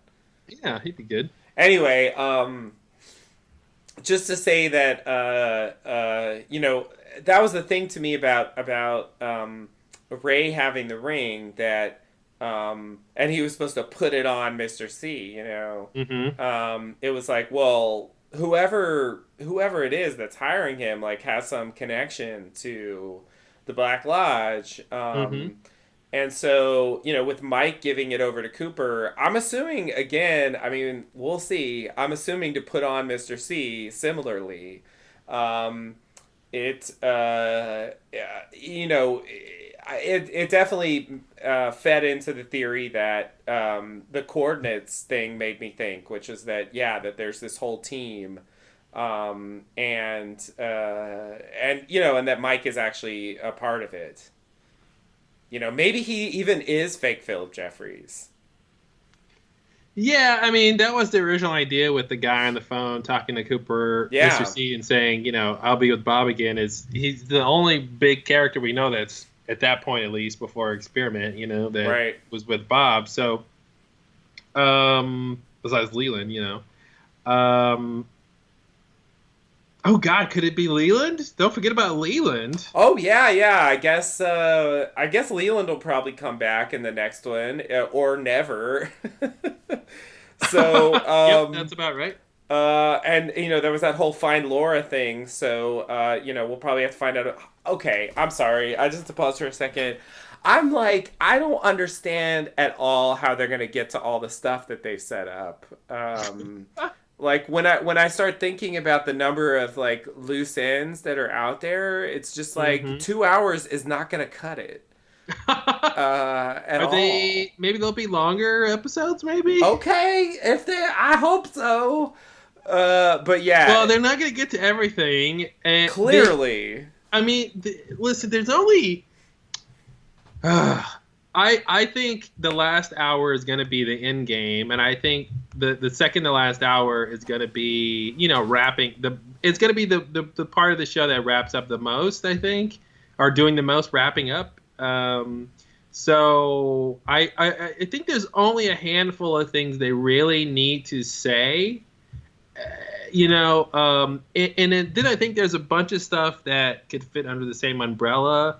Like, for instance, if they tell us that a lot of the Roadhouse scenes with the millennials is Audrey's dream world or something, or somehow it's under the same umbrella of context, then that's all they need to say. They don't have to sort of explain the zoo animals and the rash right. and who did what and why, because that doesn't matter, because it's all under this umbrella context. So I think that's the kind of thing we might see with some of these extraneous like details that are left out there. Yeah. But yeah, I mean, I definitely agree with your sentiment though, that it doesn't seem like there's enough time to do everything right. It just seems like if they provide like a decent level of closure to most of these things, it is going to have to like be pretty fast paced. Like they're going to have to get through those things very briefly. Yeah. Like that's the only way it can function. Like they can't spend, the I don't know. Like for example, like the time they spend on like finding Laura, like it just can't be that long because there's other stuff going on. You know, so it's just like that. I mean, I don't know, 10 minutes at the most. I wouldn't be surprised if we get something like the season 2 finale, where once we go into the end game and we get into the other world, I'm assuming there'll be some supernatural sequences, and I think that might be most of the last hour. Yeah, is what's really happening there. Whatever happens in the fireman's place from his line. It's in our house now. We have to circle back to that scene. We haven't seen it yet. Yeah. Which means that now that Cooper's awake in the real world, as we always expected, he's going to have to go to that black and white world because we haven't seen how that makes sense yet. So like I said, Jack Rabbit's Palace on day 2, maybe. Yeah, that's interesting. Seems like he might make it. Yeah, he could totally make it it's probably the same day for him. Yeah. The day they found Naito is probably the same day he woke up or something like that. Yeah. So he can make it there before the next day, and then what? And then what? I don't know, but that it seems like. Oh, and then he goes. He's also got to learn who Richard and Linda are. Well, there you go. Well, we know he's got to get back to the Giants' place, so that's what'll happen when he goes there on day 2. The portal will open up. He can go to the Giants' place for the next part of the mission, basically. Then maybe the Richard and Linda will make sense by then to us. Maybe we'll see some Linda or something. We're gonna need some Linda. We're gonna need some Linda up in here. I've been waiting for Linda Linda to the set, please. Linda to the set. So I mean that's one thing we could probably surmise for day 2, right? He can he needs to go to the Giants' place. Yeah. So that can happen. But yeah, that's what I'm wondering about Dougie, though. About I should say the 1, 2, 3, 4th doppelganger, the new Cooper that Mike is going to make. I'm assuming that's going to be for Janie E and Sonny Jim. I think so. But it's interesting that, like you said, Mike sort of knows what this is for, and sort of seems to agree that this is a good idea, at least tacitly agreeing. But this idea that like whatever that Cooper sort of knows he's not coming back to them. Yeah.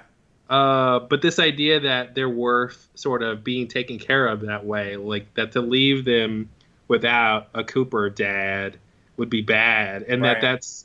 that it's worth creating a whole other human being whose sole task is to be this person. Like Yeah. that's crazy, Yeah.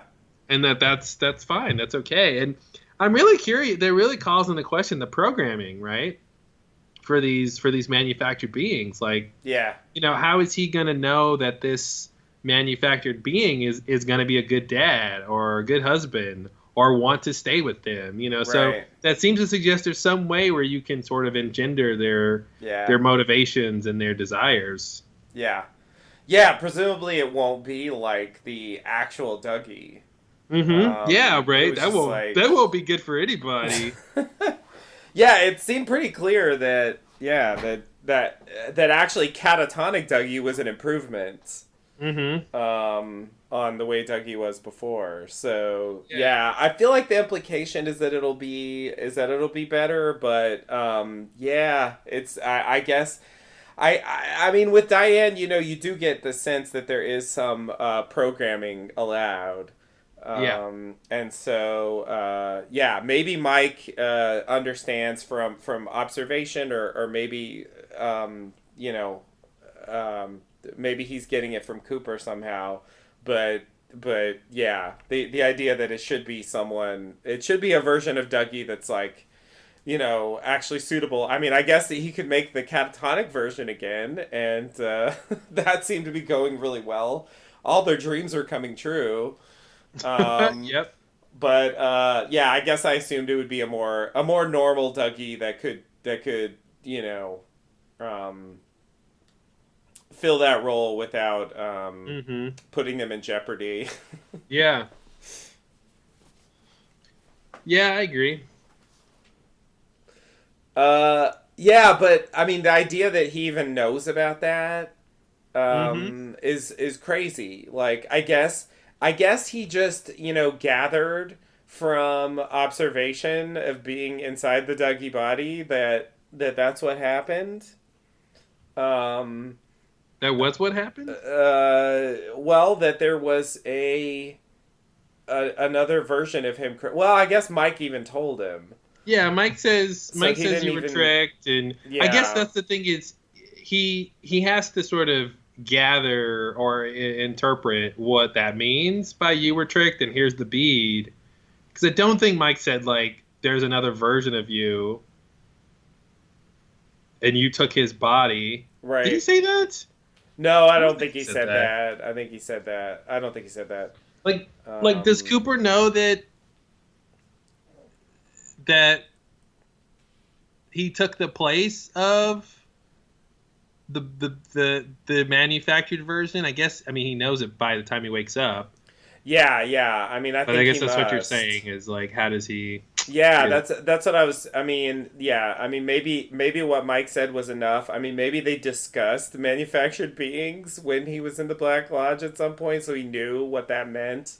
I mean, that was what I was thinking in all those scenes when Mike was talking to him. Like, it's falling on deaf ears. He has no idea what you're saying. mm-hmm. But apparently he did. Like, deep inside there, Cooper did understand him. So maybe that was enough for him to understand. I mean, he could have seen photos and stuff, and sort of gathered what happened.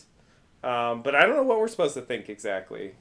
Well, and that's the other thing too. We were just talking about how Cooper was sort of aware, but he was sort of limited in his communication. But he thought he was Dougie, right? Like people called him Dougie. He thought he was Dougie. So there is something there too about him not really understanding who he is, even though he's sort of experiencing, consciously experiencing things as Dougie.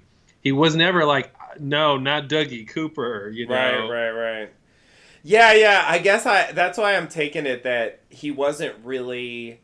Um, yeah, he wasn't really operating the controls. He was kind of just like getting the sense data or something. hmm Well, yeah, Like it was yeah. almost running on autopilot or something. Mm-hmm.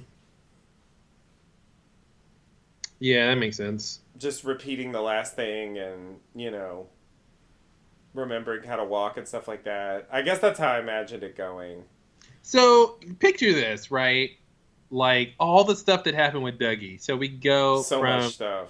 the beginning with Mike telling Dougie, that he was tricked, and then we go to say something like, the Black Lodge, most likely Mike, helping Dougie win all the jackpots, all the Mr. Jackpot stuff. Yeah. So to draw a line from that scene all the way to here, where Mike's like, "Okay, you're awake finally." Yeah. What were you doing, Mike? What were you doing? Like, why was Dougie helping Dougie win the lottery? I mean, gambling, the jackpots. How was that on the road to making Cooper wake up? Like, now that Cooper's awake, it doesn't help me understand what the Black Lodgians were doing helping Dougie the way they were helping him. Seemingly with his, like, Dougie problems, not his Cooper problems. Yeah. I mean, yeah, well, he owed those people money and maybe it was just about protecting Cooper. Okay, that's definitely a good answer, but like you could go to like the Ike scene, Ike the Spike scene, and go, well, Cooper can handle himself if someone tried to attack him. Like, what was it? What Squeeze did his the hand off. squeeze his hand off? Yeah, Yeah. but then Well, you have to say, okay, why do they have all this like knowledge of the world that's very interesting? So they know about this. They know about all of Dougie's issues.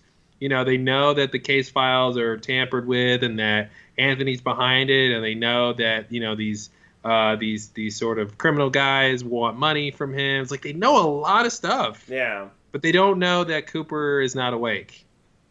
Until it's obvious. I don't know. It's just very strange. What don't they?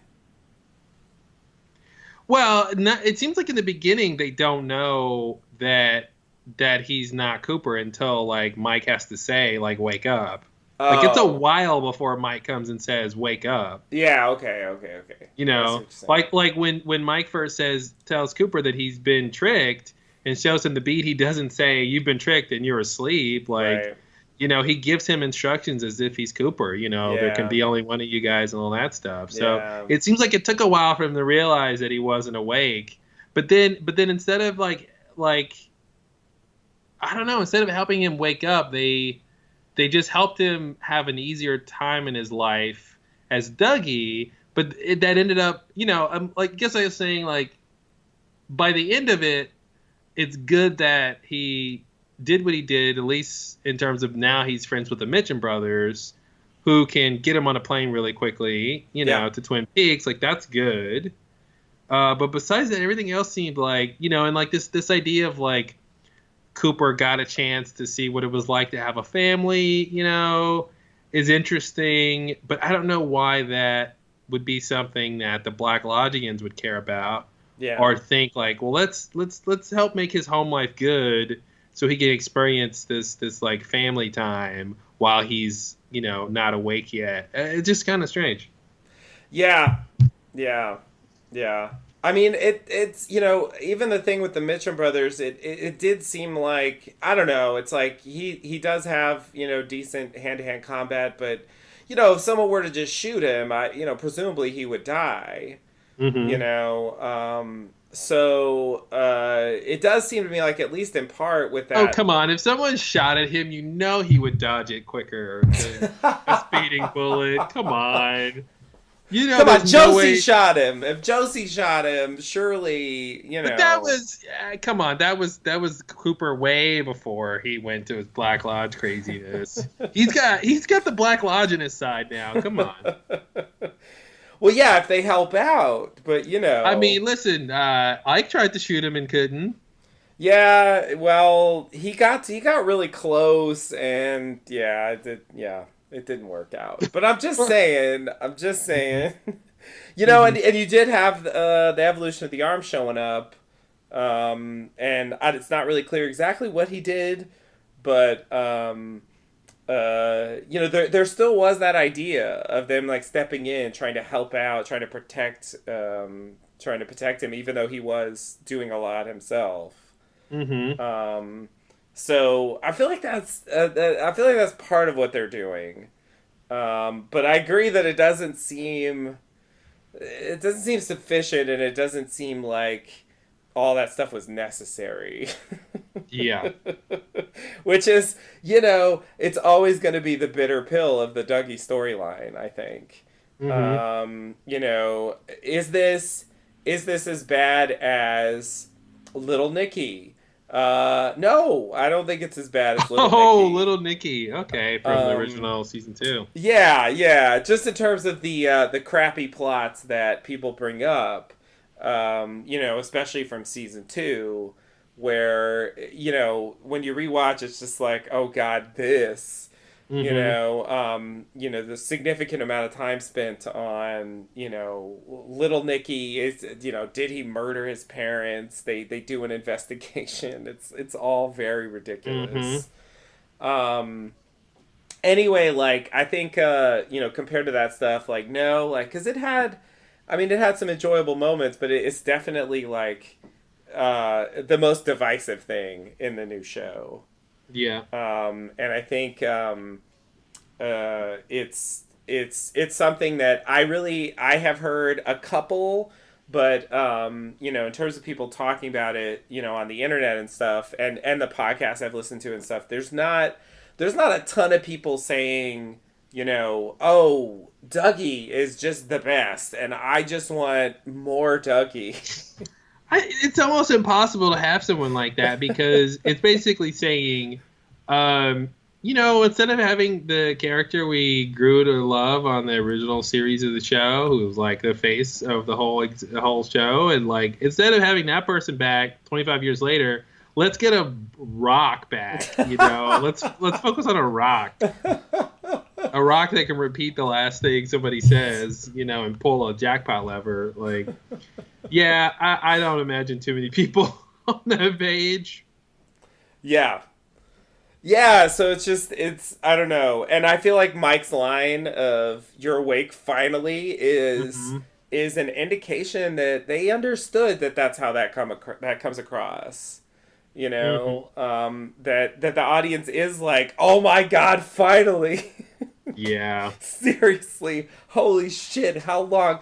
I can't believe how long you dragged this out. I think back to our early predictions, the Mm-hmm. early podcast. How long, Dougie? Oh, part 6, part 9, part Yeah. 12. Nope. I think Part the fucking last good guess, 16. was the halfway mark, and then and then once we got there, I think my last guess was actually this episode. I was like right before the Yeah. last like finale, he would wake up. Yeah. And yeah, it's just still though like. Yeah, that really is going to be the biggest, of all the things that I would complain about for this season so far. I mean, that's number one, and it's Yeah. going to be the thing that you can't escape from. Yeah. Doing a rewatch. I mean, you won't be able to escape. Like, you're just with Dougie all the time. Yeah. There's just so much Dougie, and it's just not that interesting. It just Yeah. isn't. you know they did good work trying to make it interesting, but rewatching those scenes, I think you'll probably get less out of it. Maybe, I mean, but maybe you won't care as much because you know when he's going to come back and you know the Right. whole story. But I feel like even rewatching them though is not going to be as interesting because the newness will be gone, and Right. we know what's going to happen, and it's like, okay, here's this scene where Yeah. Dougie doesn't know how to get dressed, and Right. here's a scene where Dougie, can't use the bathroom, and Oh here's a God. scene where I'm like, glad they didn't keep doing that. It yeah, was yeah. so ridiculous. And we didn't have to like, yeah, oh God. Yeah, those early or not that the later scenes were like a whole lot better, but it was just it was yeah, it's I think on a more binge watch pace, maybe it won't seem so bad. Even a But binge watch is 18 hours, so well, 16 hours in a row, or not 16, but parts 3 through 16 or whatever yeah, are Dougie. So yeah. it's still a long It's time. it's a big chunk of the series. It's a big commitment to something that is not has nothing to do with the original series really. Mm-mm. We occasionally get like Mike or whatever jumping in, but it's really just a complete tangent. And as soon as he wakes up, it's like, ah, out of here. That's it. Mm-hmm. The end. And it's like, it's almost like, well, what the fuck was that about then? Mm-hmm. I guess, in a way, it makes me want to view the series as, basically like parts one, two, and a bit of three, and then and well, maybe a decent amount of three, and then like cut to this. Mm-hmm. And that's really the series. It's a mini series now. It's like let's say six parts long, Yeah. and that's really where the thing is. And then there's that other stuff that they put in the Oh middle. man. Yeah. And That's there not were good. some good moments from the other storylines during Yes. that era, and so that basically saved the show from not being horrible. Mm-hmm. So I still liked watching it, and I think that stuff was good. But yeah, like that's sort of what it feels like. It's like those are really the bookends where the storyline really happens, and the stuff in the middle is like, part eight aside, Yeah. part eight stands alone. No Dougie in part eight. Um, it's just kind of a weird delay filler.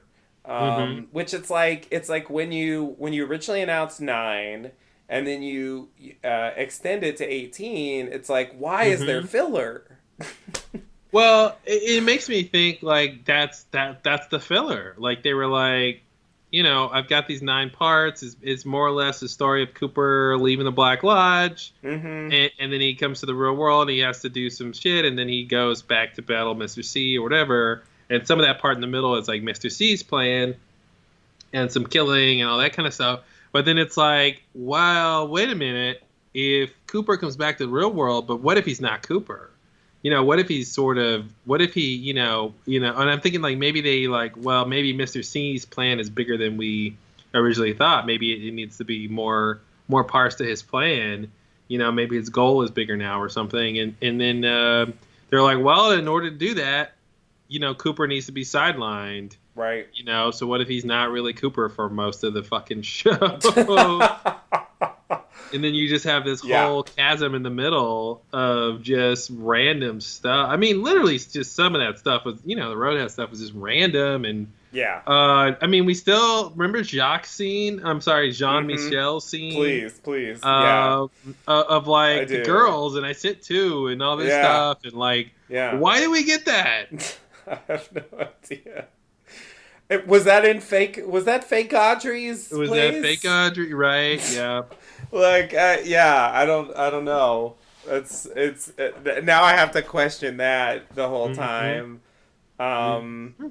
But yeah, yeah, in a 9 episode arc, hey, 1 episode of Dougie or that brief, like it could have been okay in a smaller amount.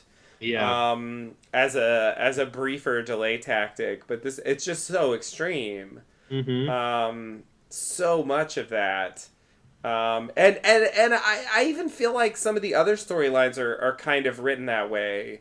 Like the Jerry Horn thing, Mm-hmm. like Nadine's thing,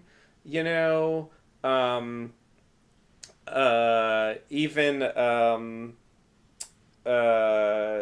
the Audrey thing, where it's like we keep going back, and it's like repetition,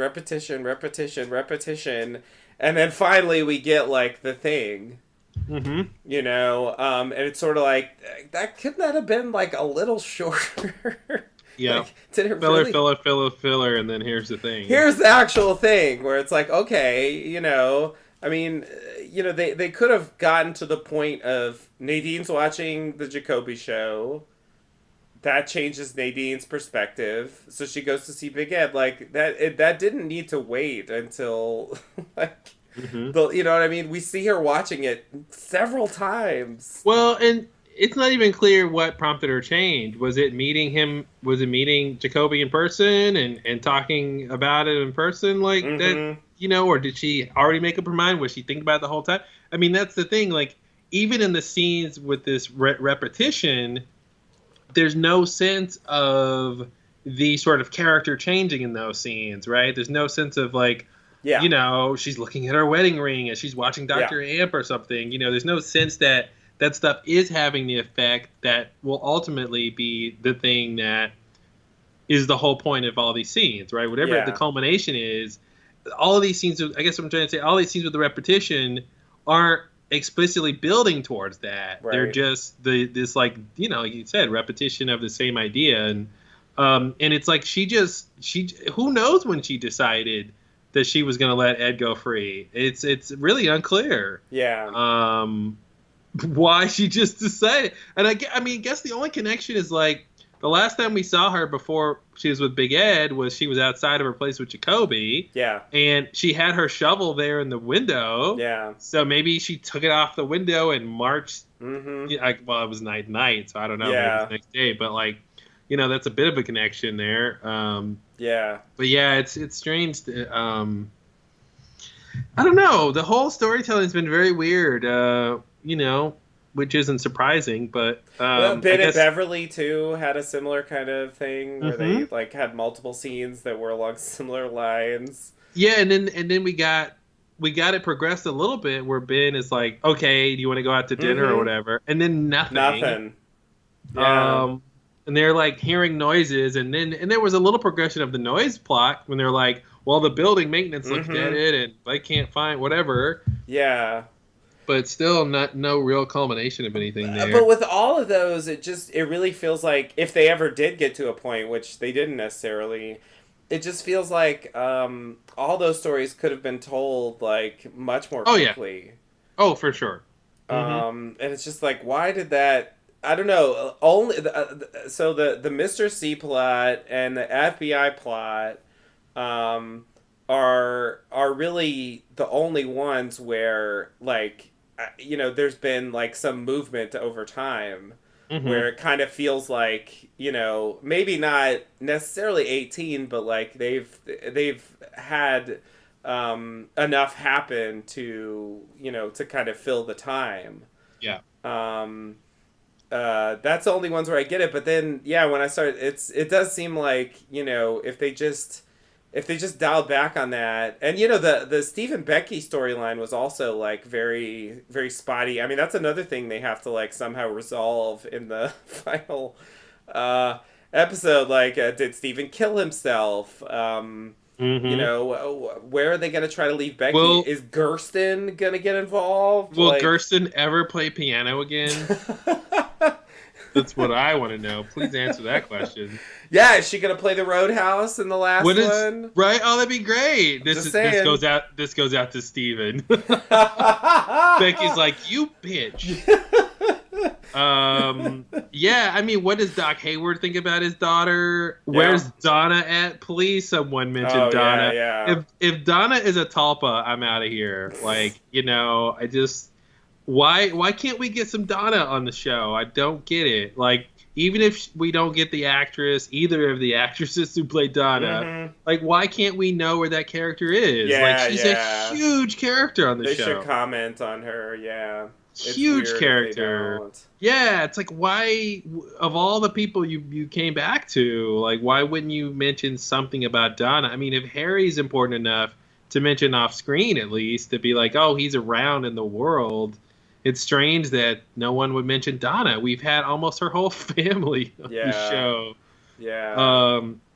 And someone please explain about Ben and Donna and like what happened, once everyone found out that he was a real dad and all that stuff. Like I would love to get some closure on that storyline, but like damn, just two Yeah. parts left. Throw it on top of everything else. It's like, yeah, it seems like, I mean, if they say anything about it, it's gonna have to be really Unless fast. it's like, it's in the context of Audrey, whatever's happened with her, and Yeah, Ben's like, I lost one daughter with Audrey, and now yeah, and I lost my other daughter Donna when she XYZ. right. You fill in the blank. Yeah, yeah, Went to yeah. Paris or Blah blah something, blah. or Yeah, yeah, I don't know. right, right. So I want some closure to that for sure. Yeah, yeah. Yeah, and I was just thinking also the Sarah Palmer thing was also along these lines where it Oof. was like several scenes, or multiple Mhm. scenes at least of like she's just like at home like watching TV. Same idea, yeah. And it's like, and then finally we get like a little thing happening, Mm-hmm. and then we get a big thing happening. Mm-hmm.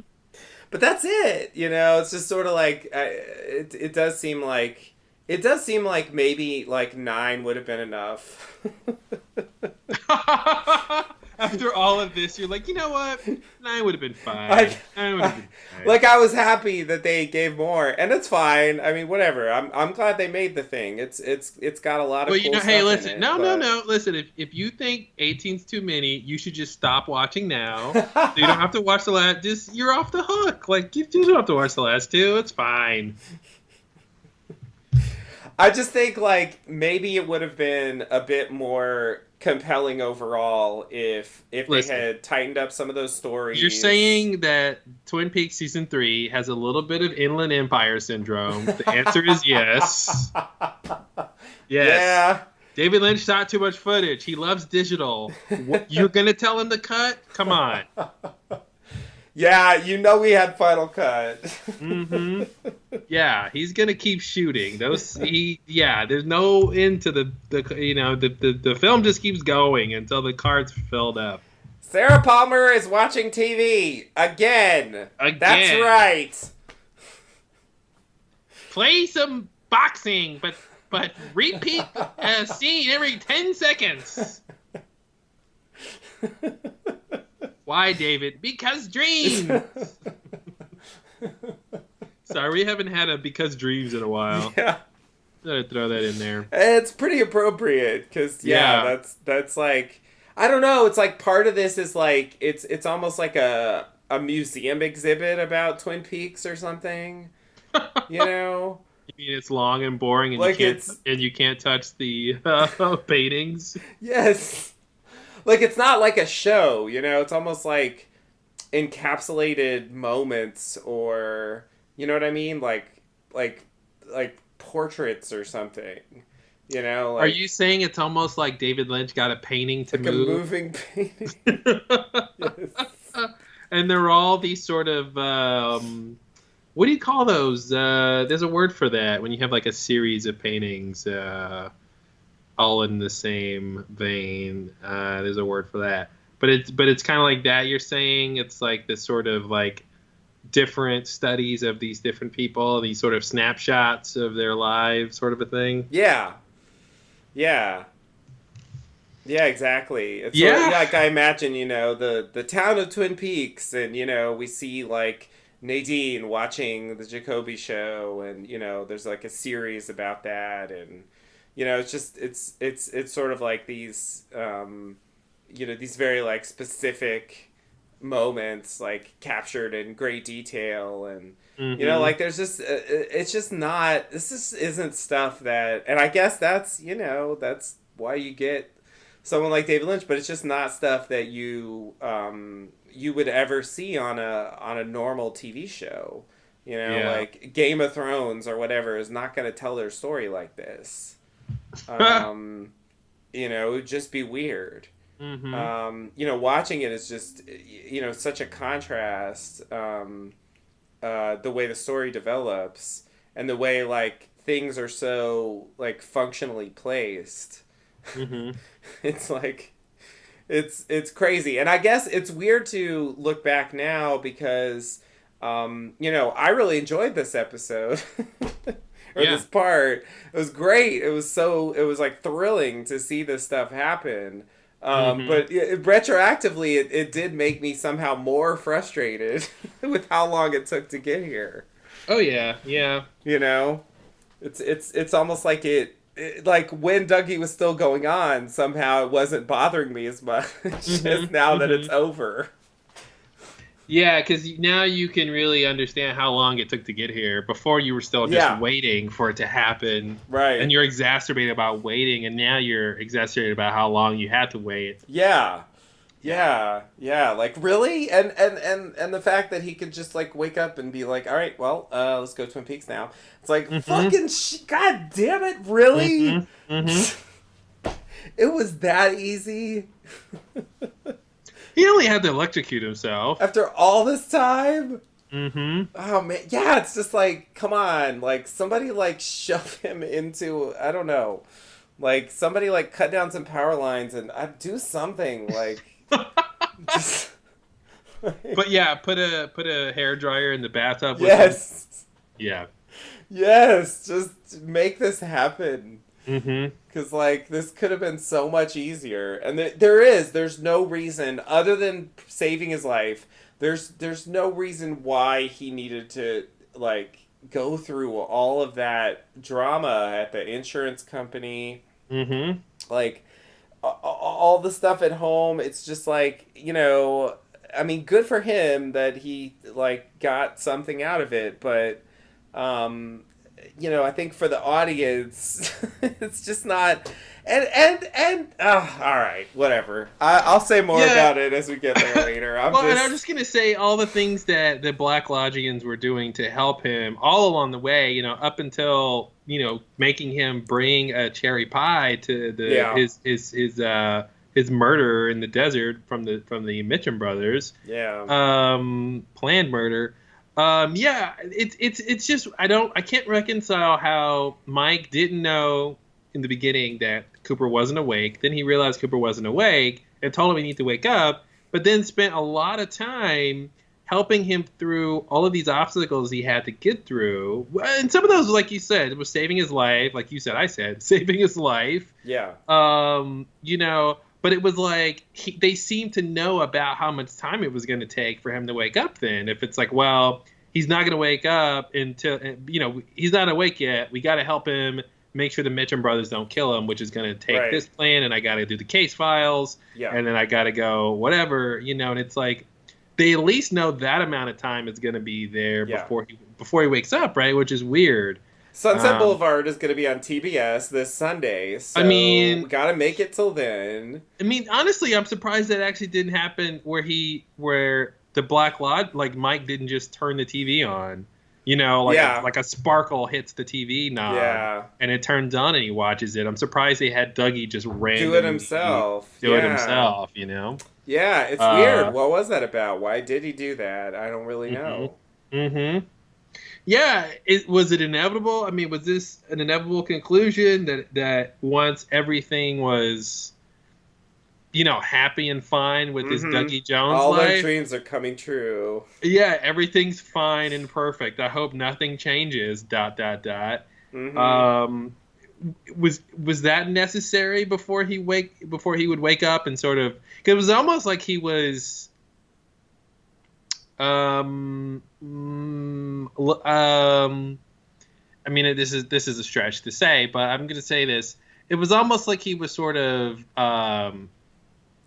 looking outside of himself for stimulus or something, where he, once she tells him that he's eating the cake, then he fidgets with the salt and pepper Yeah. shaker. He moves one and over. Then he starts, pressing the remote control button. Then he hears Yeah. Gordon call, and then he looks for the electrical socket. So it's almost like once his job as Dougie Jones was done, he was kind of Yeah. looking for the next thing or the next stimulus or like looking sort of or sort of operating externally, which Yeah. is kind of interesting. But yeah, it's interesting they just didn't have Mike wake him up. Like, hey, Mhm. yeah, I turned the TV on for Gordon Cole to tell you about Gordon Cole. Right. You Right. know? Yeah. I mean, Mike. I don't know. Mike could have said the name Gordon Cole too at any point. I mean, he could have, How about the name Dale Cooper? Would that have woken him up? yeah. I mean, he could have just like given him a whole list of names and dates and life events. Mm-hmm. If that was what it took, yeah. But maybe you're right. Maybe we're supposed to believe that. I don't know why though. It doesn't really make sense. But we're supposed to believe that he had to. Maybe there's this idea that even though it's not really his fault, maybe the original Black Lodge failure somehow is his fault, and because this Dougie situation is a consequence of that. I mean, maybe he feels the need, or the show feels the need to have him make up for it. You know, I like that idea. That's at least plausible that he sort of has to clean up his mess, as it were. Yeah. And sort of, it's not Janie E's fault and Eddie Jim's fault that I'm married to manufacturing. Right. The new Right. Lifetime movie of the week. So he has to sort of like Yeah. leave them in a good place, out of harm's way. No one's trying to kill them. They're in a good financial state, and then he's gonna presumably leave them with a Cooper copy that will continue that trend. Yeah.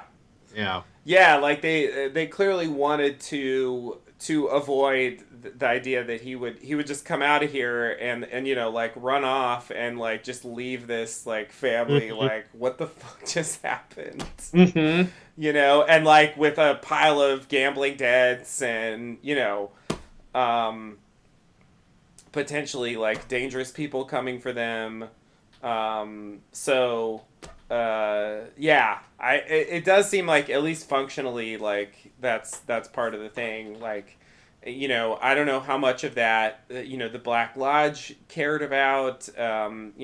Mike does so far seem like a much more benevolent figure than I really took him to be in the old series.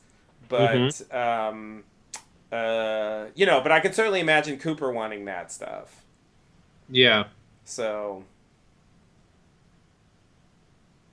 I'm going back to Dougie having the ring, and I'm like, why did he have the ring again? And we just saw Mike give Cooper the ring.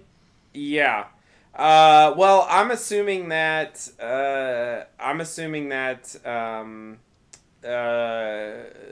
Mr. C gave him the ring. Somehow he found it, and yeah, well, the original theory was that he got it from Annie or the nurse. Because the ring had exited. Annie have the ring does seem like, I mean, it doesn't quite add up, but it does seem like that may tie into her being manufactured. But yeah, like the assumption that he was at that hospital, definitely confirmed. yeah. Living proof of that until recently. Assuming there's not two hospitals in town. Right. Which, yeah, I mean, yeah.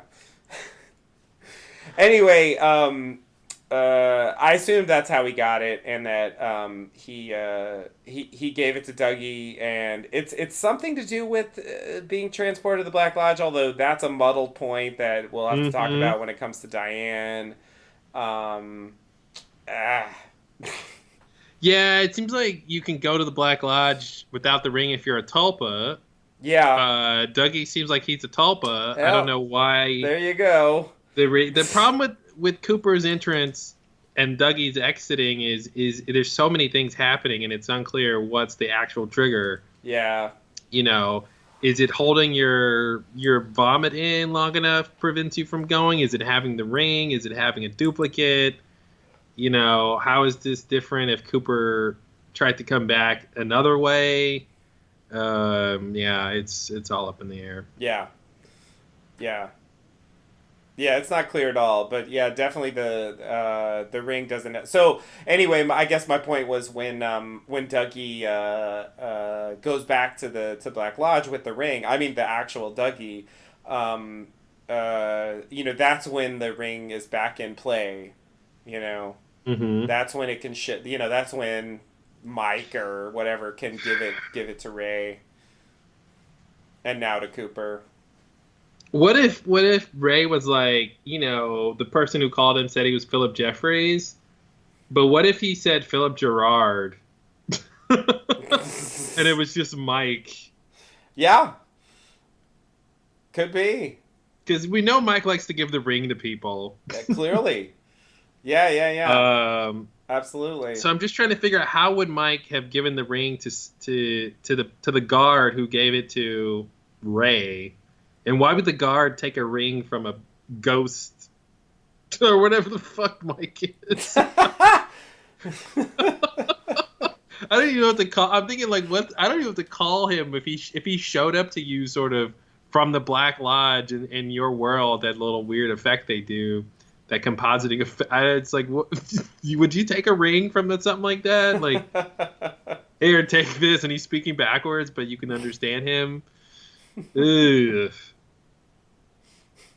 Yeah, yeah. I guess Cooper doesn't get the subtitles, so he has to just like understand the words. Yeah. It's a little tough sometimes.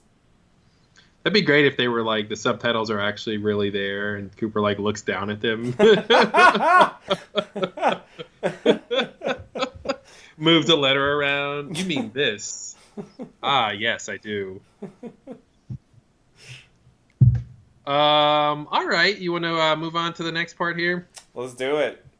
All right, in the next scene here, Janie E and Sonny Jim enter Cooper's hospital room. Ooh. Cooper gives Sonny Jim a big hug. They're all happy to see each other.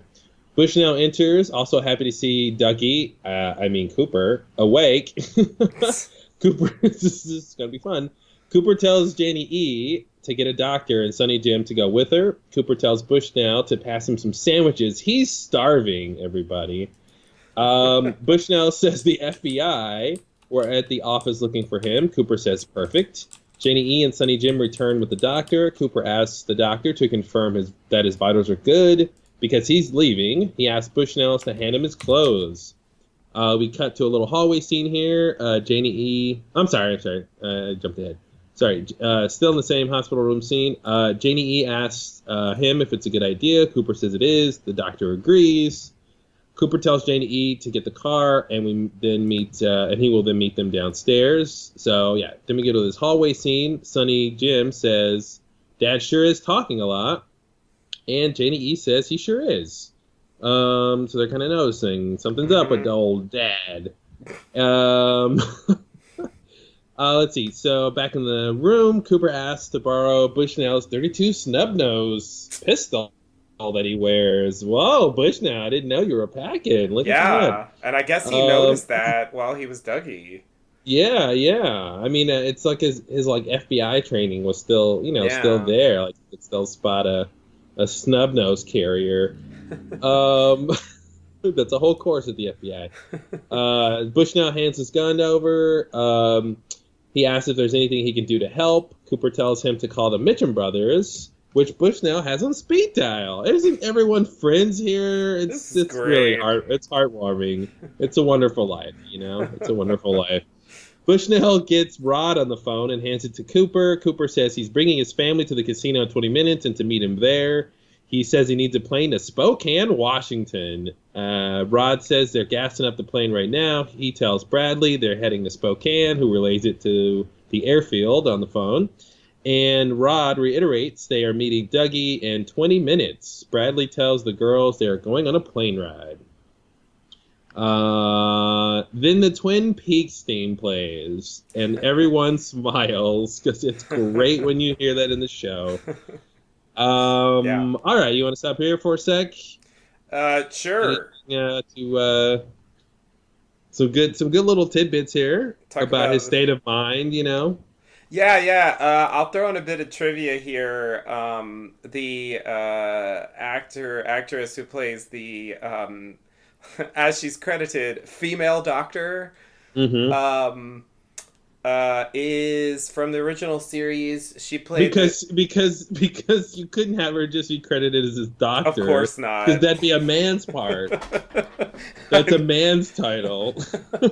Yeah, I know. It's like saw that. It's just like, oh god, not again, you people. Hmm. Enough Yeah, with this. yeah. Um, It's interesting. yeah. Anyway, she was in the original series playing the Great Northern desk clerk Louis Oh my Budway. God! I swear, I was like, she looks familiar, but I thought it was from like just another TV show. Okay, Yeah. nice, Yeah, she's nice. the I one totally remember her who now. goes up to Ben Horn and says that Empty Wince is coming. Hmm. And Yeah, that she was all about it. Oh she was so God. excited about it. Yeah. And it set up this whole plot. I think it's actually like 2 or 3 episodes later where we actually get the reveal that, spoiler alert, that it's Norma's mother, at least who her mother Hmm. used to be. Um, and by that time, it's like, I feel like who even cares about Empty Wince? But for that one episode, yeah, she gets like kind of featured There's some, randomly. yeah, right, as if she's been working there the whole Mm-hmm. time and all this stuff. Yeah. I swear, Empty Wind sounds like a joke name. It does sound like a pseudonym. It sounds like Yeah, Empty Wince, or it sounds like it's supposed to tell you something. yeah, Um, yeah. yeah, that whole thing. I mean, but who even knows if Norma's mother's real anymore? I mean, Annie's gone. I Maybe know. Norma's a Tulpa, and like Oh she God. has no family. That's why she Oh has no God. family. Oh my God. That's horrible. It's horrible.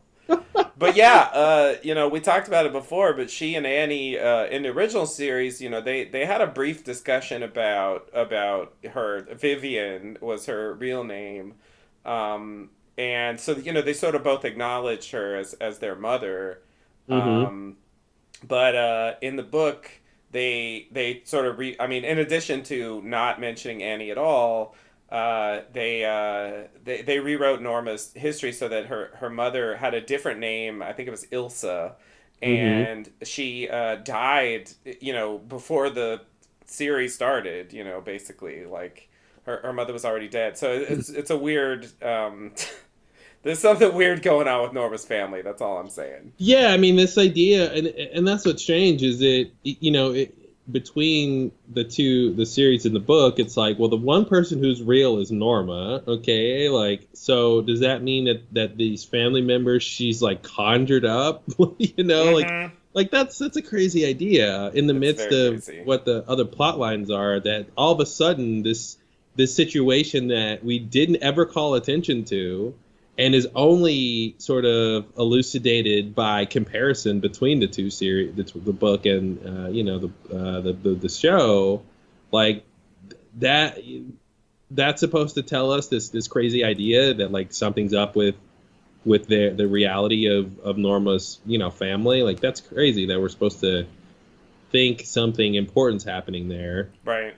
But I get I guess Mark Frost said we would understand, how Annie is depicted in the book after the show. Yeah. So there's two more parts left, and I really hope, I hope there's something more concrete than just, the line or two we've gotten about tulpas, and then we're Right. supposed to just assume, oh, Annie was a tulpa, and that's all we get. Like, I hope Right. there's something a little more concrete to answer that question, Yeah. and maybe it'll help answer this discrepancy with Norma's mother. um Yeah. yeah, very strange. Yeah. And Her or family has like tulpa manipulation happening. tulpa power. I thought you said we were from Tulsa. You didn't say we were from Tulpas. I always thought I was from the Midwest, not from the Black Lodge. Wow. Wow. Yeah, I mean, again, it just points to this idea of multiple timelines or multiple realities within Twin Peaks, and and I just don't know why. I mean, uh, if at the end they want to tell us like, hey, a dream is a dream, and sometimes a life is a dream, Mm-hmm. and that this stuff is like amorphous or something. It'll be interesting if they can pull that off and make it make sense. Mm-hmm. Because you would think either Annie's Norma's sister or not, or Norma's mother is Vivian or it's not. Yeah. Not like, oh well, she has a mother, but it's a different name and she has a different sort of life history. Yeah. So it's just weird. Yeah. It's it's very confusing, and it's the kind of thing where I feel like we won't really know until we see the last two, and I think maybe the final dossier will also provide some clarification. Mm-hmm. When all that's over, then I'll feel comfortable standing back and saying, "Well, here's what they did apparently." But yeah, for now, I guess it is up in the air. Um, uh, so yeah, I hope there's they find some way to address it. I actually do kind of feel like that something like Annie's Atulpa is coming. That seems Yeah, logical at this point. especially since her whole function on the show was very specific. Mm-hmm. And very truncated. And again, it's the same with Maddie. The way Maddie had a very kind of specific role to play. Yeah, I mean, geez, this is maybe that's why there was the discrepancy on the sort of population list on the Twin Peaks sign. Welcome to Twin Peaks. Mm-hmm. How it says like 50,001 or whatever in the show, but it's supposed to say 500,000. Oh my god. Maybe the other 450,000 people in the town are tulpas. Tulpas. Nothing but tulpas. Oh my god. You can't throw a rock without hitting a tulpa in this town, okay? Everyone's a tulpa. Oh my god. I'm not ready for that. That's ridiculous. It's just Tulpa Town. It's Tulpa Town, yeah. Yeah. Yeah. I mean, hey, they opened the door to I mean, that, look, I thought we just had one, but Twin Peaks, Tulpa. I mean, Yep. it's right there. It's right there. TP. You're right. TP. Yeah. Tammy Preston. I'm Demi just Preston. saying. Yep. Yep. Gotta throw that in. Mm-hmm. Throw it in there. Oh god. That's yeah, it's a bit much.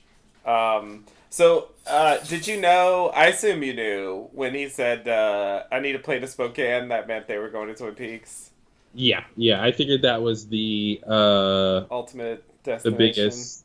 Well, yeah, but like the sort of airport you fly into to get to Twin Peaks. Right. Right. I was like, yeah, yeah, going to Twin Peaks. Yeah. Yeah.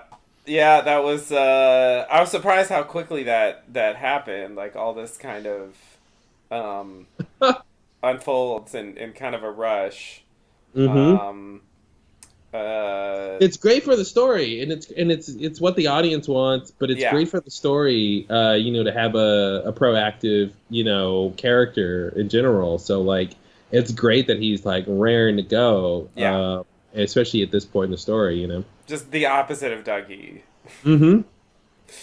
Yeah, it is that extreme delayed gratification that you had to wait for so long that It's like it's like tantric storytelling. yes, yes, exactly, exactly.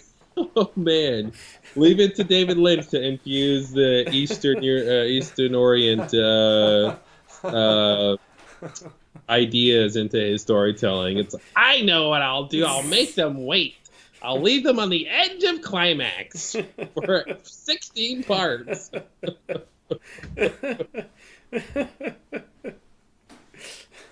Oh man, yeah, wow. Yeah, Yeah, that's a great. Yeah, I love that tantric storytelling. Get your chakras involved. Oh God. Oh God. Yeah.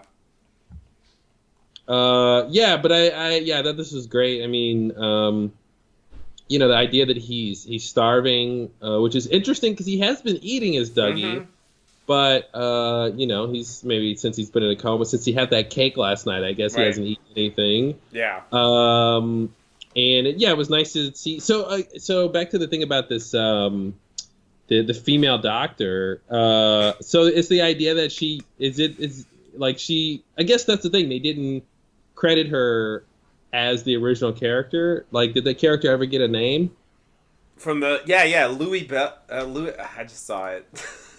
I feel like she's not actually named in the episode, series. But I think the credits give her. It's sort of like what happens with the new series. Louis Budway. Okay, that was her name in the original. Yeah, like why didn't they call her Dr. Budway in this episode? I guess they could have done that. Why not? Then like make the story be that when she was younger she worked at the Great Northern and she went on to medical school and became a doctor. Yeah, that kind of would have been a nice callback. Yeah. I mean, I feel like having her there is clearly meant to be like a reference in a way, but go all the way with it. There's no reason why not to. Just give her the name that it's not possible.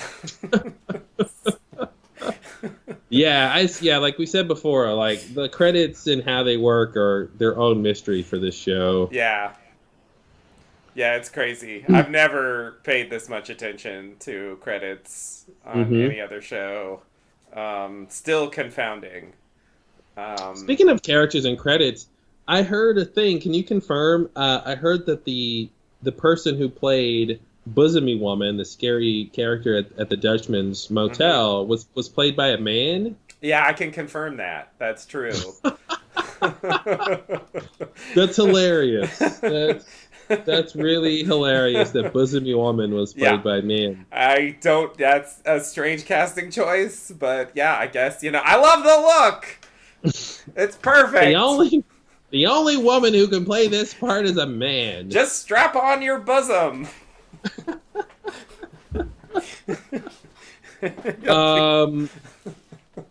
Well, I find it interesting because we were talking about a long time ago. We were talking about Fire Walk with Me, and there's that scene at the Fat Trout, the old Fat Trout, where Agent Desmond is talking to Carl, and then like this crazy woman walks in, hunched over, and she's got like a ice pack over her eye or something, and for the longest time we thought that was like David Lynch in drag because the person looks exactly like David Lynch. The face is really similar. And it's like, oh look, David Lynch. Weird cameo. Yeah, it was great. She just comes in and looks weird and walks out. And Carl's like, I've been places. And it's like, oh, no, Carl. Oh, no. Yeah. What happened to you? So then, comes to find out, that was a woman who played that part. Yeah. And that woman is not David Lynch. Yeah. So I find this idea to be hilarious, twist on that. Yes. Where this character who looks like a woman to me actually played by a man.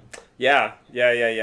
Yeah, I looked up the actor just to see who it was, and I think he's even Irish or something. It's a bit weird, but you can see he's got like a whole. Actually, a lot of I've noticed. I've looked up a lot of the the lesser known actors from this series. Will have maybe this is just a common thing now, but they'll have like web pages that are like promoting themselves. That with like a place to call for casting information and like headshots and their credits and stuff like that. Anyway, he's got a page like that. So I looked through it because it was like so you booked him for a role? Is that what you're saying? Yeah, of course. I mean, I needed. I was like, that's where this is going, right? Obviously. Clearly. No, he's perfect when you need a bosomy woman. Yeah, so I don't know. Maybe David Lynch is, within the context of all of these ideas about not just sexuality, but like gender issues and stuff like that on the show with there's the sort of how Gordon is treating women and what Denise said to him, about Tammy and the sort of all of that whole thing we've been talking about this season.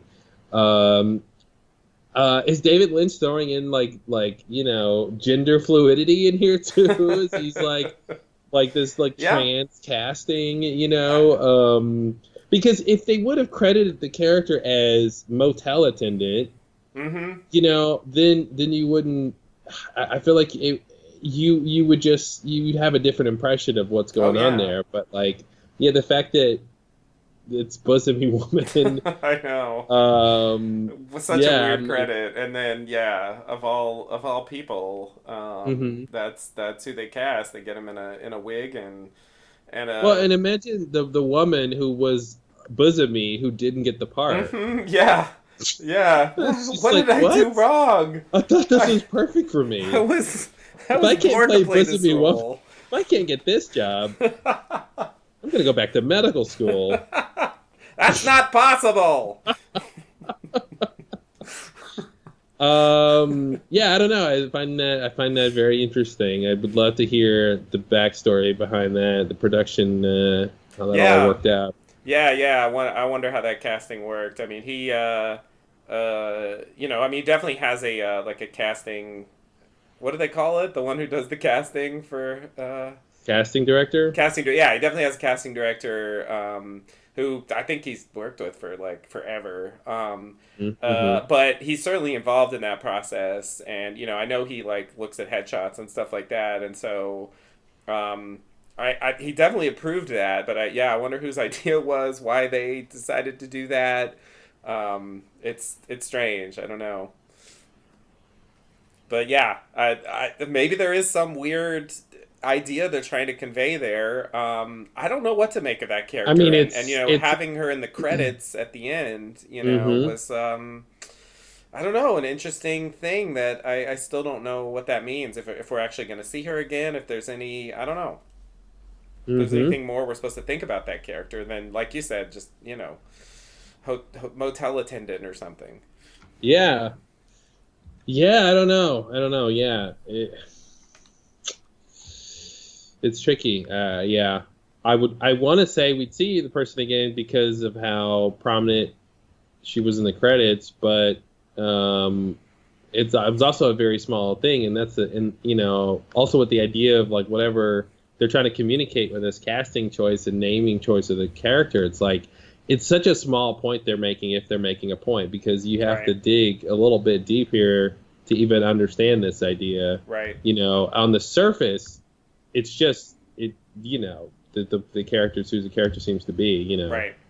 It's interesting.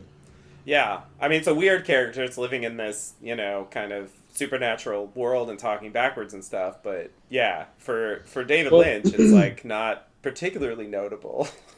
Well, Lynch likes extremes and opposites, so I wonder if maybe this actor will play a character called Crotchety Man, or I'm trying to think what the synonymous male version of bosomy woman is. Maybe we'll see it. There's another version of this character. Yeah. That's interesting. There's not a good word for big crotch. We should fix that, English. Yeah, I agree. Get on that. All right, you want to anything else with this little part here? I don't think so. I mean, I have more to say about this storyline, but I think we can get to it as we get to the later bits here. All right. The Twin Peaks theme plays. Brad says he wonders what Dougie's up to now. Rod shrugs. Back at the hospital, Cooper tells Bushnell he has a feeling that a man named Gordon Cole will call, and when he does, read him this message, and he hands him a piece of paper. Cooper shakes his hand and tells him he's a fine man, and he will not forget his kindness and decency. As Cooper walks out, Bushnell says, "What about the FBI?" And Cooper turns and says, "I am the FBI." Mic drop.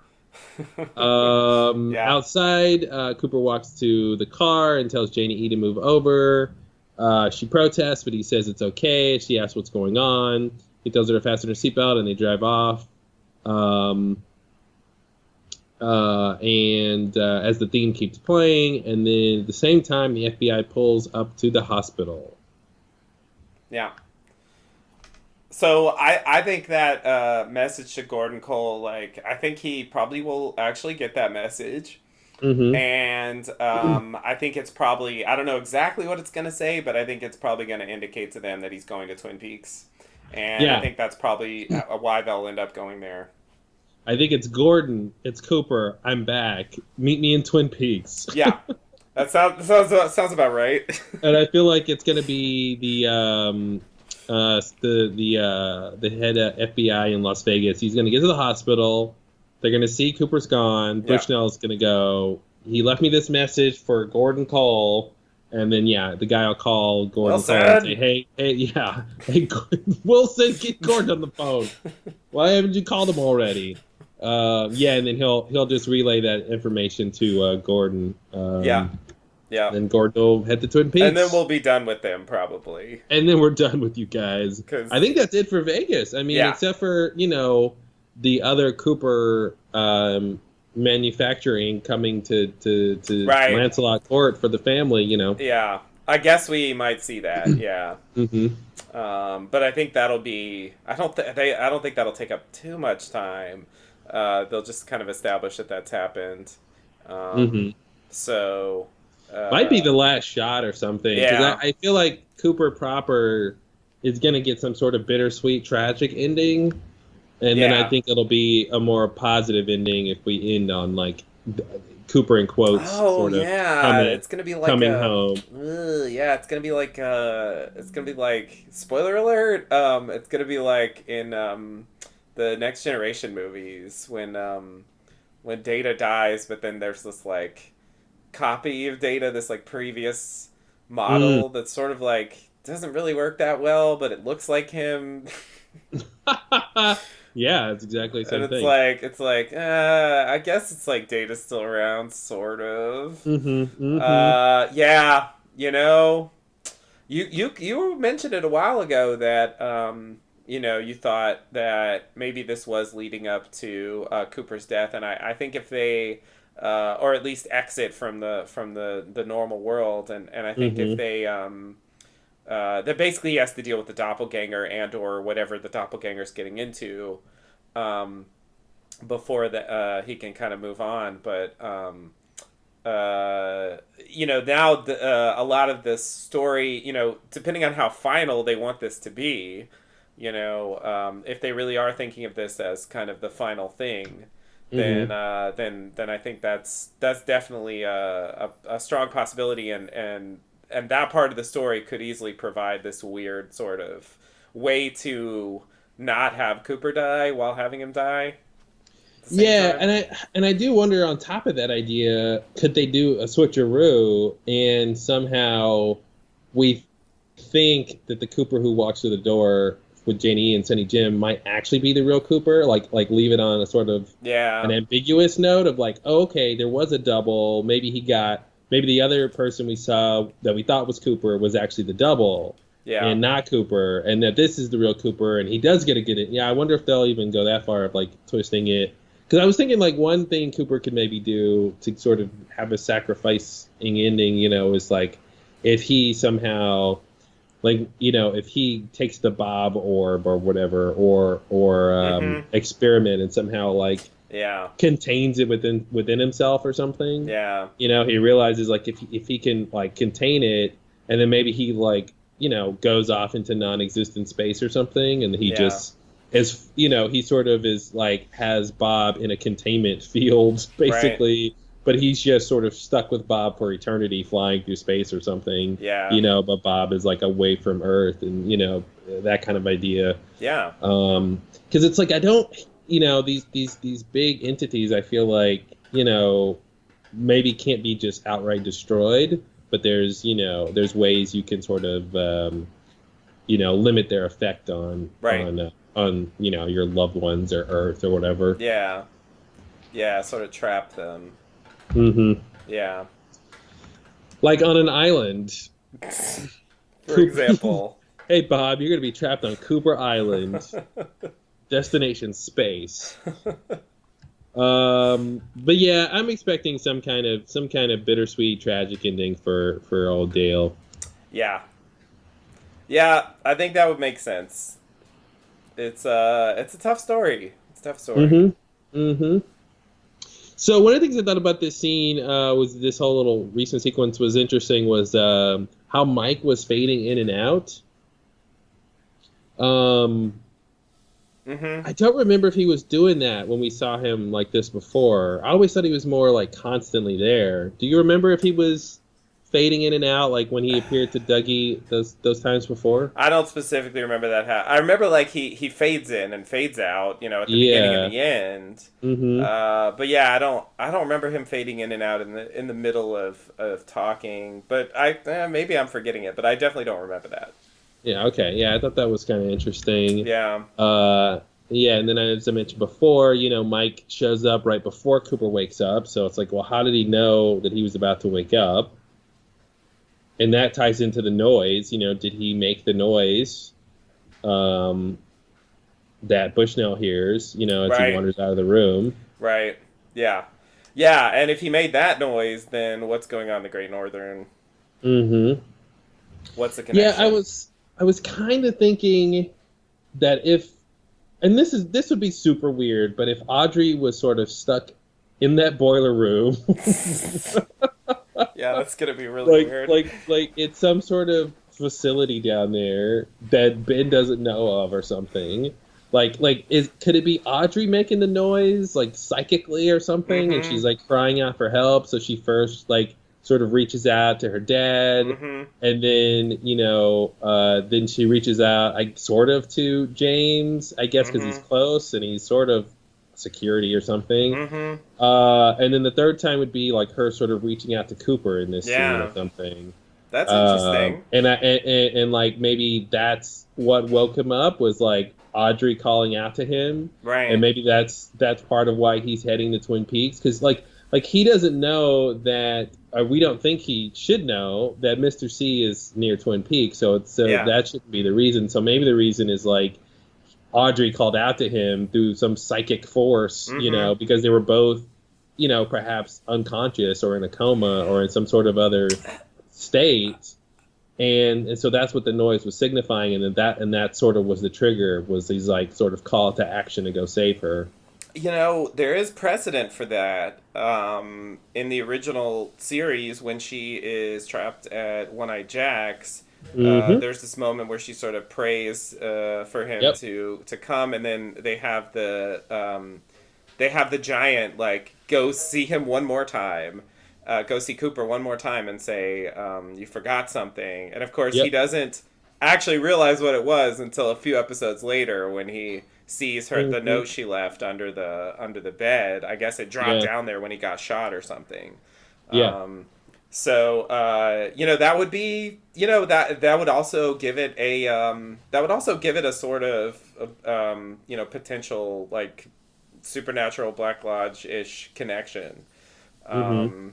That she can harness that somehow, or she's tapped into it somehow. And yeah, that's interesting. That's surprisingly sounded ridiculous when you're like, Audrey's in the boiler room and she's like making a sound. Like, what? And it could be that the boiler room is another special location. Like there's a portal, there's some other sort of like gateway to an opening to a gateway or something, where it's not like literally her in that room, but that'll lead to where she is, something like that. Yeah. That's the best idea I have right now of how to tie all those elements together, and it gives a good reason why we heard it before Cooper wakes up, and it gives us a reason why he decided to wake up in that moment. Yeah. And it can also help explain why Mike sort of knew he was about to wake up, because he could like understand that sound, or sort of know it was happening if it's some kind of Black Lodge connection. Yeah. He can go, oh, he's calling out to Cooper. Cooper's going to wake up, you know? Right. Yeah. And I like the idea that he's about to go rescue Audrey. I like it helps the story that this is why he has such a call to action here and like a plan ready to go. Yeah. Yeah. It's not some vague like idea of like, well, I just got to go there because I sense that like that's where the danger is or something. Yeah. But like she you know, because even in the last part where we saw Audrey, you know, and she was like asking Charlie, you know, to help me or whatever, or get me out of here. Get me out of here, yeah. You know, I kind of felt like maybe that's when that kind of sound would ring out to somebody in the real world, you know. Yeah. Yeah. That's that could work. That could definitely work, and it would help to tie that story into the other stuff that's going on. Mm-hmm. You know, because surely Cooper's going to get involved in that stuff as well, and then you know what are they going to say is the connection there? Yeah. You know, because I think that you know the door's open for that if they want to try to tie it in. Mm-hmm. I think. And I almost feel like the Audrey thing needs to tie into Mr. C's plot too. Yeah. You know, that, you know, maybe she's where the coordinates lead to, you know, or maybe, you know, the third coordinate that he's going to go try, like maybe that is where Audrey is or is a similar place or something like that. Yeah. Yeah, I feel like, you know, and I do wonder if the third coordinate he has is supposed to be Jackrabbit's Palace. Like, you know, I really hope he, like, when we see him next, he's like, I'm headed to the third coordinate, you know, so we know for sure, like, where he's going and why and how it relates to, like, what he said before. Right, yeah, yeah, I agree. I was glad that, at the very least, he did clarify, or, like, state 100% that the place where he was with Richard was the two that match. Yes, that was great. Because I was worried he was just going to be like, what would you do? Oh, you're a very bright young man. And then leave it at that. Yeah. And not tell us which one. Yeah. And then it's like, oh, is he being sarcastic? Is he, you know, I mean, is that really where they are? Or is the point that that's not the best idea because it ends up being a trap, you know? Like, but since he says, no, the two that match lead there, then it makes it easier. If he's talking about coordinates later, it's got to be the third ones. Yeah. Because we have enough to worry about. We have enough. Too many mysteries. All right. Anything else with this part? I think that's it. You know, this is fairly functional stuff. I still have more to say about this, but I feel like we got to get to the end of it before I can really talk about it. I guess in a way you have to say R.I.P. Dougie. Oh yeah, sure. You know, we hardly knew him. He was quiet to be around and was fond of repeating. He accomplished a lot for doing so little. Yeah, well, he had help from mystical agents. That was a huge factor. Yeah, that's true. It's true. I guess that's the difference between the story here and Forrest Gump or Being There or something like that, where it is by their own actions. It's just sort of like not exactly what they intended every time, but they are like trying to do something that has this consequence. And in his case, it's sort of like he's really not ever trying to do anything, but he's sort of led into things by supernatural forces. Yeah. So yeah, I mean, sure, I'm fine being done with that part of it, ready to move on. But it was clearly a big part of Twin Peaks: The Return, and it just can't be denied that they clearly thought it was important, or they wouldn't have spent that much time on it. So, yeah, well, that's very diplomatic. I think that's a true statement. I want to say we still don't know what the ladders and stairs on the case files meant. Just want to bring Oh that up. yeah. Don't forget the ladders and stairs. Fraud, blah blah blah, ladders and stairs. It doesn't make any sense. And the little photons of light that he saw, never did that again. No, it's a one-time deal. Yep. The story of Dougie's interesting. It's an interesting. He's like a children's book character. Yeah. Like an infant in the world, and sort of has to survive by like the kindness of strangers and supernatural beings, and it's like a fairy tale or something. Remember when he was at the casino? I guess this is in part 3 or something, or 4. Yeah. And he meets the guy with the guy's wife who like knows him, and he's like, "Hey, Dougie," They never came back. Nah, that was it. It was just to say who he was, I guess, but because I feel like at a certain point we thought we were going to see those people again. Mm-hmm. And it's like, oh no. They're clearly not like close friends or anything. Yeah. This show has a cast of 5,000 people. There's no time for repeats, all right? Yeah, especially those random ones. I thought a lot of those characters would end up doing more, like Phil and Rhonda and some of those office people. Tell it to your wife. Yeah, exactly. Oh, you gotta love it.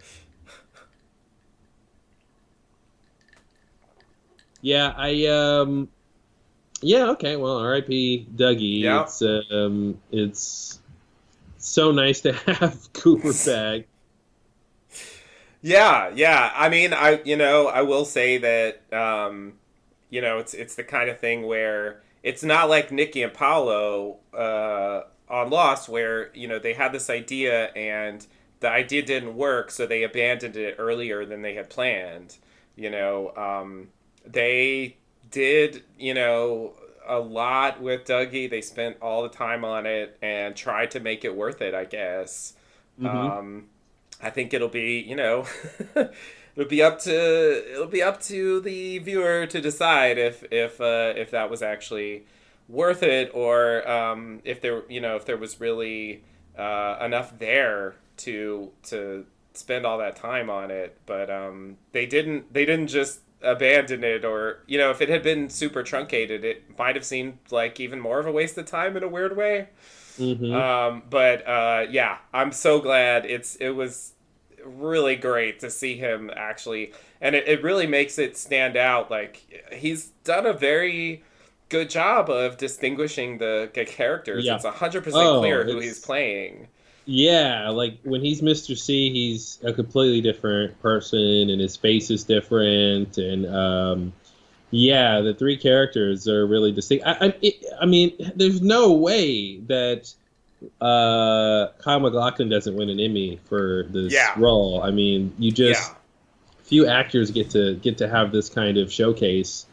Not only in a season, but like in a whole series, and not only in a whole series, but like a seminal show that really stands out. I was thinking about an interesting thing with Twin Peaks. It has this sort of soap opera component to it, the sort of legacy with the storytelling, and a lot of that was we talked a little bit before, with the mill and Ghostwood and the sale and the buying and the double crossing and Catherine and all the people and Ben and all that stuff was very soap opera-y, and it's and I'm just thinking, an interesting sort of byproduct of this sort of built-in prophecy of Laura saying, "I'll see you again in 25 years," and then the show, creator sort of making that happen, is that, one of the big sort of qualities of a soap opera is storytelling over a very, very long period of time.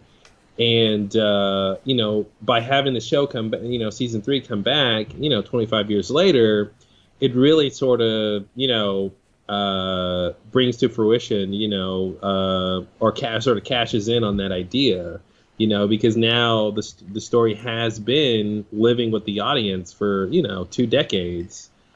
sort of just reinforces that kind of soap opera idea of like living with these characters over a long period of time and dealing with these like intricate plot lines and stuff. And I was thinking like the sort of one thing, regardless if it was good or bad or whatever, the one thing season 3 needed to do in order to be successful, in my opinion, was give us enough to think about for another 25 years. And I think it's succeeding on that. Oh yeah. Oh yeah, definitely. And so, even though the Dougie stuff was not my favorite, overall the show so far, like it's sort of meeting that mark for me. Like that it's enough craziness that, there's 25 more years we can talk about this stuff and try to figure it out. And yeah, I don't think this will happen, but it's funny to think about it. By the end of the show, Laura's like, I'll see you again in another 25 years. Oh no. Oh no. And Cooper's like, really, Laura? Really? Please, no. Can't we just be done? Yeah. Isn't that a little much?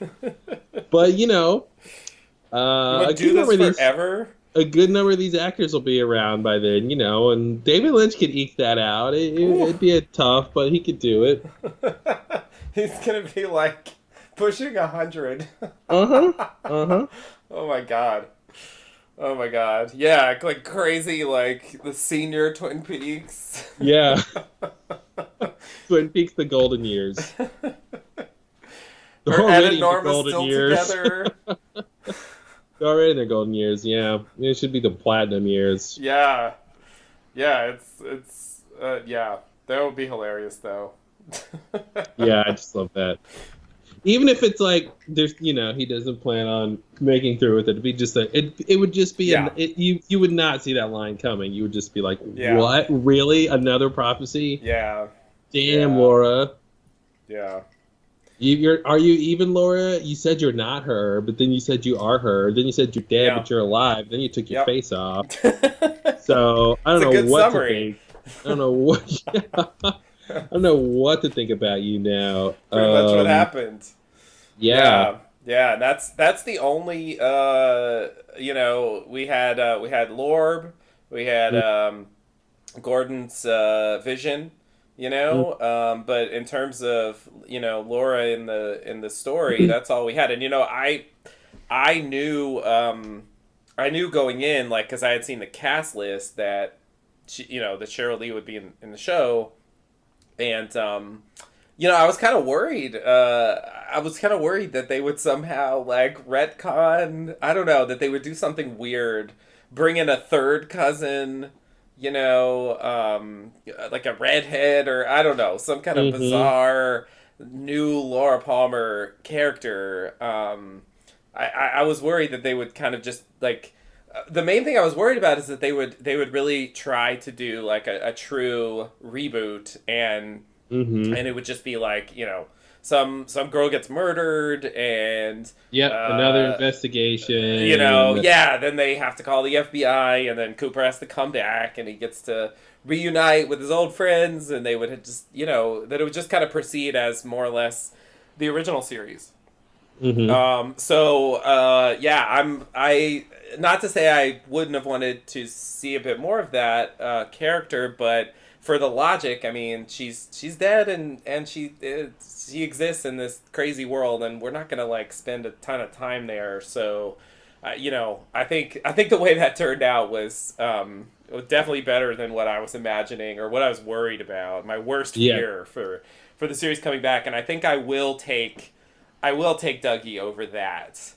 Even though, I'm not a big fan of it, but I really didn't want it to be just trying to retread the original series, and it's definitely not that. Definitely not that. And yet it makes enough. There's enough connection with the original series that it doesn't feel like just random other stuff with Twin Peaks plugged in. It does feel like they're trying to continue the story in a legitimate way. for sure, and really like deepen everything the show was doing before. Yeah. And really expand on. I mean, like, yeah, as crazy as the show, the first 2 seasons in The Empire Walk With Me were in depicting the world that the show was taking place in. I mean, they just really pushed on the boundaries here with series 3. Speaking of Laura, I was thinking about, when Laura took her face off and we see all the white light. And then how could that, maybe that's signifying, as other people have said before, that, maybe that's the Laura orb. Right. And so it makes me think, we saw the Bob orb and Sarah Palmer took her face off and there was darkness inside. And so I'm like, well, is that the Bob orb? Like, is Bob in Sarah or he's appearing as Sarah now? That would, it goes back to the ceiling fan being on in her house and everything. And it could be like, the bag boy did deliver the groceries and then he got killed. Yeah. And that was him like dying in the kitchen that we heard. Yeah. And it, and when she took her face off, we saw that smile, which is a very Bob thing. Definitely. And I want to bring that up when we talk about Diane's scene when she said that, Cooper smiled at her. And I'm like, I think she saw the Bob smile. That's what I thought too. Yeah, that we saw in the mirror when he was in the prison. And so I'm thinking maybe the woodsman took Bob out of Mr. C when Ray shot Mr. C and like, for like safekeeping or something and then like put him into Sarah or something like that. Either he's in Sarah or he's just appearing as Sarah. I'm not sure which it is. But as much as I think Experiment, is likely to come into play in some sense, and it would sort of make sense if Sarah was Experiment or something. I feel like, connecting it to how we saw Laura and the orb would make sense too. Yeah. And that's supposed to be Bob in there. Yeah. I mean, Bob is connected to Experiment. And the spiritual finger. Yeah, the spiritual finger too. Oh, yeah. Was shown in there. Definitely. So, I mean, I feel like that could still tie in, even if she isn't inhabited by Experiment. So, I think that could work. That's why I was saying earlier, like, I kind of want to check in on, like, I want Mr. C to verify. Is Bob there or not? Like, could you just, like, say, oh, you're not there anymore? He hasn't looked in the mirror since that one time, when he was in prison. It makes me think he knows he's not there.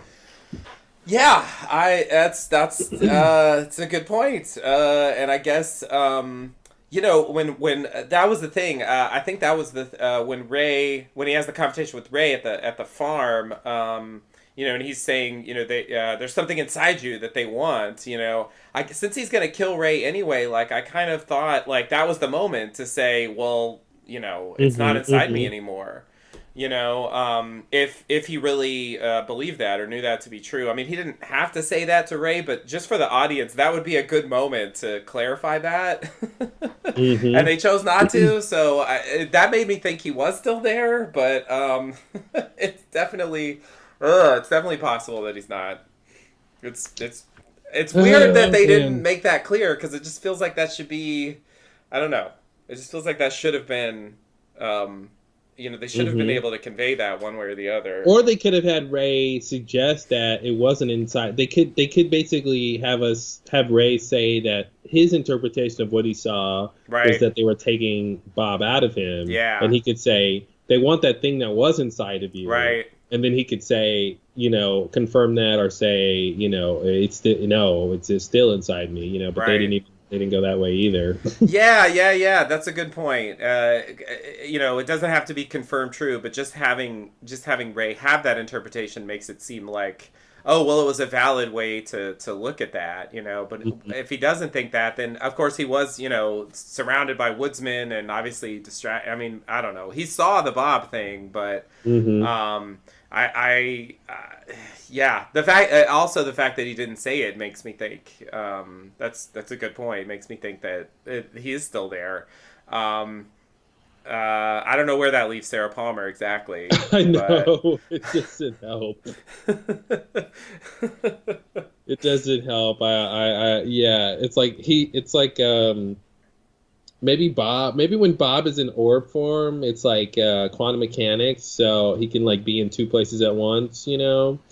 Right. But it's only when you sort of are like two states at once, you know, literally Yeah. two states. Yeah. Washington and South Dakota. Yeah. And so, you know, so like that's really hilarious. Because it's a pun. But like the idea that like it's only when you check one of the locations that he has to be in one of those places. So Oh God. he's sort of in Sarah and in Mr. C at the same time, but you know, it's so once, you know, Sarah took her face off and we see Bob, it's like, okay, now he's really in her, Mm-hmm. but later he could be in Mr. C, you know. Yeah. I'm just saying, don't discount quantum mechanics, okay? I never discount quantum mechanics. It's a good bumper sticker. Oh my God, that's that's hilarious, and I would love it if somehow that tied in. That would be great. Mm-hmm. It makes sense in a weird way. It's sort of like if it's not that, like, what are they gonna say that makes more sense? Right? Touche. Yeah, you guys do better then. Yeah, I'm really not sure what they're gonna tell us there, or really how any of that's gonna play out. It's strange going in. Like, so I was gonna say that, you know, coming off the original series, you know, I do feel like the pattern going into season 2, like, you know, season 1 starts with this murder, and there's this investigation, and, you know, eventually, like, they come upon this idea of Bob, and, you know, then they come to discover that Bob isn't actually a normal person. He's some kind of inhabiting spirit, you know, and then sort of the next step from that is, well, not only that, but he comes from a place where there's other things like that, and, you know, other stuff going on. There's this whole like other world that he comes, you know, so like expanding from this one murder to that. And I do feel like the, you know, the new series is kind of a natural progression from that, which is like that world is a part of a larger you know, kind of cosmos or universe or whatever, of strange worlds with strange beings that interact with our world in various ways. There are various like portals and connections and so on, and they intervene for various reasons. And some of them can maybe possess, some of them can make fake people. And, you know, there's these vortexes and stuff, these connections. So I think there's kind of a natural progression there from the direction they were going in the original series. It's just like really taking it to not just the next level, but, you know, kind of several levels beyond that. You know, it's like a huge advancement of that. You know, because it's a cable series. I mean, clearly, you know, they don't have a lot of the considerations that they had back when it was, you know, a primetime drama on ABC, where it had to be at least somewhat grounded. You know, like this show has been way crazier than the original series was. Yep. So so that's definitely been, you know, that's given a lot of room to put in these kind of crazy, baffling reveals. And, you know, like part 8, I still don't understand part 8. I don't know if I'm gonna understand part 8 after we watch the final thing. Yeah, it seems like it could go either way. They could just, that could be all they have to say about it. Yeah. And that's it. And they don't ever go back to it. Or, you know, and we're supposed to understand what that meant, you know, or I feel like it's equally likely they'll go back to it because we don't understand what they meant. Right. Right. I mean, I do feel like we'll get more experiments, and Bob will come into play, and I think Laura will come into play and stuff, and so maybe it'll fit. But yeah, specifically, I mean, the girl and the 50 with the bug thing. It's just like, how does that? I There's still a don't lot get of it. weirdness there. Yeah, I was rewatching the first two parts, and I was waiting with bated breath for when we see the woodsman for the first time, in the jail cell with Hastings. And I gotta say, having seen the rest of the show up until this point, it's strange how they depicted the woodsman. Yeah. Like he vanishes and then his head flies off and is sort of half there, half not. And we haven't seen any woodsman do that since. Yeah, that was one. Out of time, all the dozens we've seen them do similar things, and it's like this weird mashup between what we've seen the woodsman do, which is phase in and out, of reality or whatever is going on there, sort of be there and disappear, sort of in this sort of constant, way, or and it's a combination of that with Major Briggs' head flying off. Right. So I thought that was interesting. Like, is that supposed to, give us any information about what happened there? Because that's the only other time somebody's head flew off. And then there's this Ruth thing with Ruth's head being off. And then I thought to myself, I'm like, I don't even understand what was supposed to have happened this night. So you're telling me that, like, Hastings and Ruth, or wherever the major is, they give him the coordinates that they got from the military base, and he says Cooper, and then his head flies off and disappears, and then somehow Ruth is dead, and there's all these men around. Okay, Hastings, then what? Then you're left with Briggs's body, his headless body, and then you're left apparently with just Ruth's head, and then you go and take them to her apartment and lay them in bed, and then you go home and go to sleep? Is that what was supposed to have happened there? And then he thinks he had a dream, but he actually did all that stuff? Because it seems like Mr. C is not the one who put Ruth's head and Briggs' body in her apartment. There's no fingerprints of his there that they found. They found Hastings' fingerprints. Yeah. Oh God. Why'd you have to bring that up? And why would Mr. C want? And because the real question that got me down this path was why would Mr. C want the police to find those bodies like that? Yeah. And I don't know the answer to that. Now we do know later.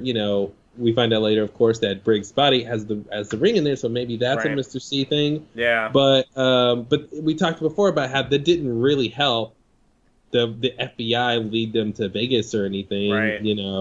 They didn't really need the ring to sort of do that. So it's just, yeah, it's all kinds of weird. And yeah, I guess Hastings.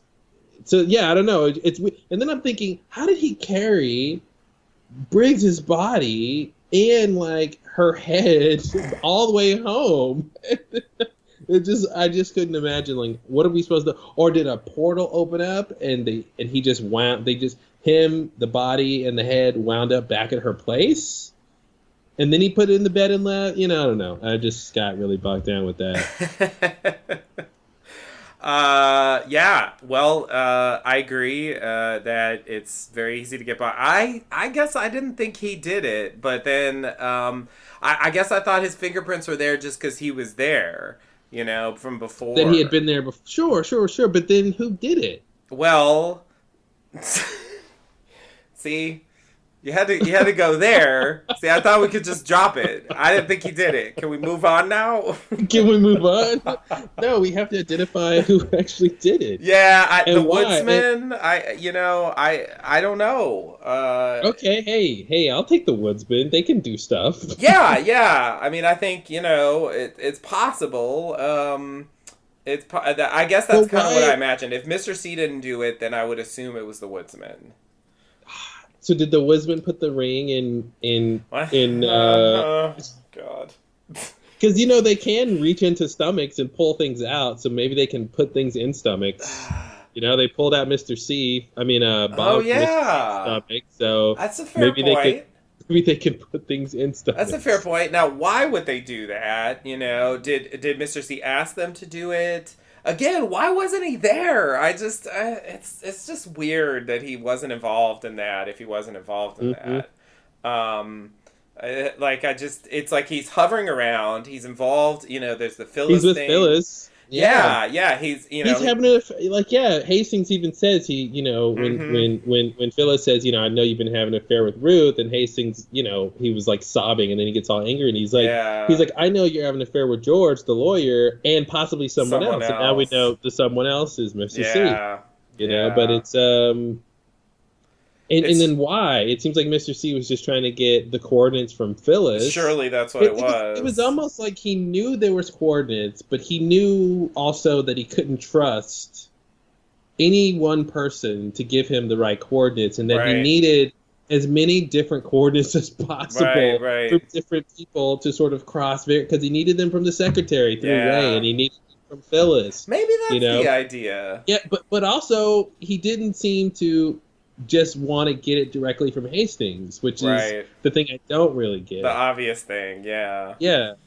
Yeah. It's always these like extra levels of how he's going to get it, going through other people, and hiring Ray and Daria to get it from the secretary. And the two people who have it, he's trying to get it from other people who he thinks have it, instead of going to two people he knows have it, which would mean like maybe Ruth is dead at some point, right? But like, why is he ever targeting Hastings for the coordinates? Then you have the woodsman at the jail cell. I mean, the way the woodsman was looking too, I feel like they haven't really done since. Like he comes off very strangely for a woodsman, which is saying a lot. I agree. I'm like, well, maybe that was right after Phyllis was talking to Hastings. So I'm like, maybe the woodsman was eavesdropping for Mr. C and thinking Hastings is gonna give the coordinates to Phyllis or something. Although Phyllis already gave the coordinates to Mr. C, I think, because Mr. C references that Phyllis did a good job or something. So it's. Like I said, 25 more years of trying to figure this plot out. Just getting started. That plot is definitely the biggest mess. It's really hard. Not to mention, like, I guess we're never gonna go back to it, because it's like, how could we? But what about the guy at the apartment complex, Ruth's apartment complex? Hank Fillmore. Yeah, talking about Chip or Hank and Harvey and Chip. Harvey, like he gets on the phone. There's he's like, oh no, no, Chip ain't got no phone. That's one of my favorite lines. Oh no, Chip ain't got no phone. You know anything about Chip? You know he ain't got no phone. I thought that was gonna come back because they spent time on it. So it's such a Mulholland Drive like scene, you know, the cops coming and doing something, and then behind the scenes, like this guy's is in his own world and his own little crime thing, and he's totally misunderstanding the situation. You know, he thinks that Harvey called the cops on him because of whatever he's got going with Chip, but then there's this extra level of weirdness that like Harvey bowed out of it. Like he opted out. And so there's this weird thing where he's like, no, man, it's just for me and Chip because, and then there's like, again, with the names, that whole thing with the Audrey storyline with the 20 names involved.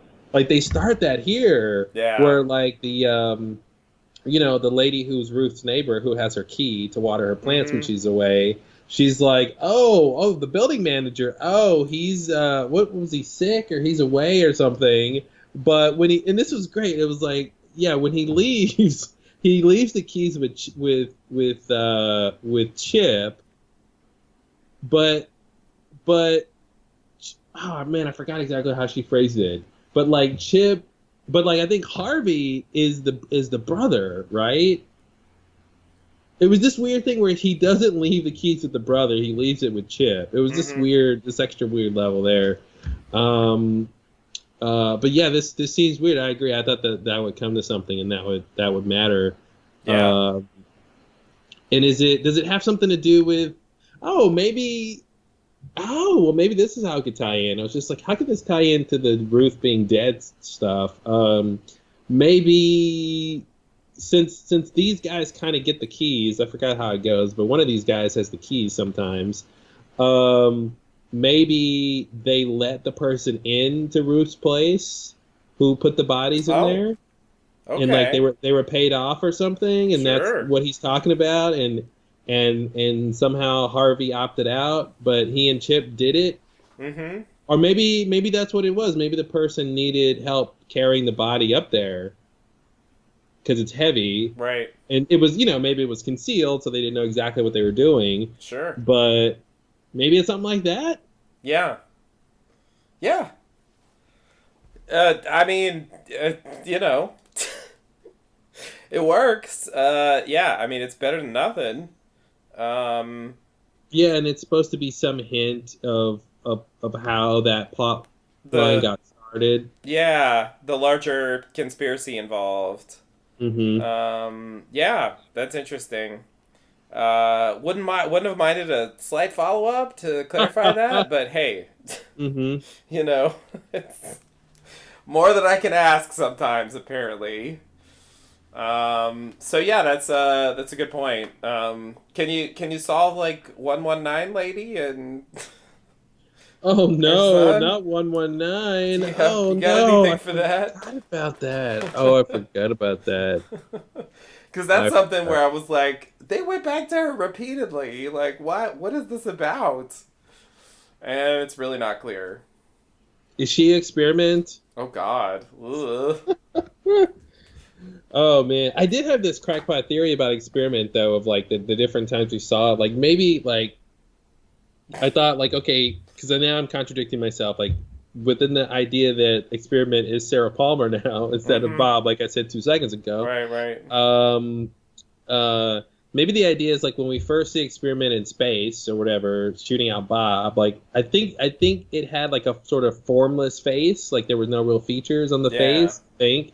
Right, and then the next time we see its experiment model, and it has a sort of malformed face. Like Yeah. there's some features, but they're sort of not really there. Yeah. And then I'm thinking, well, maybe the third incarnation is her as Sarah Palmer. So the idea was she was like transforming herself into Sarah Palmer, Mm-hmm. and like, and and the idea that like her face is kind of like it was clay or something, so like this idea of it molding, and then when Sarah takes her face off. It's like a shell, it's very, it kind of goes along with that pottery sort of idea, Yeah. So I was like, I don't know, maybe that's what experiment was doing over time or something, was morphing into Sarah or whatever, or a human form or something. Yeah. That's interesting. God, all that New York stuff with the boxes, I'm so confused about. I just, Yeah. like, here's the question, and I think we asked this before when we were on that episode, but the question, I feel like the only question to ask about the box is, did it do what it was supposed to do or not? Right. Yeah. And I don't know. I don't either. I don't know. Yeah. Because what's interesting is, and I only caught this when I went back on the rewatch because I forgot this was the sequence of events, but I'm thinking what happened was, Cooper is told, I know we're on a long tangent here, but this is the end of the series, so we're going to be on a lot of tangents. Cooper is told by Mike, you can go out now. Cooper asks Laura, when can I go out? And then she kisses him and whispers in the ear that she flies away somewhere. Not unlike a tulpa, I want to say. She kind of flies out of screen like the tulpas do, which I think is interesting. It's true. And so then let's see, she flies away. Oh, and then Mike is like, then Mike does Is It Future, Is It Past, so that I thought that was interesting again to see that like come up, because I think that's something like that's happening with the second scene of the series, which is Cooper talking to the firemen, Right. in the black and white world. So okay, yeah. So then Cooper gets up, to follow Mike. Mike takes him through a room in the Black Lodge, the red curtain stuff, and then he finally gets to the room with the evolution of the arm, the sycamore tree with the brain on top, and then he's like, he tells him a bunch of stuff, 253, time and time again, and all that stuff, and then Cooper goes out of the room. I think he leaves with Mike, then he goes out, and then we see Cooper like on his own in like the hallway portion, and he tries to go through, out of the hallway curtains, and then it's like a sound happens, and he can't go through that way. So then he reverses his course and goes back, and then when he goes back into the room, the evolution of the arm isn't there. And then I think he either crosses that room or goes back. I forget which way he goes, but he goes out of that room. And then we get the weirdness happens where he sees the shot of the big red room. And then it starts doubling. We see it overlay on top of itself. Mm-hmm. And then we see Mike say something's wrong. And then the evolution of the arm says, my doppelganger. Yeah. And then we get a shot of the statue in the hallway. And then we see Cooper going down the hallway. And then he opens the curtains and he sees Mr. C driving. And I think, and this also goes back to Hawk and him in the woods at Glastonbury Grove, the famous phone call. Right.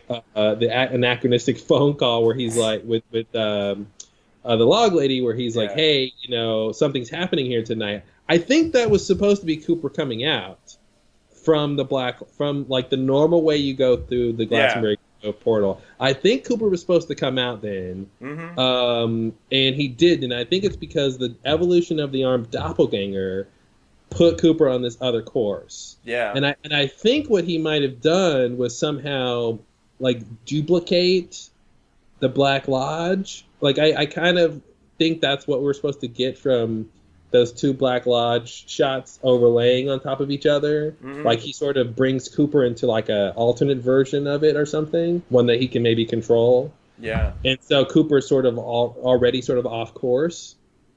And then he does the non-existent thing and then drops Cooper into the void. And then the part I forgot, I thought he flew through space a lot longer, but he very quickly flies through space, and then he's immediately at the box in New York. Yeah.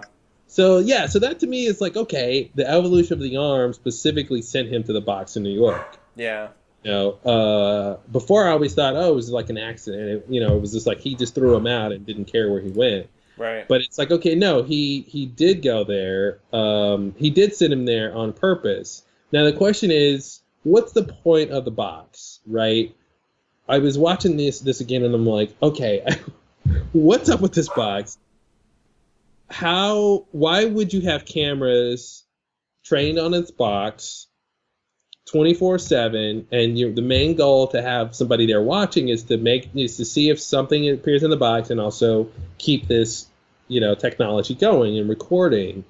And I'm thinking the only reason, unless the box was supposed to, capture something, the only reason you would want to record all the time is so you don't miss if something is in the box. And the reason I think you wouldn't want to miss it is because you want to be alerted to when the thing appears in the box.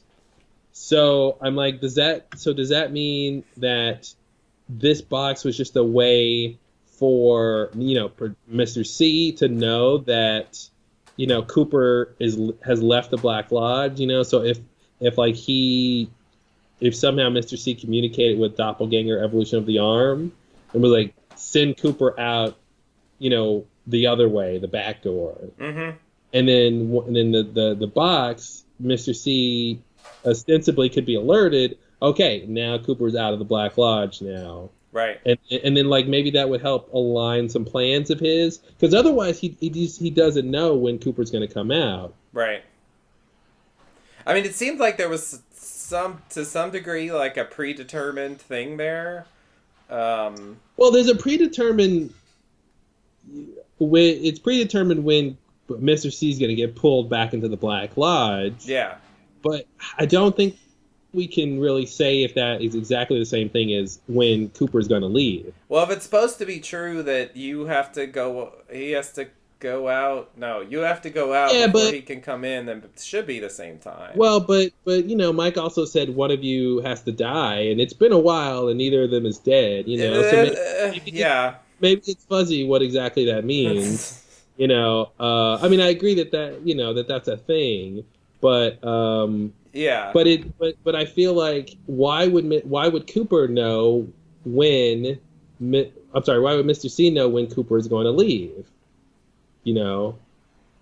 Or is it the idea that? Because that was the other question: is why can Cooper leave now? And is it like the doorway opens up every 25 years Mm-hmm. and you can exit it now? Yeah. And it's not that Mr. C is going to get pulled back because Cooper's coming out. It's just that the doorway is going to open, and when the doorway opens, Cooper can leave, and when the doorway opens, Mr. C just gets pulled in because he shouldn't be out anyway. Right. And like the only reason he's out this whole time is because the doorway has been closed. Yeah. 25 years. Yeah, that makes sense, but it just muddles everything. Of course. Because the part that muddles it is, yeah, here's the thing that muddles it is because later what we actually see is that Dale's entrance into the world is a catalyst for a Cooper returning. Right. And I feel like those are really supposed to be two separate things because the first part is like the normal plan, right? That every 25 years the doors opens, and if there's a doppelganger that's out on the lam, it gets pulled back in, right? Yeah. Which is just a normal thing. But with his, I guess maybe his plan was, send Dale to, don't let Dale exit the Black Lodge.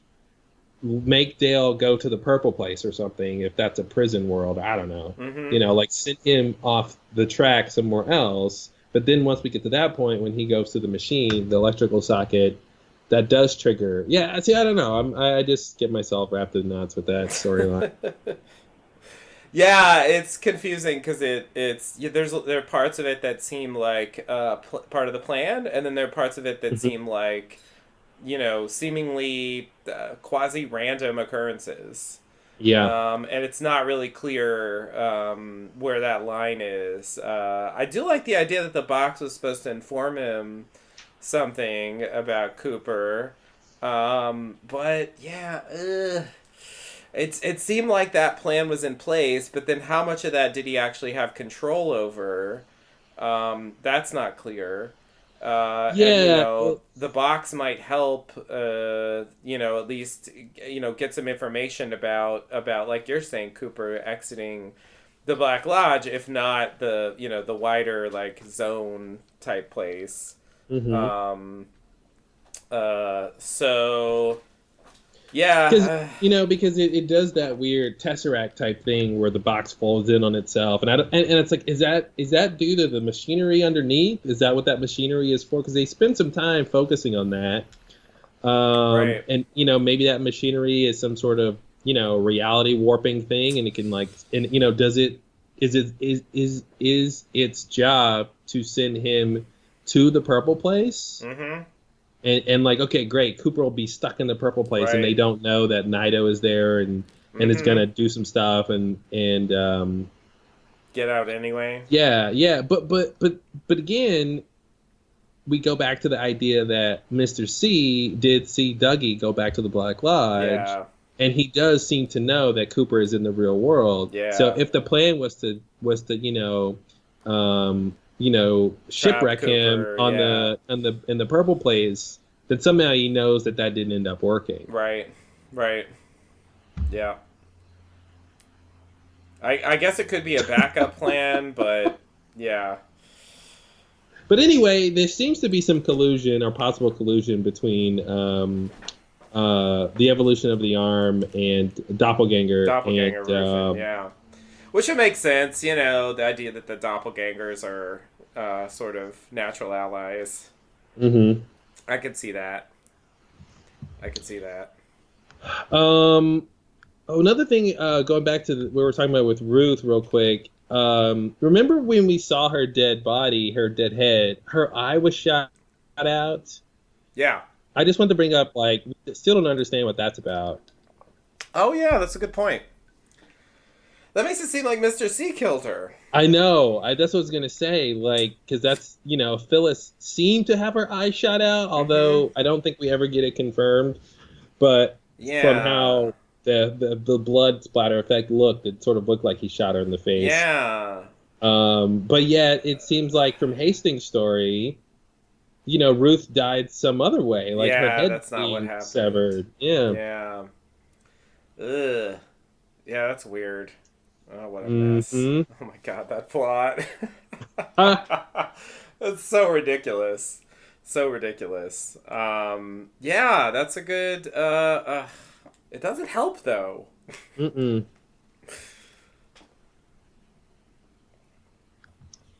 All right. Well, we're not gonna solve it here. You want to go to the Obviously next scene? not.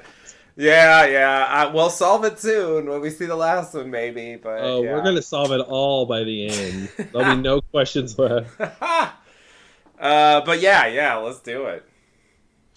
All right. Let's see. So we're back with Cooper on the road. He's driving. He asks Jenny how to get to the Silver Mustang Casino, which I thought was a weird question because I'm like, I thought you were aware of things as Dougie. Yeah. But somehow you weren't aware of driving directions. Yeah, that's weird. You're right. Good point. She asks if he's going to start gambling again. He says they're going to go see the Mitchum brothers. Sonny Jim remarks that Dad can drive really good. Janie E gets a look on her face of a satisfied woman. We go to the next scene is important. You want to say anything before we move on? Yeah, I mean this is pretty much purely functional. I have a bit more to say about them, but we got another thing with them. So yeah, we can go to the next thing. Oh man. Oh no. I don't even. Why do I have to describe this? It's. Oh. Sorry, it's one of the pains of being in charge of the scenes. All right, here we go, everybody. Strap yourselves in. Oh wow. Oof. Sorry, let me get ready for this. This is such a some deep breathing exercises. This is such a scene. It's such a sequence here. All right. Definitely. Okay, so here we go. We're at a bar. We're at the Diane drinking bar where she's been drinking recently. But right now she's having a cigarette. She picks up her phone and she sees a text message from unknown that says smiley face all, and she's completely taken aback and afraid and has some huge emotional response. She unlocks her phone and sort of reads the message again. It is not good news. She puts the phone in her purse and takes the last sip of her drink as fear wells up inside her. She says, I remember. Oh, Coop, I remember. Ooh, man. Next, she texts what appears to be coordinates back to the unknown sender and says, I hope this works. Oh, man. Thanks, Diane. Way to fucking make it worse. At the very last moment, she makes it worse. She pulled up, it's like that lost, like the linen thing or something. Like the last thing, like actually, like makes it even worse than it already was. Because it's like, don't say that, because that's not. You should have sent them before you got that message. Don't say like, oh, Coop, I remember. I hope this works. Then it's like, what the fuck are you doing? What do you remember? I don't know what she remembers either. Does that just mean like up until now she didn't really remember what happened? She just pretended she did. Like what Coop is she talking? Is she talking about the good Cooper or Mr. C?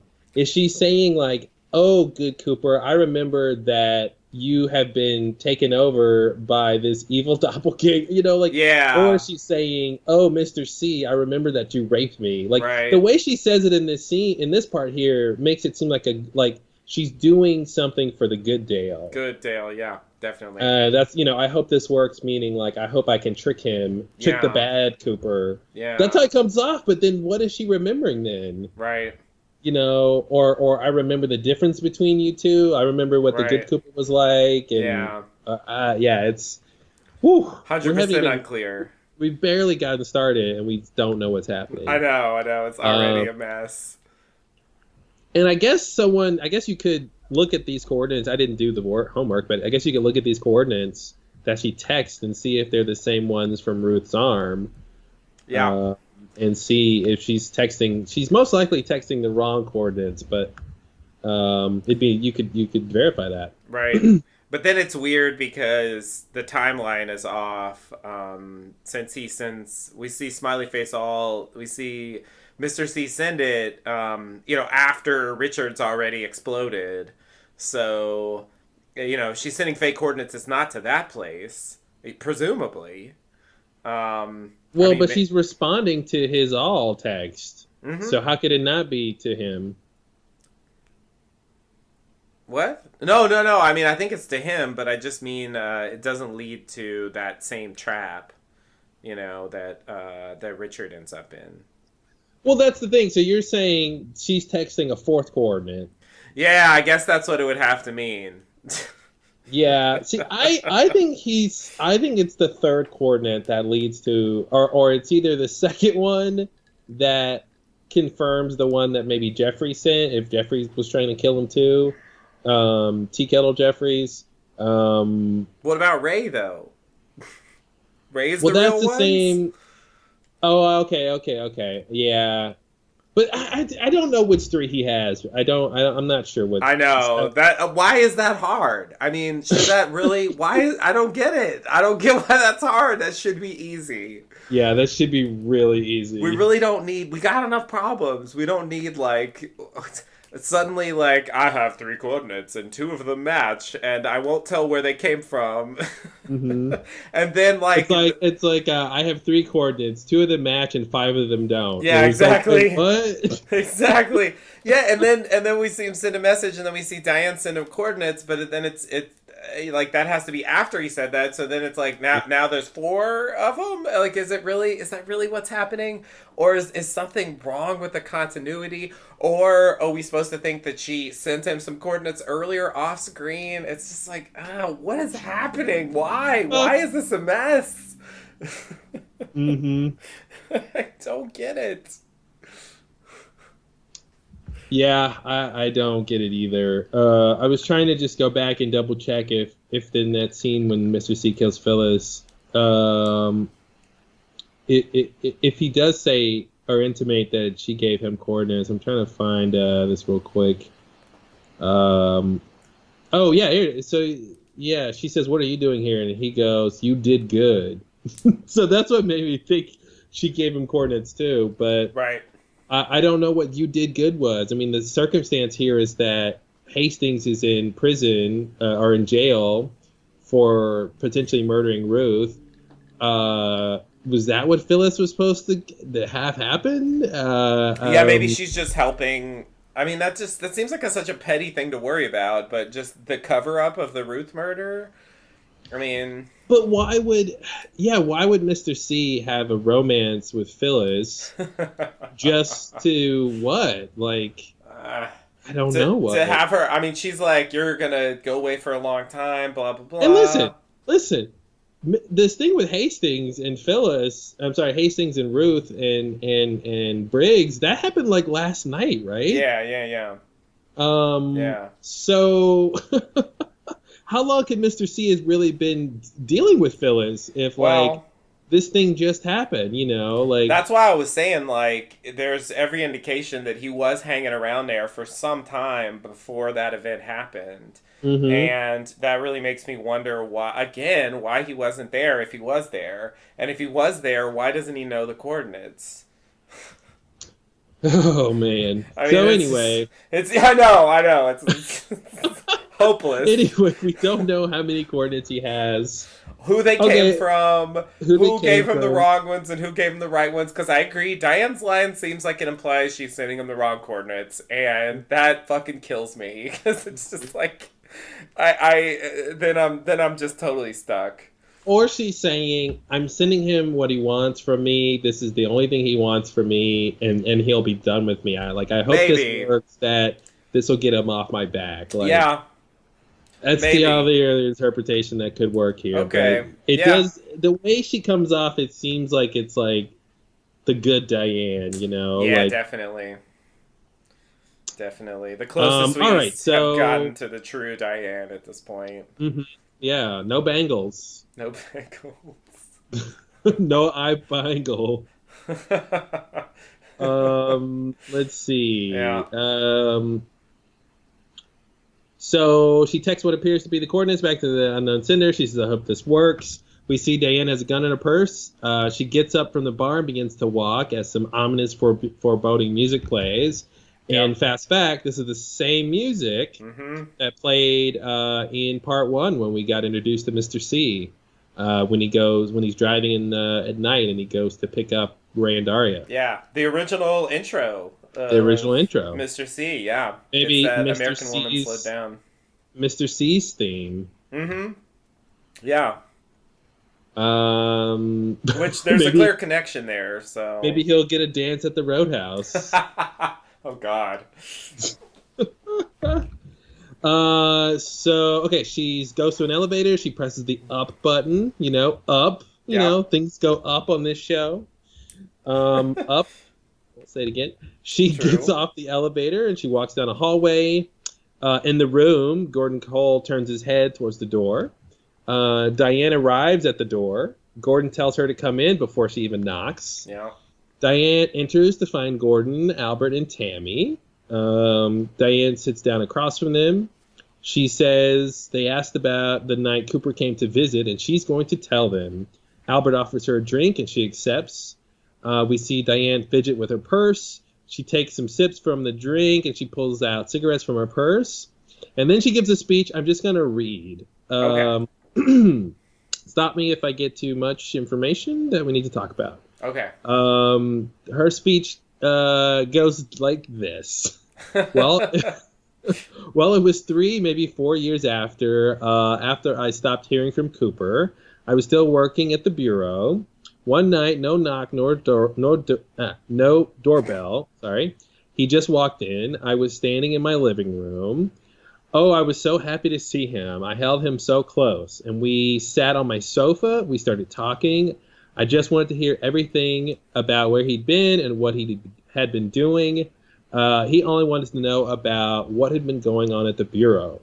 It felt like he was grilling me, but I told myself he was just excited to hear about bureau news. Oh, poor Diane. As one is wont to do. And then he leaned really in. Sad. He leaned in to kiss me. It only happened once before. But as soon as his lips touched mine, something went wrong, and I felt afraid. And he said, and he saw the fear in me, and he smiled. She starts crying here. He smiled, and his face. Yeah. She trails off, and that's when it started. He raped me. Afterward, he took me somewhere. Like an old gas station. And then she starts gasping and sort of really loses it here. And she says, I'm in the sheriff's station. I sent him the coordinates. I'm in the sheriff's station because I'm not me. And she sort of says that a lot. And then she pulls out her gun to shoot, but Albert and Tammy fire first. And then they sort of kill her, and she sort of flutters out off screen to the sky. And Tammy says, wow, they're real. That was a real tulpa. Thanks, Tammy. Thanks. Gordon asks about, quote, sheriff station. And then they all sort of look at the chair she was sitting in. Yeah. Whew. Wow. Wow. Yeah. So, definitely a lot there. I think as I was following along there, he smiled, and his face, I definitely think you're right. She's seeing Bob. She saw Bob. It's definitely what that sounds like. 100%. So, I mean, like, part of this is a little bit, seems like it's a little bit tied in with the Philip Jeffries thing that Albert was talking about. This idea that he went to visit Diane, and he's like trying to get information about the FBI, what's going on at the FBI. It seems like that's, I mean, I have no specific connection to make there, but it seems like that should be somehow related to whatever was going on when so-called Philip Jeffries called Albert and asked for their man in Rio, and they, or Colombia or whatever, and they gave it, Albert gave him that information, and then the guy ended up being killed. This seems like it's roughly from that era. I think he said 5 years, so maybe it's a little after that, but it's some indication of like something he was doing during that period. And it seems like, in addition to getting information from the FBI, a big part of the purpose was to, I guess, take her to the convenience store and, turn her into, or at least not turn her into, but like make a Tulpa version of her. I guess another thing here that I'll point out is what was it? It only happened once before. I think you Yeah. paused on that. So what I'll say about that is that this is just something I know from what I've seen people say. I have never read Cooper's autobiography, My Life, My Tapes. Hmm. But I believe somewhere in there it is implied that that he and Diane had like a thing once, and Yeah. it does seem like that's what they're referencing here. I'm surprised they made My Life, My Tapes. I mean, I guess there's a logic there for where the scene's going, but I'm surprised that that book, something from that book, like actually came up. Um, yeah, Hmm. specifically here. But yeah, the idea that they generally didn't do anything, but yeah, it did happen once, but obviously not like this. Yeah. Um, so yeah, so that's one thing, and then the I sent him those coordinates. Like I wonder why she says that. Is she regretting sending him the coordinates? Yeah, Is and that's actually a she? good point that she mentions that because she doesn't say I sent him fake coordinates. Yeah, So that yeah, makes me think it's the coordinates from Ruth's arm. yeah. And Albert saw her looking at them, so in context, it makes it seem like she's saying I sent him the real coordinates. Yeah, and that would mean that of the three he has, the third one that's not the trap is what she sent him. Yeah, Like she exactly. sent him the real ones, even though the timeline doesn't make sense. Right, right. Uh, Yeah, and um, and that would mean that the first two should be Ray and Philip yeah, Jeffries. yeah. But that would mean that Philip Jeffries tried to kill him. Yep, yep, The tea kettle Philip Jeffries, which yep. is which calls into question everything he said. He wasn't as helpful as he seemed, apparently. And maybe In Judy was a red herring. He was just trying to lead him into a trap, hmm which I never why would he guessed. say? Why would he say you've already met her? I don't know. I have no idea. Like, is that more enticing? Like, if you think somebody's threatening you and you don't know who it is, it's being told that you've already met them. Like, Hmm. is that good? Like, oh, great. Well, now I really need to go find who they are because I Yeah, already know them. Like, that's weird. it is weird. I agree. I agree. It's yeah, that's a strange detail. And then I'm in the sheriff station. Obviously, I mean we talked about that some, but to me, all I got on that is that she's Nido. Well, it really, really, really ups the ante. I mean, the scene's already crazy. I mean, everything with Diane has been really crazy. But this idea that at the end, and it's not unlike like Leland's confession when he dies, Yeah, where he just throws in like extra information in there that makes it worse. You're like, oh yeah, no, don't tell me you knew, Bob, all this like stuff with Bob and um so yeah, it's interesting, but this whole idea of she's like I'm in the sheriff station, man, that really makes this worse. yeah, Because not only is it that Diane's a tulpa, and then this sentence means that there's some other idea or version of her out there somewhere at the sheriff station that she says.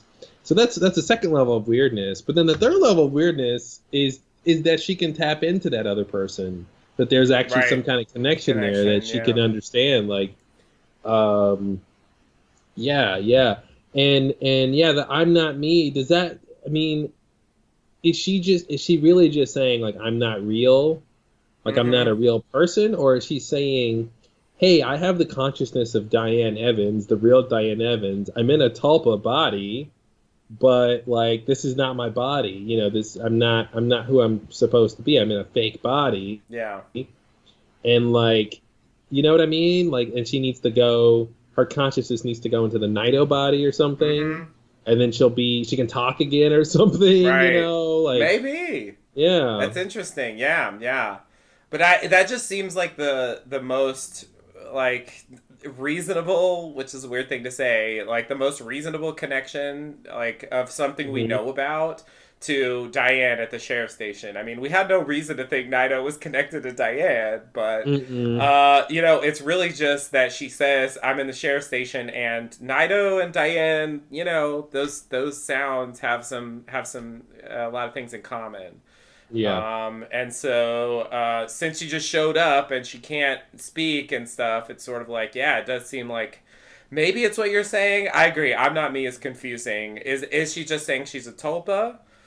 Like I'm a copy of a real thing, and like you're saying, like I'm not real, or yeah, is there some extra level to that? It's not clear. Yeah. To say the least. But it's definitely an interesting thing to throw in at the end, and it does make me think that, you know, maybe there's a chance that we'll actually get to meet the real Diane before this thing's over. Yeah. Well, the question is, how many women is Cooper going to save before the end of this show? I mean, he's got Laura, he's got Diane, he's got Naito. Yeah. Audrey, potentially. Audrey, yeah, there's 4. Yeah. At least 4. I don't know. Is he going to be able to help Sarah Palmer somehow? Yeah, Sarah Palmer. Yeah, I also wanted to mention, back to the conversation about the orbs and the lorbs and the borbs. When we saw the Dougie Tulpa and Diane Tulpa, I do hate that word for some reason. I don't like the way it sounds, I guess. It's like Tibetan. Give him a break. Yeah, I mean, I don't blame Tibet, but still. Blame Tibet. Yeah. Their fault. Their word. Better sounding words. But you know, when their head flies off, there's like this black smoke inside of their head. And I don't know, I just want to contrast that with the white light inside of Laura. Yeah. That makes sense. Do you want to talk about that next part too? What's the next part? Just yeah. Sorry, yeah, I can mention that real quick. So we go to the Black Lodge. We see Diane sitting in the chair where the real Dougie was sitting in when he went to the Black Lodge. Mike tells her, "Someone manufactured you." She says, "I know. Fuck you." Diane then begins to disassemble. Her shoulders rattle like a snake. Her face cracks open like an egg. Black smoke comes out, as Such does a gold. similes. Thank you. Black smoke comes out like a chimney, and There we go. Nice. as does a gold bead. Her head then flies off, and black smoke billows out from her neck. The rest of her body flaps like a flag in the wind. And then crumples to the chair like a piece of paper, and with the gold bead. Mike covers his eyes as what is left of Diane transforms to the sound of electricity into just the bead sitting in the chair. Yeah. So, yeah, I mean, this is super interesting. It's so cool to get another sequence of somebody disassembling into their constituent parts. Yeah, and I definitely liked I liked the fact that she was like, yeah, I know. Like that's just not the reaction I expected. It begs, what does the fuck you attitude come from? You know, like her last words as a conscious entity is fuck you. Yeah, is that programmed in, or is that like an emergent property of the programming? Yeah, I mean, is it because of her situation that she hates everything because she somehow deep down knows that she's not real? Yeah. And so that's why she's so hostile? Yeah.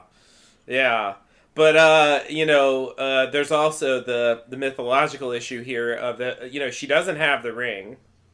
Nope. And yet she is transported to the Black Lodge just like Dougie was, and even Ray. Not exactly. I guess Ray was dead, but he was transported there in some sense. So sort of like, how does that? I don't know. How does that work? Is that just kind of a a bit of a plot error? Just a bit here's the difference. Doesn't quite work, the difference. or... I think the difference is that you can maybe surmise that if Dougie was killed, he would go back to the Black Lodge. And that, and maybe,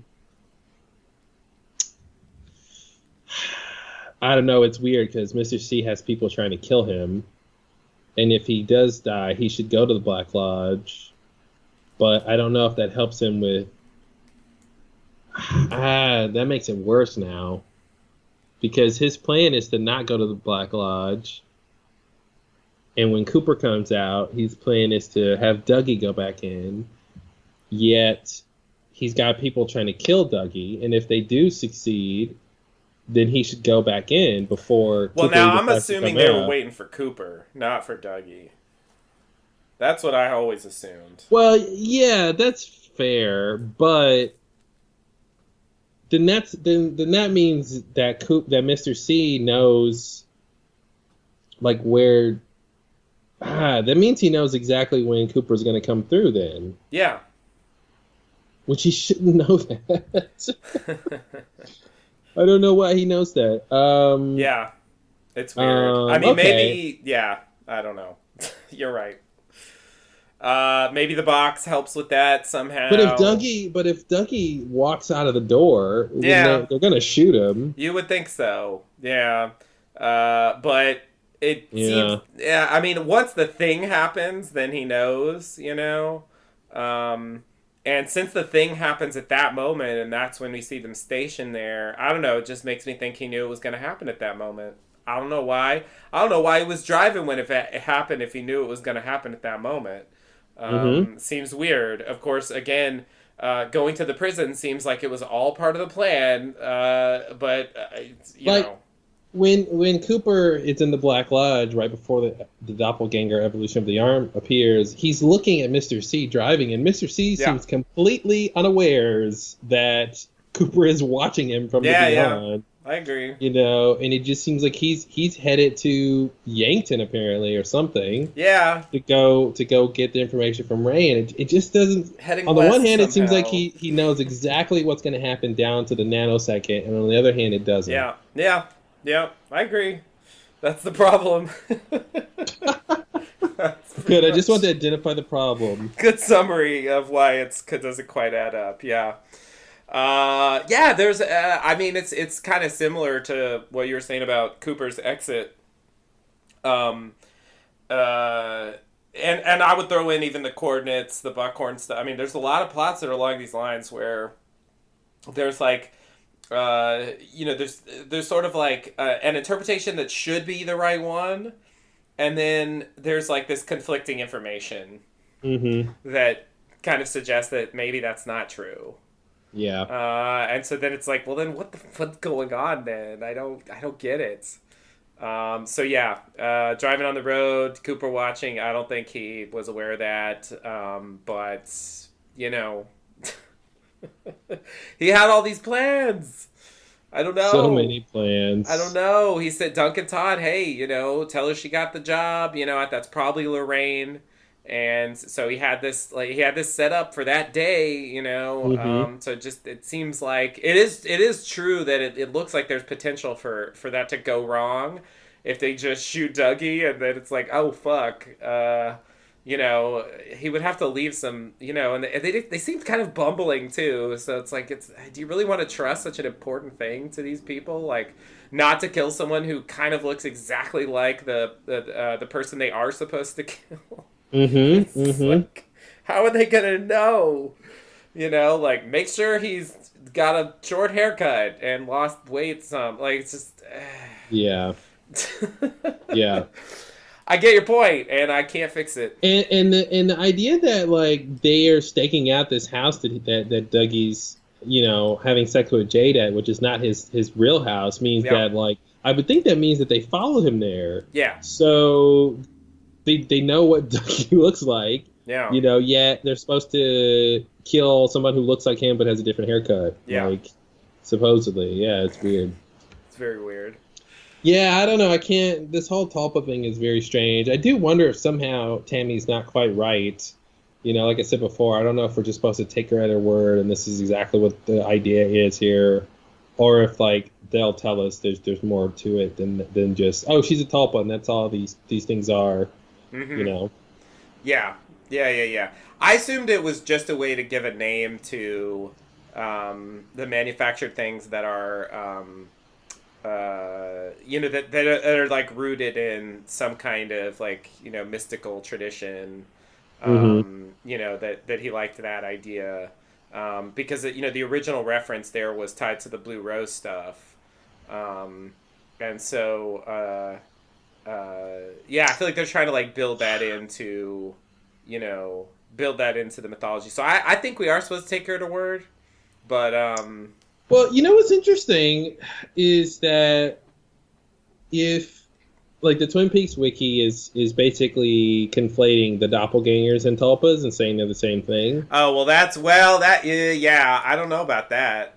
Well, I was gonna say what's interesting about that idea though is it does kind of go along with a sort of idea I had about um, Cooper's doppelganger being created by Bob. Like Yeah. in that it does, Oh. it does make it.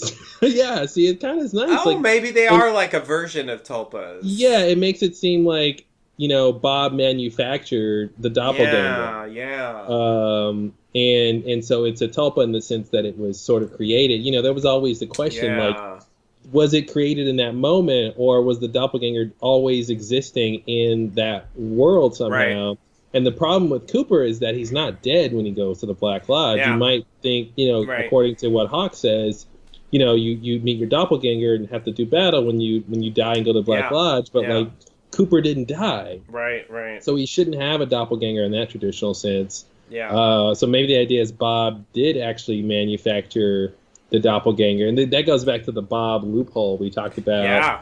Like Bob wanted a vehicle To that he escape. could lead to escape the Black Lodge, so he could be out of the Black Lodge, Yeah. while the doors were closed or whatever. Yeah. Yeah. That does seem pretty logical, and maybe the stuff that Hawk said is maybe we're getting into something like Damon Lindelof territory of just a kind of misinterpretation, Hmm. of some things that maybe they saw or experienced. Yeah, and that's the other thing too. There are some doppelgangers that I would maybe say don't seem manufactured, like the Man from Another Place doppelganger and the Evolution of the Arm doppelganger. But Yeah. but the other doppelgangers we saw in the season 2 finale had to do with Wyndham Earl, and when he was trying to basically play games with Cooper, Well, it's when also he sees Leland Annie. and Maddie, but yeah. Yeah. We did see Leela and Maddie, but with Annie and Caroline, Yeah. there's that idea too that maybe Wyndham Earl like made them. Yeah. It also seemed like Somehow. he was taking the form of the Laura one. Yeah, exactly. Like somehow he was like using magic or something to sort of do all that stuff. So Yeah. yeah, that's an interesting idea. Like they're all the doppelgangers are manufactured in some sense. Yeah, that's interesting because I was thinking that they're a different thing, but I guess from a different point of view, you could say that they're just like a specific kind of version of that, the Hmm. kind of inverted, copy, which Yeah, Dougie which wasn't is really that. and you're right. That's supposed to be the idea. Is the doppelganger is like all of the bad parts of you or whatever, Yeah. and that's why they're all kind of scary usually. Right. But like the Caroline one wasn't scary and sort of really, but yeah, it was interesting. Yeah. Keep that in mind. Yep. All right. Well, R.I.P. Diane Tulpa, I guess. Indeed. Yeah. Yeah. Now, I also, I mentioned it before, but like we didn't see the gross vomiting face that we saw with the bead True. with Dougie. So what does that mean? Was that supposed to be like maybe Dougie was manufactured for Mr. C, and that was his his evil presence or something being Right. depicted, Right. like his corruption or something being depicted, and like Diane was made from the original Diane, so she doesn't have that. Right. Yeah. Yeah. Yeah. Yeah. That's That's the best I interesting. got. That's interesting. Yeah, I don't know what we're supposed to think about that. That's strange. But yeah, I guess that I guess that Dougie was made starting from Mr. C. Is that what you're saying? Yeah. Yeah. Yeah. So yeah. And not from Cooper. Yeah. Right. Yeah.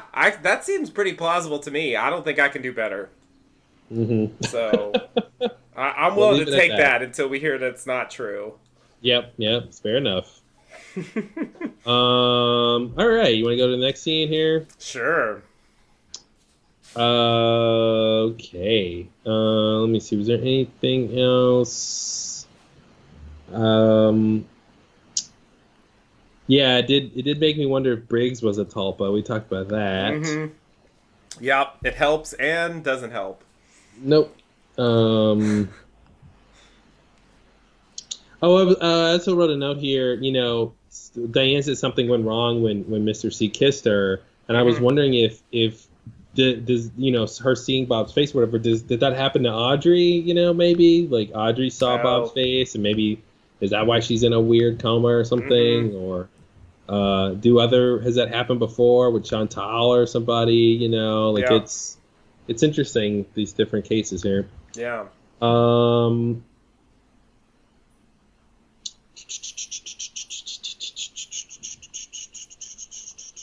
Okay, sorry. Here we go. Next scene, we're at the casino. The Mitchum brothers greet Cooper and say that he looks great, and the plane is standing by. Janie E. asks where they're going. Cooper takes her and Sonny Jim off to the side. Brad says Dougie's talking with a lot of assurance. Rod supposes it has something to do with the coma. Brad suggests side effects. Cooper tells Janie E. and Sonny Jim he has to go away for a while, but he's enjoyed spending time with both of them. They made his heart so full. Oh. Cooper says they are a family, that Dougie, and then he corrects himself, that he will be back. Janie E. says, "You're not Dougie." Sonny Jim exclaims that he is his dad. Cooper confirms that he is his dad and loves them both. They all embrace. Cooper says they will see him soon. He will walk through that red door and he will be home for good. Cooper walks away. Janie E. Runs after him and tells him not to go. He says he has to. She caresses his face and kisses him. She tells him, "Whoever you are, thank you." That's the end of that scene there. And then Cooper walks over to the Mitchums, and they all leave, and Janie E. and Sonny Jim watch. So, yeah, it's totally like an episode of Quantum Leap, I swear. Like I said a long time ago. Like he just leaped into Dougie's life, fixed some problems, and now he's leaping home. Yeah, definitely.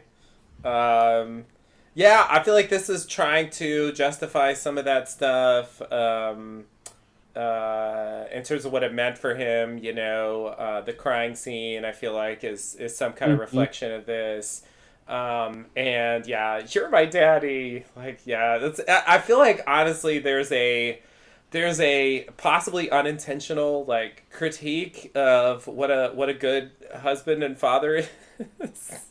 Like, if you just kind of sit there and repeat the last thing that people say and make money appear. Well, yeah, like if you can get me a new car and a new gym set. Yeah. And you don't tell us what to do too much. And you look like you work out. Like, it's sort of like, that's how much, that's like the best. Yep. I don't know. I don't know if they intended to come off that way, but there is something a bit disturbing about the idea that like they're deeply attached to Dougie the way he used to be. I don't know. It's strange. But yeah, this whole thing with Dougie making people's lives better, I was thinking, like, of all the people he kind of came in contact with, a lot of them he sort of made their lives better. Like, I'm surprised Bushnell, like, the last thing Bushnell was like, "You know what, Dougie? Your return from a coma makes me think I should return to boxing. I think there's another fight left in old Bushnell. I don't need this gun anymore.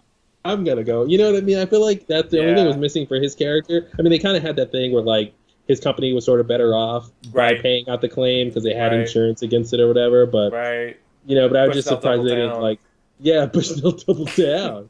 But that's exactly what I was going to mention. Is Jade gives 2 rides. Her life did not get any better dealing with Dougie. But I just thought that was kind of interesting that she doesn't get any of that goodness that rubbed off. You know, she even dropped the key back off and did some good for the story. And it wasn't like, oh, Jade, has a bunch of money now. Yeah. No, thanks for her. Lady Slot Addict came out better, seemingly. So that's the thing they had was a lot of couples. It was the Mitchum. It was a lot of pairs. I mean, like the Mitchum brothers. It was Lady Slot Addict and her son. Right. Back together. Little Jenny, Sunny Jim. Little Sunny Slot. It's the Slot Addict family. It's a Eastern European surname. It's from the Polish. Of course. All right. Anything else with this part here? No, I think that's good for this. All right. So we're in the Mitchum's limo. Candy hands Dougie a drink. I couldn't tell what it was. It looked alcoholic, but it also looked like coffee. I thought it was coffee. Yeah, it was just in a glass. Yeah, a glass of coffee. It's a little weird. That's what I thought it was. Maybe they wanted us to see what it was or something. Yeah. So Rod wants to get something straight, but Brad says he wants to hear it too, and asks for his Bloody Mary. Rod goes through what Cooper has apparently already explained, which is that he doesn't sell insurance. He's an FBI agent who's missing for 25 years, and they need to get him to a town called Twin Peaks, to the sheriff's station. Bradley says they love him, but they aren't welcome in such places by people like law enforcement. Cooper says that's about to change. He is a witness that they both have hearts of, wait for it, gold. And then Candy says they really do. Oh, they boy. really do. Oh, boy. Oh, Candy, you're still such a candy. I don't know what this line is supposed to mean. Like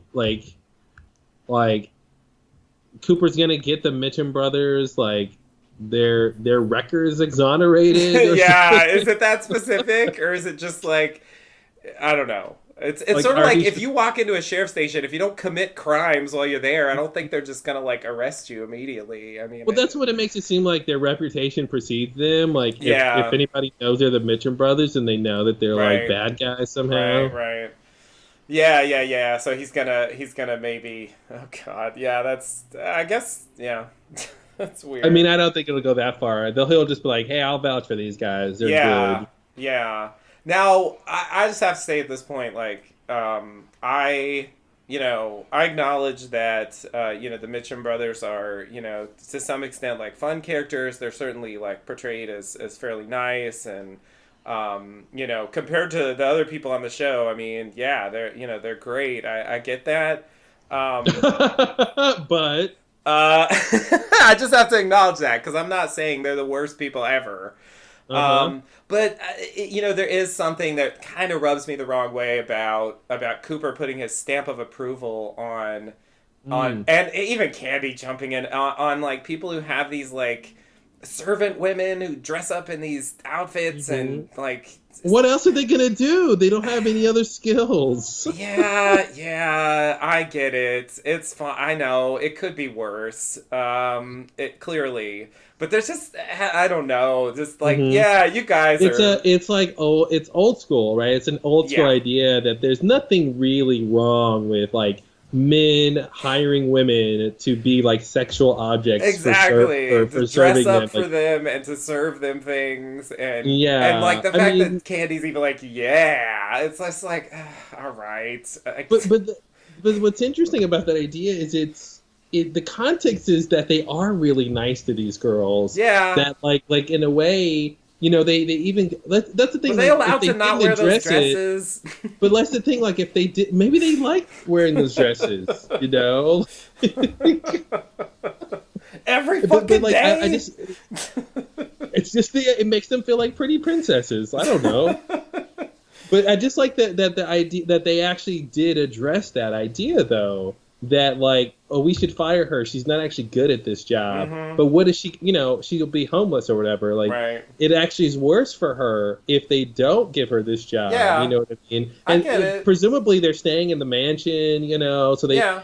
so it's this weird thing where on the one hand it's kind of sexist and sort of classist or something, but on the other hand it's actually nice and wholesome Right. because they haven't made any sort of, outside of the fact that the girls wear somewhat skimpy outfits, like they haven't intimated at all that there's any sex involved with their Right. job, right? That's And so true. like, give daddy some sugar, Yeah. or like, hey, I'm gonna pinch you on your butt when you walk Mhm. by, or they haven't done any of that. So Yeah. it's this weird mix of stuff where it seems like, oh, this is a bad, depiction, but on the other hand, like they're doing like I've been saying on this podcast, they've been doing a lot of work to show that the Mitchum brothers are really wholesome and really Yeah. like selfless and really like giving.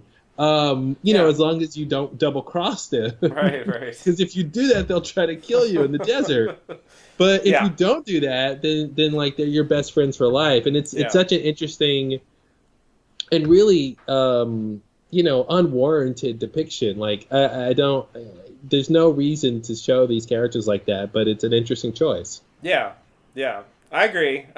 I was trying to, indicate something along those lines with the caveat at the beginning. It's just, there is something a little bit, but whatever. It goes along with the whole series, and like, this is far from the worst thing.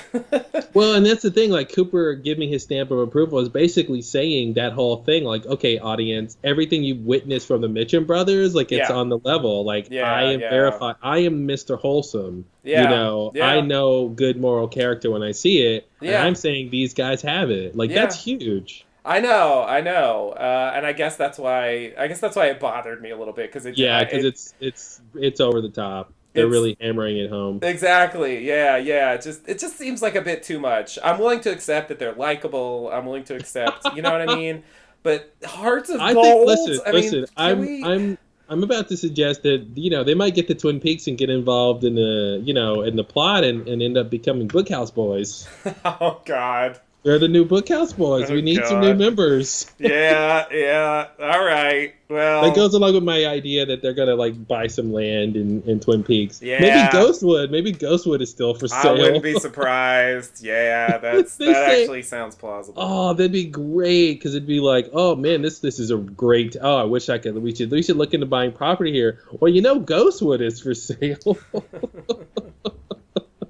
There's a whole bunch of land. Oh man. Nobody's been interested in it since those Norwegians. Here's a question: what's up with the mill? I know it burned down. It burned but, it's just done? Like the property Done. that the mill was on is just no. Well, the nobody idea was that it was rebuilt going to be developed for condos or something. I mean, that was the Yeah. whole plot originally. So I think there is some talk of that in the book, but I don't remember what they said because I didn't really care that much. Mhm. But yeah, I would assume there's been development there, but yeah, I don't actually know that for sure. Yeah. Because yeah, I think the mill's over. That was one of the things I really noticed about the credit sequence, because the original credit sequence featured the mill really heavily. Yeah. And the new one doesn't have anything about the mill. Oh, Wiki, the Twin Peaks Wikia is saying that we saw the remnants of the mill in Part 9, which placed it across from the sheriff station. Yeah. Yeah, that Yeah. sounds familiar. Yeah. All right. Next scene? Let's do it. Okay.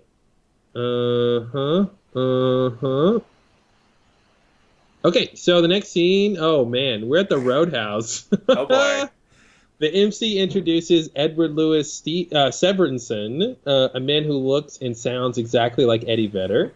TV's Eddie Vedder. Plays a song called Out of Sand. And Yep. that goes on for a bit. Mhm. And a little fast fact, this is a song that, Edward Louis Severinsen is Eddie Vedder's birth name, and which is interesting. He was credited as himself in a weird way. Yeah. And this song that he's playing is one of his songs that he's played a couple times live or something. Yeah. So I thought that was interesting. Next thing. Yeah, sure. Yeah, so as the song continues to play, in walks in Charlie and Audrey of all people. Wow. Oh like my nothing God. even happened. I know. Just they put their fucking coats on and they drove to the fucking They're just suddenly there. roadhouse. It's like, wow, after all that time. Yep. Audrey's good at convincing him at least, because he was really tired like several times in a row. So sleepy. And it's even later now. Okay, so Audrey looks around as Charlie waves for 2 martinis at the bar. Edward Louis Severinsen sings the last little lines of the songs, Running Out of Sand, which might tie into Audrey. Is she running out of sand? Sand being time, I guess, something like that. Yeah. Time, sand in an hourglass. Yeah. The crowd cheers. Audrey and Charlie sit at a bar. I don't know what I wrote here. I'm sorry. They sit at a bar and they cheers. Charlie cheers to us and Audrey cheers to Billy. Mm-hmm. The MC introduces the next song, Audrey's Dance. Wow. The crowd, just in case you thought it couldn't get worse. The crowd clears the floor, and the drummer makes an ominous sound on the cymbals. The track Audrey's Dance plays, and Audrey becomes entranced. She saunters to the middle of the dance floor. The crowd sways in unison as Audrey dances sensuously. Charlie is a bit confused. Yeah. A man interrupts the mood, shouting, Monique, that's my wife, you asshole. And the man smashes a bottle over a guy's head and starts attacking him. That man would be man hit with bottle, and the man who threw the bottle would be throwing man. Thanks, credit. Audrey runs over to Charlie and whispers for him to get her out of there. Suddenly, Audrey sees herself in front of a mirror in an all-white room. She's scared and confused, and the sound of electricity pulses in the background. Then we cut back to the band playing Audrey's theme seemingly backwards. Mm-hmm. All right. That's the end of the episode. Wow. So the Roadhouse got really crazy here this time. The Roadhouse has been one of the most interesting characters on the show. So much play. So much play. So, I mean, one thing to say is this is clearly a callback, because she has that... they show her kind of swaying to this music a couple times, but there's one, notable moment in the Double R when she just kind of steps back from the counter and starts kind of swaying to this music. And I guess that does prove that the song exists in the world. It's coming. It's diegetic, I guess is the word. Yeah. But the idea that it's called Audrey's Dance doesn't, that can't be true, right? I mean, come on. So that was the first thing where I was like, what? Is that, how does that work? And it should have, I don't know. I feel like that should have tipped me off somehow. But I was ready to accept this whole thing. It tipped me off, but I still bought it because I thought that it was somewhat possible that this was just a strange thing with the town, that this was just a strange custom. Even though it was super weird, I thought, because my brain was like, oh, this isn't real reality. It can't be if they're doing this. But I was like, no, this could just be a weird thing. It goes by fast enough, before you're like, oh, okay, this isn't real. Yeah. Right. Yeah. So it's an interesting moment. We get one final Billy thing. Obviously, I didn't learn a whole lot about Billy coming there. It seems like going to the Roadhouse was like a catalyst for pushing her into a different awareness of reality or something. It's not clear what that room was, it's like this white room. It's like opposite Charlie Rose or something, and there's this mirror there. and you know, Well, and she's like right in front of the mirror, yeah, and her, you know, her face looks different, her makeup and yeah. hair looks kind of different, and it's yeah. What was the catalyst that woke her up? It's so weird. So I mean, we kind of talked about it before, but I think I do feel like the most reasonable explanation at this point is that she is in a coma, has been in a coma, and you know, she's going to, I guess, wake up now. hmm Right at the end here, and I don't know. Find out about what's happening. Get involved. Maybe Cooper gets involved.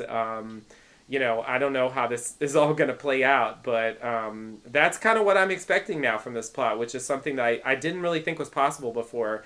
And it really just raises the issue of that story, its connections to reality, how much of that is reality, how much of that is, I don't know, someone visiting her and just telling her things, and how much of it is she's like picking it up like supernaturally. It does seem hmm like there's an implied Black Lodge connection at the end with the backward stuff and the red curtains. So what role is the Black Lodge played in this coma? hmm Are they sending her things, And like information? even the MC, like why does she know the MC if Yeah. this is a coma? And Yeah. Oh yeah, so good point. Yeah. Cuz the yeah, MC was there in the quote unquote real Roadhouse.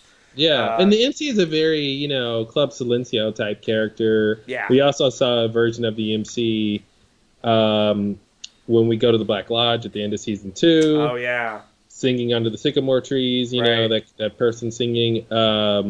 Yeah. So yeah, it's very interesting character. So yeah, I mean maybe that's supposed to tip us off, but um, to something. Yeah, I don't know. Yeah. Beyond the coma thing, like I can't really, you know, we don't I'm get enough here. I'm thinking that Mr. C raped Audrey while she was in a coma, Yeah. and his electricity powers connection like put her mind in an alternate zone or place. Yeah. So she's not in like a traditional coma. Right. That That she's in sounds some weird Black Lodge induced coma. yeah. Yeah, and it makes me think that all those characters like represent something, that there's got to be some meaning to this Billy storyline, and I'm just not, I really haven't figured out what that is. Um, like, who are they supposed to be? Like, what does it mean that she's concerned about this Billy and his hmm truck, and you know, Tina, and like what's the deal there?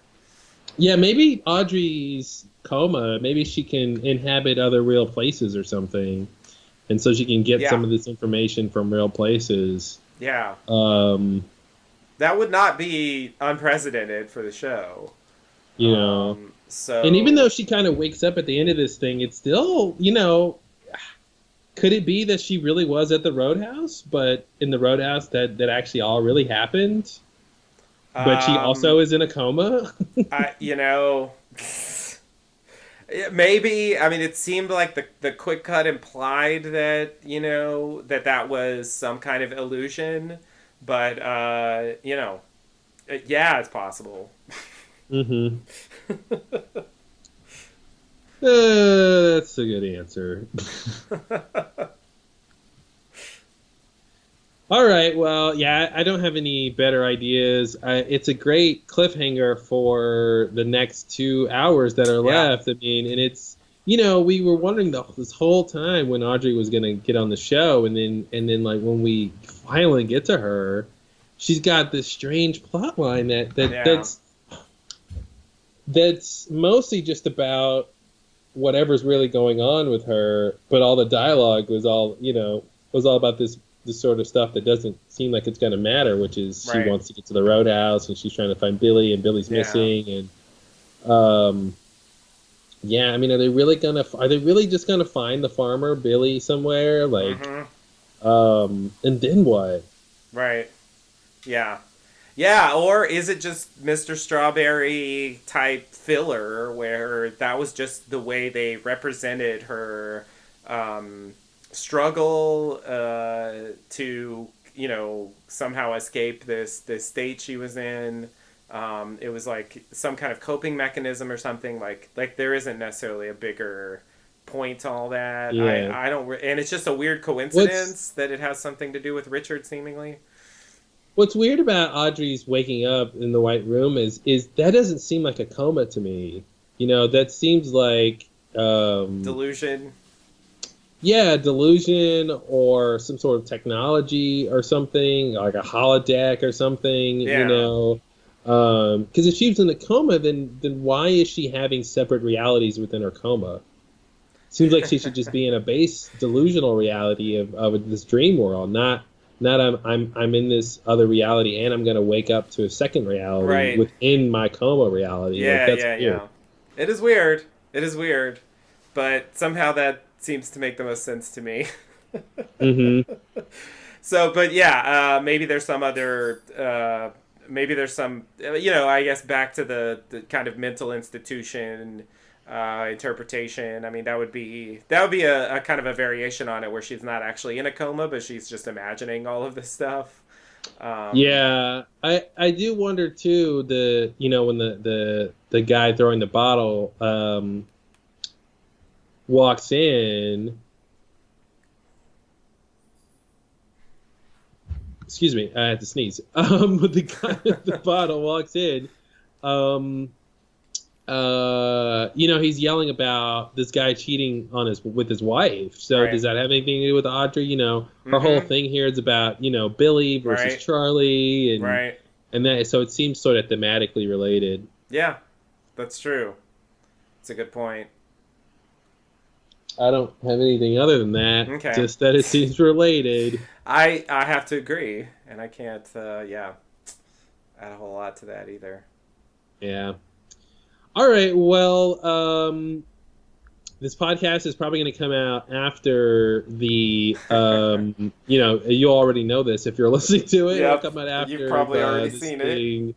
This thing wraps up the end of the show. So, thanks for listening. We're gonna roll into the last 2 hours pretty soon here, and see any final predictions before we sign off. Any big ideas? Any things you want to see? Anything you don't want to see? Oh man, God, there's so many things. There's so many things. I don't know what to focus on here. Here's a question. I'm looking forward to the box reveal. I want to hear something about the box. The box was a metaphor, I think, is going to be the answer to that. No, shut up, Ben. Don't tell me that. Yeah, Mr. C hasn't mentioned the box, ever.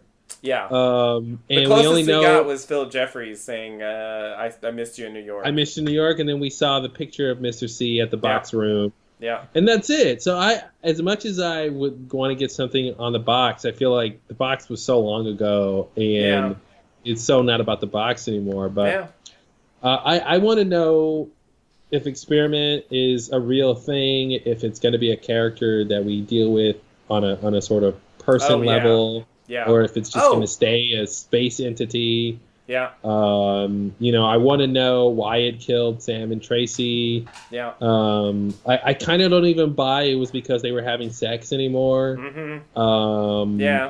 I think that was just a coincidence that if they weren't having sex, it would have showed up anyway. Right. But I want to know about that.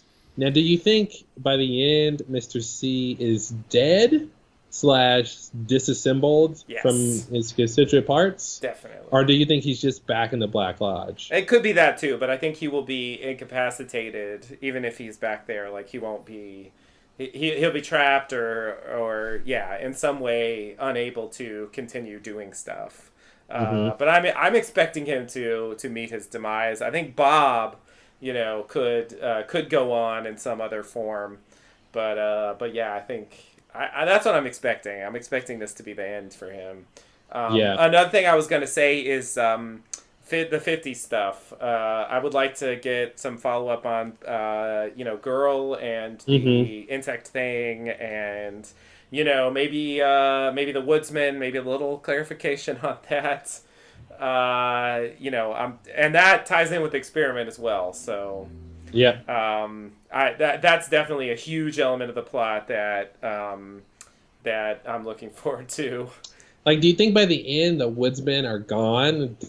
defeated, vanquished from the planet, or do you think that they're sort of more neutral in that once Experiment or Bob are out of the picture, then it doesn't matter if they're still around because they're sort of innocuous? Or I'm kind of expecting them to still be around, and I guess I want to understand how neutral they are. I wonder how that's going to go, but yeah, I'm not expecting them to go away by the end. I feel like Cooper needs to go to the convenience store. Oh yeah, I agree.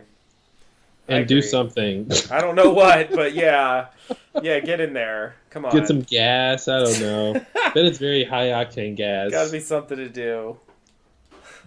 All right. Yeah, I know we could probably theorize for hours about this in here, but all right. Well, thanks for following along with the show with us, guys, as we roll into the end of this 18-part journey.